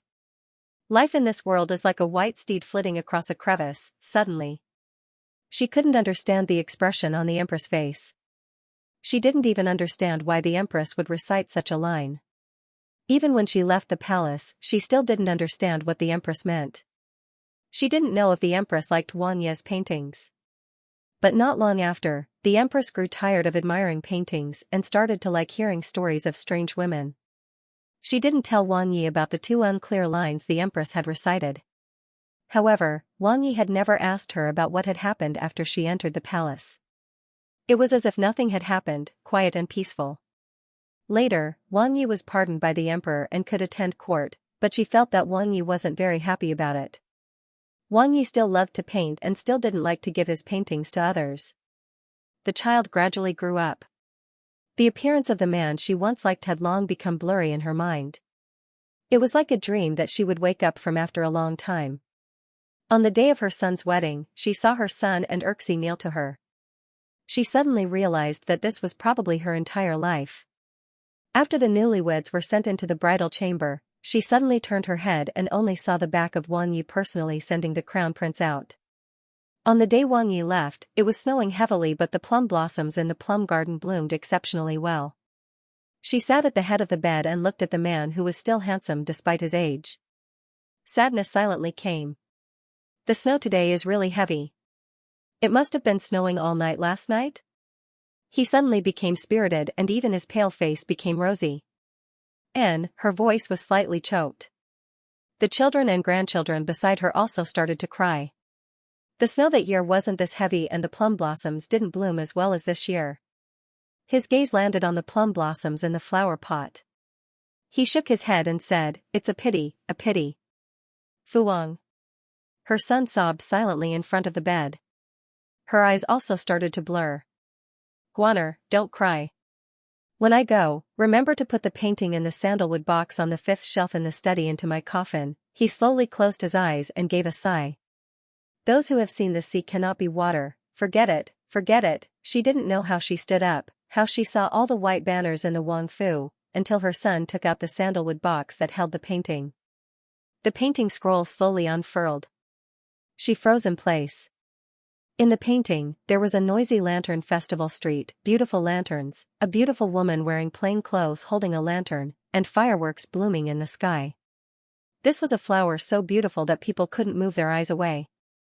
It was a painting of all the emotions of the person who painted it, just to draw out the skin of a beauty, the bones of a beauty, and the feelings buried deep in the heart. Go, go, go, go, leave the monarch forever. Separated by tens of thousands of li, each at the end of the world. Trembling, she recited the poem on the painting scroll. Lu Yurong thought of the night of their wedding, how he gently caressed her brows. Gently rolling up the painting, she put it into the sandalwood box. Closing the lid, she wiped the tears in her eyes, put this under Wang Ye's coffin pillow. The painting of a beauty, the bones of a hero, in the end, it was just a pile of dirt. Life in the world was like a white steed passing through a crack, that was all. She thought, she might understand a bit. In the 7th year of Jiayu, the empress gave birth to the eldest princess for the emperor. From then on, the emperor and empress had 2 imperial sons and 1 princess. With sons and daughters, they were all good. The imperial house hadn't taken female candidates into Jing for 7 whole years, so the memorials at court urging the emperor to take female candidates into Jing increased. Even if the emperor himself wasn't willing to take too many women into the palace, he had to think about the other young masters of the imperial house or prestigious families in Jing. They still had thoughts of taking concubines. This time, He Hing didn't strongly object and agreed to the officials taking female candidates into Jing. After 3 months, the female candidates from all over the country had been chosen into the palace. These women were all from good families. The vulgar ones were quickly filtered out, and so were the ones with unattractive appearances. After round of filtering, there were only 20 or so people left. However, these 20 or so people couldn't be considered part of the Hogong. Unless the emperor picked someone to favor, according to the rules, these people would all be sent back to their hometowns after 5 years. Either they would be favored by the empress or the empress dowager and Taifei and be bestowed as a concubine, but that wasn't what they wanted. He Yao was the crown prince of Delong. Even though he was only 7, he already understood what it meant to have female candidates enter the palace. He looked at his 4-year-old Didi behind him and a profound expression came onto his face. Di, haven't you been learning recently? Why don't you ask Fu Huang more? When I was learning to write, Fu Huang was the one who taught me. Standing behind the two, Chu Qingju couldn't help but smile when she heard her eldest son's words. Back then, wasn't it just a matter of 2 or 3 years ago? She saw her eldest son's serious expression and beckoned her 2 sons in front of her. Tun Tun, Ting Ting, come here. He Yao hadn't thought that Muhu would hear his words. He pulled He Ting and obediently walked in front of Chu Qingju, asking in a small voice, Muhu, why have you come? Muhu can't come out for a walk. Chu Qingju crouched down and hugged her 2 sons. She smiled and said, I'm going to Chaoming Hall to take care of some matters. You 2 brothers have fun. At noon, Muhu will get the chef to make your favorite dishes. He Yao's toes spun on the ground and then he said, is Muhu going to choose Fei Pin for Fu Huang? Who told you this? Chu Qingju laughed but she didn't coax the children just because they were young. She explained seriously, Muhu is really going to see those female candidates, but it's not for your Fu Huang. These female candidates, other than your Fu Huang, they can go serve other people. Then let them dig earthworms for me. He Ting clapped his hands excitedly. I can't even dig earthworms. Chu Qingju patted her youngest son's head that was shaved like a pan. Chu Qingju huffed at her youngest son's head that had been shaved into a spatula. What are you doing here? He Yao patted his younger brother's shoulder sternly. He raised his chin and said, what we need to do now is keep these female candidates away from Fu Huang. Let the eunuchs do digging earthworms. Those female candidates are soft and have no energy at all, how can they dig earthworms? You, a man, cannot do it, do you think those female candidates can do it? Chu Qingju smiled as she looked at her 2 sons. The eldest son's hands were behind his back, and he had an expression of I don't want to see those women, but for Muhu, I can force myself to go. The youngest son also had an expectant expression. She shook her head helplessly, all right, you 2 can come together. Chu Qingju smiled as she looked at her 2 sons. The eldest son's hands were behind his back, And he had an expression of I don't want to see those women, but for Muhu, I can force myself to go. The youngest son also had an expectant expression. She shook her head helplessly. All right, you two can come together. Seeing Muhu agree to their request, Xiao coughed dryly and then reached out to hold his brother's hand. He ordered solemnly, when you see those female candidates, you have to behave better. We are Muhu's children, don't lose Muhu's face. Ting obediently nodded and patted his chest. Don't worry, Ge, we are the crown prince and imperial son. Didn't Muhu say that when the two of us are together, we are invincible yellow buns? The corner of Xiao's mouth twitched. He didn't believe this kind of words to coax children. They weren't 3 or 4 years old. The female candidates that had passed through the layers of selection were extremely uneasy. The news of the emperor and empress's deep love had spread through all of Delong. They were afraid that the empress would treat them harshly, and that they would have the life to enter the palace, but not the life to enjoy wealth. Who knew that in the days that they had been in the palace, they hadn't been treated harshly at all? They hadn't even seen the people around the empress. When someone was brought to Xiaoming Hall, they finally remembered that this was the last round of selection. The emperor and empress would personally inspect them. If they were to their liking, they could become part of the Feiping of the Hogong. Some people were still trembling. Some people's thoughts had started to waver. They were all outstanding women from all over the world.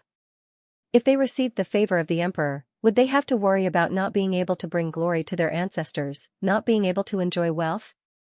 Even more, the empress was already 23 and the emperor was only a few years older than the empress. After so many years, no matter how deep the feelings were, they weren't as strong as they had been in the beginning. They were all 88 females. Even if they weren't as beautiful as the empress, they were at least younger than the empress, more energetic than the empress. That was their capital.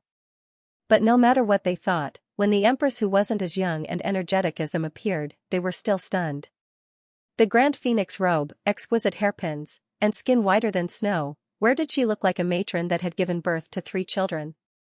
When the empress held the hands of a palace maid and walked up the jade stairs to sit on the phoenix chair, they all knelt down in greeting. The bit of arrogance they had before had disappeared without a trace. Stand up, Chu Qingju let her 2 sons sit beside her. She smiled as she looked at the 20 or 30 young females below. Our Delong has good weather and can always raise all kinds of beauties. Seeing everyone today, Ben Gong is pleased to see you. The female candidates hadn't expected that the empress would be such a beautiful and gentle person. Many of them had good feelings towards the empress and forgot their original intentions. Those with sharp eyes saw the 2 boys sitting beside the empress and instantly understood that they were most likely the crown prince and the second imperial prince. Thinking that the empress still had a princess that was only 5 months old, the smarter ones gave up on the idea of entering the Hogong. Putting aside whether they would be favored or not, just offending the empress, they wouldn't have good days in the future. The emperor is busy with government affairs and specially ordered Ben Gong to come see you girls. Chu Qingju swept the expressions on the faces of the young females below. Seeing that these people's behavior was very appropriate, she knew that this batch of female candidates would be less worrisome than the last years of Qingde. Are you girls used to the palace? The female candidates standing below all said they were very used to it and praised the people and things in the palace.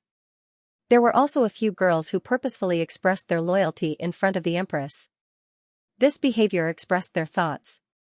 Of course, Chu Qingju understood. But from beginning to end, she didn't acknowledge these people's voluntary displays of goodwill. After leaving Xiaoming Hall, she said to her 2 sons beside her, "Did you see? Your Fu Huang won't be interested in girls like this. You are still young, just grow up happily. These things aren't things that little men should be concerned about." As a son, Muhu's matters are things that a man should be concerned about. Xiao raised his chin and said, "A man should be like this." Ting nodded in confusion at the side. Even though he didn't understand, he clearly heard Muhu and men. He expressed his agreement. Chu Qingju's heart warmed. She crouched down to hug her 2 sons. Muhu has 2 manly sons, it's a blessing. In the future, Tun Tun and Ting Ting have to protect their mother, wife and children. This is what men should do. The 2 young children solemnly nodded. Chu Qingju looked at them, her smile like a flower. Not long after, most of the 20 or so female candidates were sent back to their hometowns. These female candidates were very happy when they left. When they returned, if someone asked, they would talk about how good the empress was. It caused some impoverished scholars to write stories about the empress, but they were all stories that beautified the empress. Chu Qingju didn't know what had happened outside the palace, but something unexpected had happened inside the palace. That was, among the female candidates left behind, someone complained that the empress had monopolized the emperor's favor and was too jealous. When the words came out, it created a storm in the Hogong. Everyone was waiting to see what would happen to this arrogant female candidate. It had to be known that the empress was very kind to Heng Fei and Luo Guipin. The emperor rested in Kuei Yuan Palace every day, that was the emperor's own decision. No matter how capable the empress was, she couldn't tie the emperor's feet, could she? So in other people's eyes, this was a huge joke. It wasn't that there weren't blind palace maids in the palace who wanted to become a phoenix from a sparrow, but no one had ever succeeded. Where did this female candidate get her confidence from? In reality, Chu Qingju was also slightly curious. She sat in the pavilion in the middle of the pond in the imperial garden and carelessly threw the bait in her hands to the goldfish in the lotus pond. She turned to look at the female candidate called Chu Bai who was kneeling in front of her. This was a very beautiful girl. Her brows carried a pride that other women didn't have. She took the handkerchief that Mu Jin handed over and wiped her hands. She sighed, these years, there has never been a lack of women in the Hogong who want to be Fei Pin. You are not the first, and you will not be the last. Chu Bai had long regretted what she had said in a moment of anger. Hearing the empress speak, she obediently and respectfully knelt. She was afraid that if she angered the empress, she wouldn't even be able to keep her little life. As a woman, if one could choose, then it would be to obtain the heart of one person and never leave. Chu Qingju saw the puzzlement on Chu Bai's face and smiled, but the men in the world are fickle, and the women are infatuated. The ending is often crueler than imagined. Hearing this, Chu Bai's heart moved slightly. For some reason, she gathered her courage to raise her head to look at the empress. She found that there wasn't any anger on the empress' face, but an unspeakable warmth. Her heart moved slightly and she regretted her careless grumbling. Empress Nyang. Chu Bai stammered, newbie knows her wrongs, and asks for Empress Nyang's forgiveness.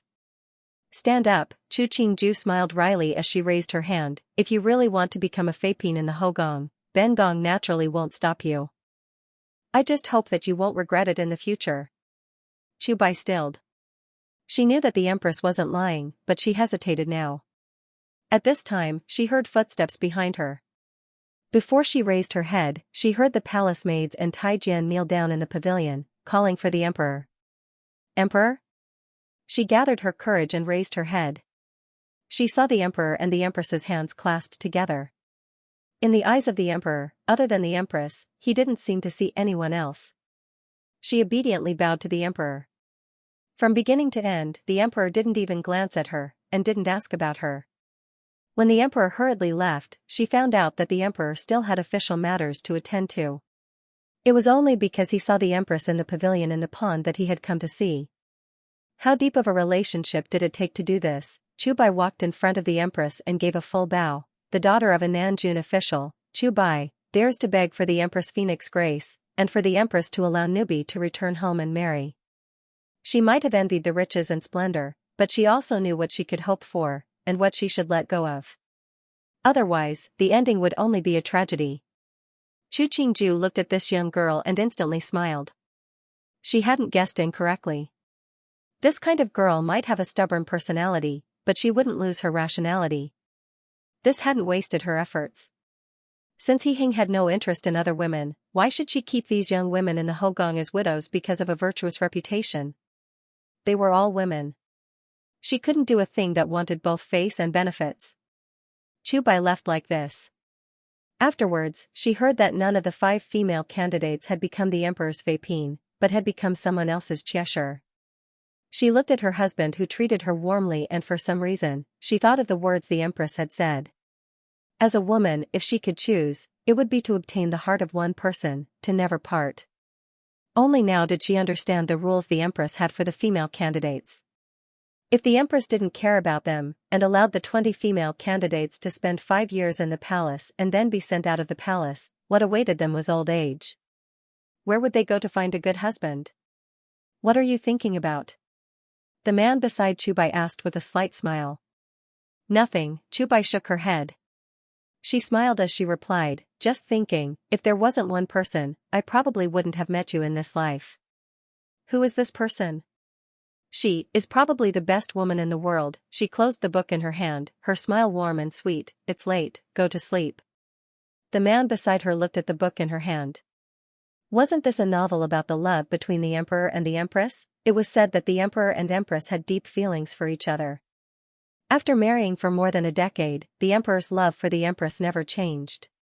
Right now, the two had both a son and a daughter, the envy of many men and women in the world. He smiled.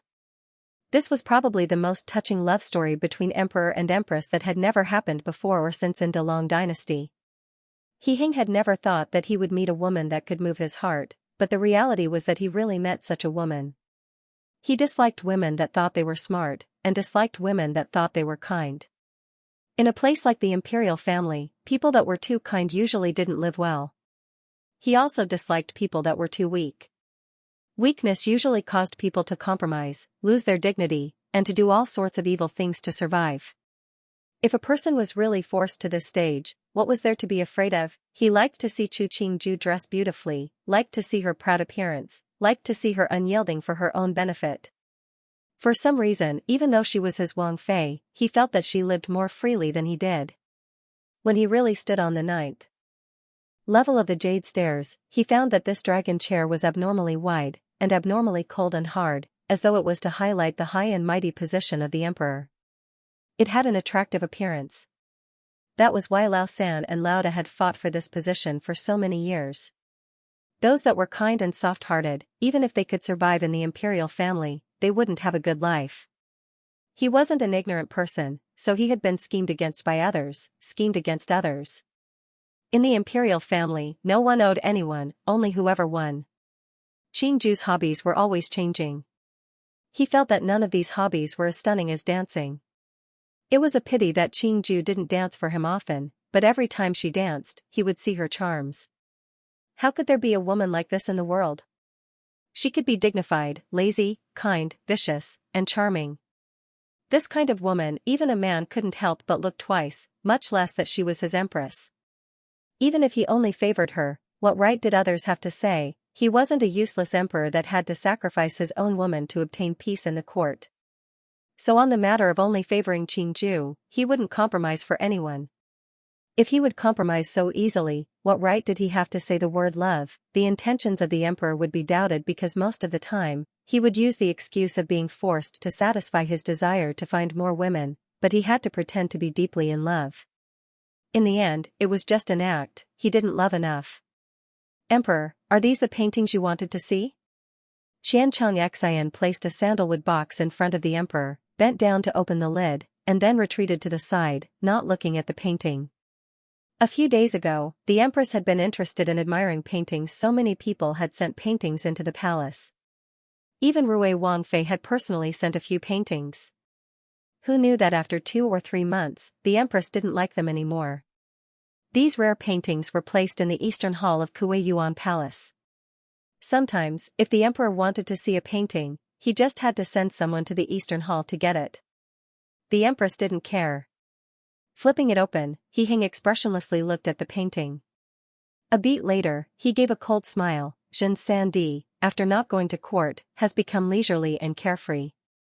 He had heard that his third brother was very good at painting landscapes, but he hadn't expected that he would be able to paint such a melancholy scene with people in his paintings.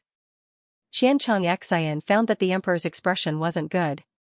Remembering that this painting had been sent in by Rui Wangfei, he guessed that the emperor still held a grudge against Rui Wang. He didn't dare to speak, docilely standing to one side, waiting for the emperor to speak. Put the paintings back, he curled the corner of his mouth, revealing a hint of disdain. Even though the empress doesn't like to admire paintings, and has long forgotten about these things, but the people below still have to use boxes to put them away. Nukai will remember, Xianxia didn't understand the emperor's meaning even more, but he still went forward to put away the painting and took it back to Kuei Palace. Who knew that when he entered the gates of Kuei Palace, he encountered the empress, who was holding the little princess outside to bask in the sun. He instantly knelt in front of the empress. "The emperor sent you to take the painting over again?" The empress handed the little princess to the nursemaid behind her. She bent down and randomly took one of the boxes. After opening the painting, she gave a small smile. "Where can one transform?" "A plum blossom tree blossoms. This person really likes plum blossoms." "Who is the painter?" Xianxia didn't know what to say. This painting had been sent over by Rui Wangfei a few days ago. Even when the emperor learned of this, he had specially told him to pick it up and look at it. Who knew that this person didn't even know who had sent it? "Empress, Nukai doesn't know." Xianxia squeezed out a smile and said, "The emperor wanted to admire paintings, so Nukai randomly took a few paintings that the emperor hasn't seen before. Nukai doesn't have the guts to look at the paintings. There's no signature on this painting." Chu Qingju carelessly shoved the painting back into Xianxia's hands. She waved her hand, ordering, "If that's the case, then put it back." After Xianxia left, Chu Qingju looked at her daughter, who was sleeping soundly in the nursemaid's arms. Her willow leaf-like eyebrows curved slightly as though she was smiling, but there wasn't much mirth in her eyes.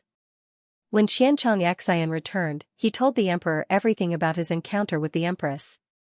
Then he found that the emperor's mood had been good for a few days.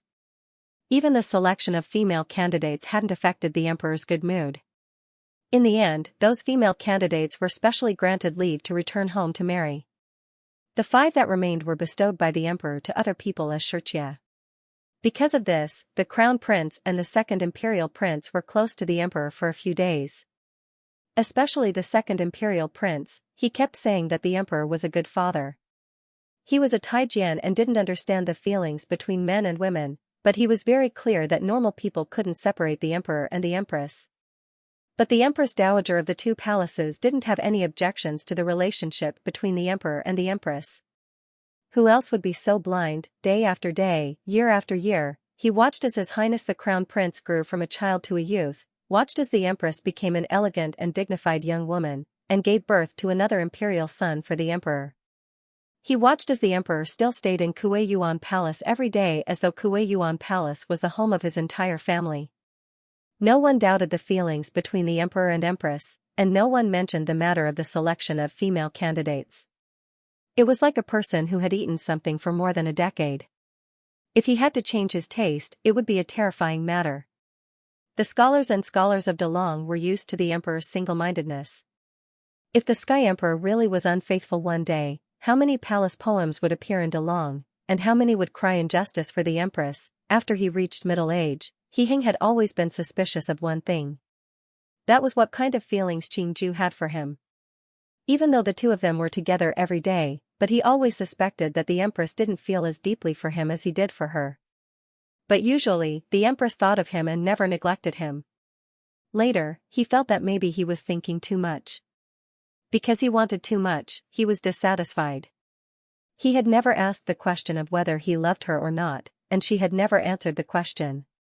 Until one time, when he was seriously ill and woke up, he found that Qingju, who always paid attention to her beauty, was by his side. She didn't have exquisite makeup, and there were dark circles around her eyes as though she had cried.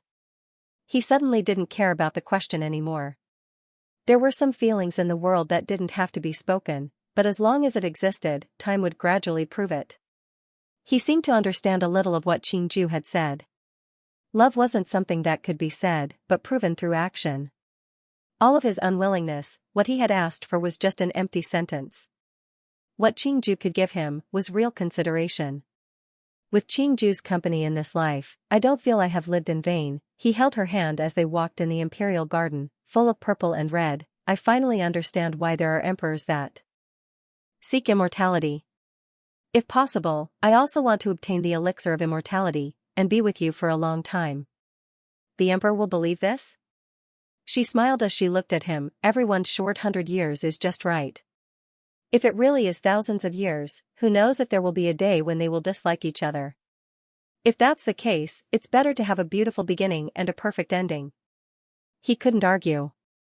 Maybe the two of them didn't believe in a love that would never change, but they believed that they could be with each other for a lifetime. This is good. Until death, the two of us can think of each other, he smiled, but his grip on her hand tightened. Our mausoleum has already started construction. A few decades later, when we lie inside, it won't be lonely. Born different, die in the same hole. Separated in this life, this love will never change, Chu Qingju smiled lightly. Who would have thought that she could walk to this step with a man, and this man was the emperor? But now, she was starting to believe those words. It's good that Qingju understands my intentions. Hing raised his head and pointed at the sunset in the sky. This evening's sun is like a poached egg. And Chu Qingju nodded and smiled, replying, it's very similar. The two held each other as they stood together. The sunset dragged out their shadows, twisting and twisting, unable to be separated. Not far away, Heng Fei and Luo Guipin looked at their backs. The two silently left.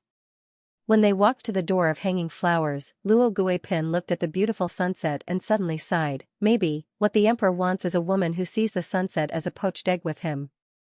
What sunset like a painting, what sunset like fire, it's not what the emperor wants. Heng Fei smiled faintly, remarking, what the emperor wants is a real woman. The four arts are just the icing on the cake.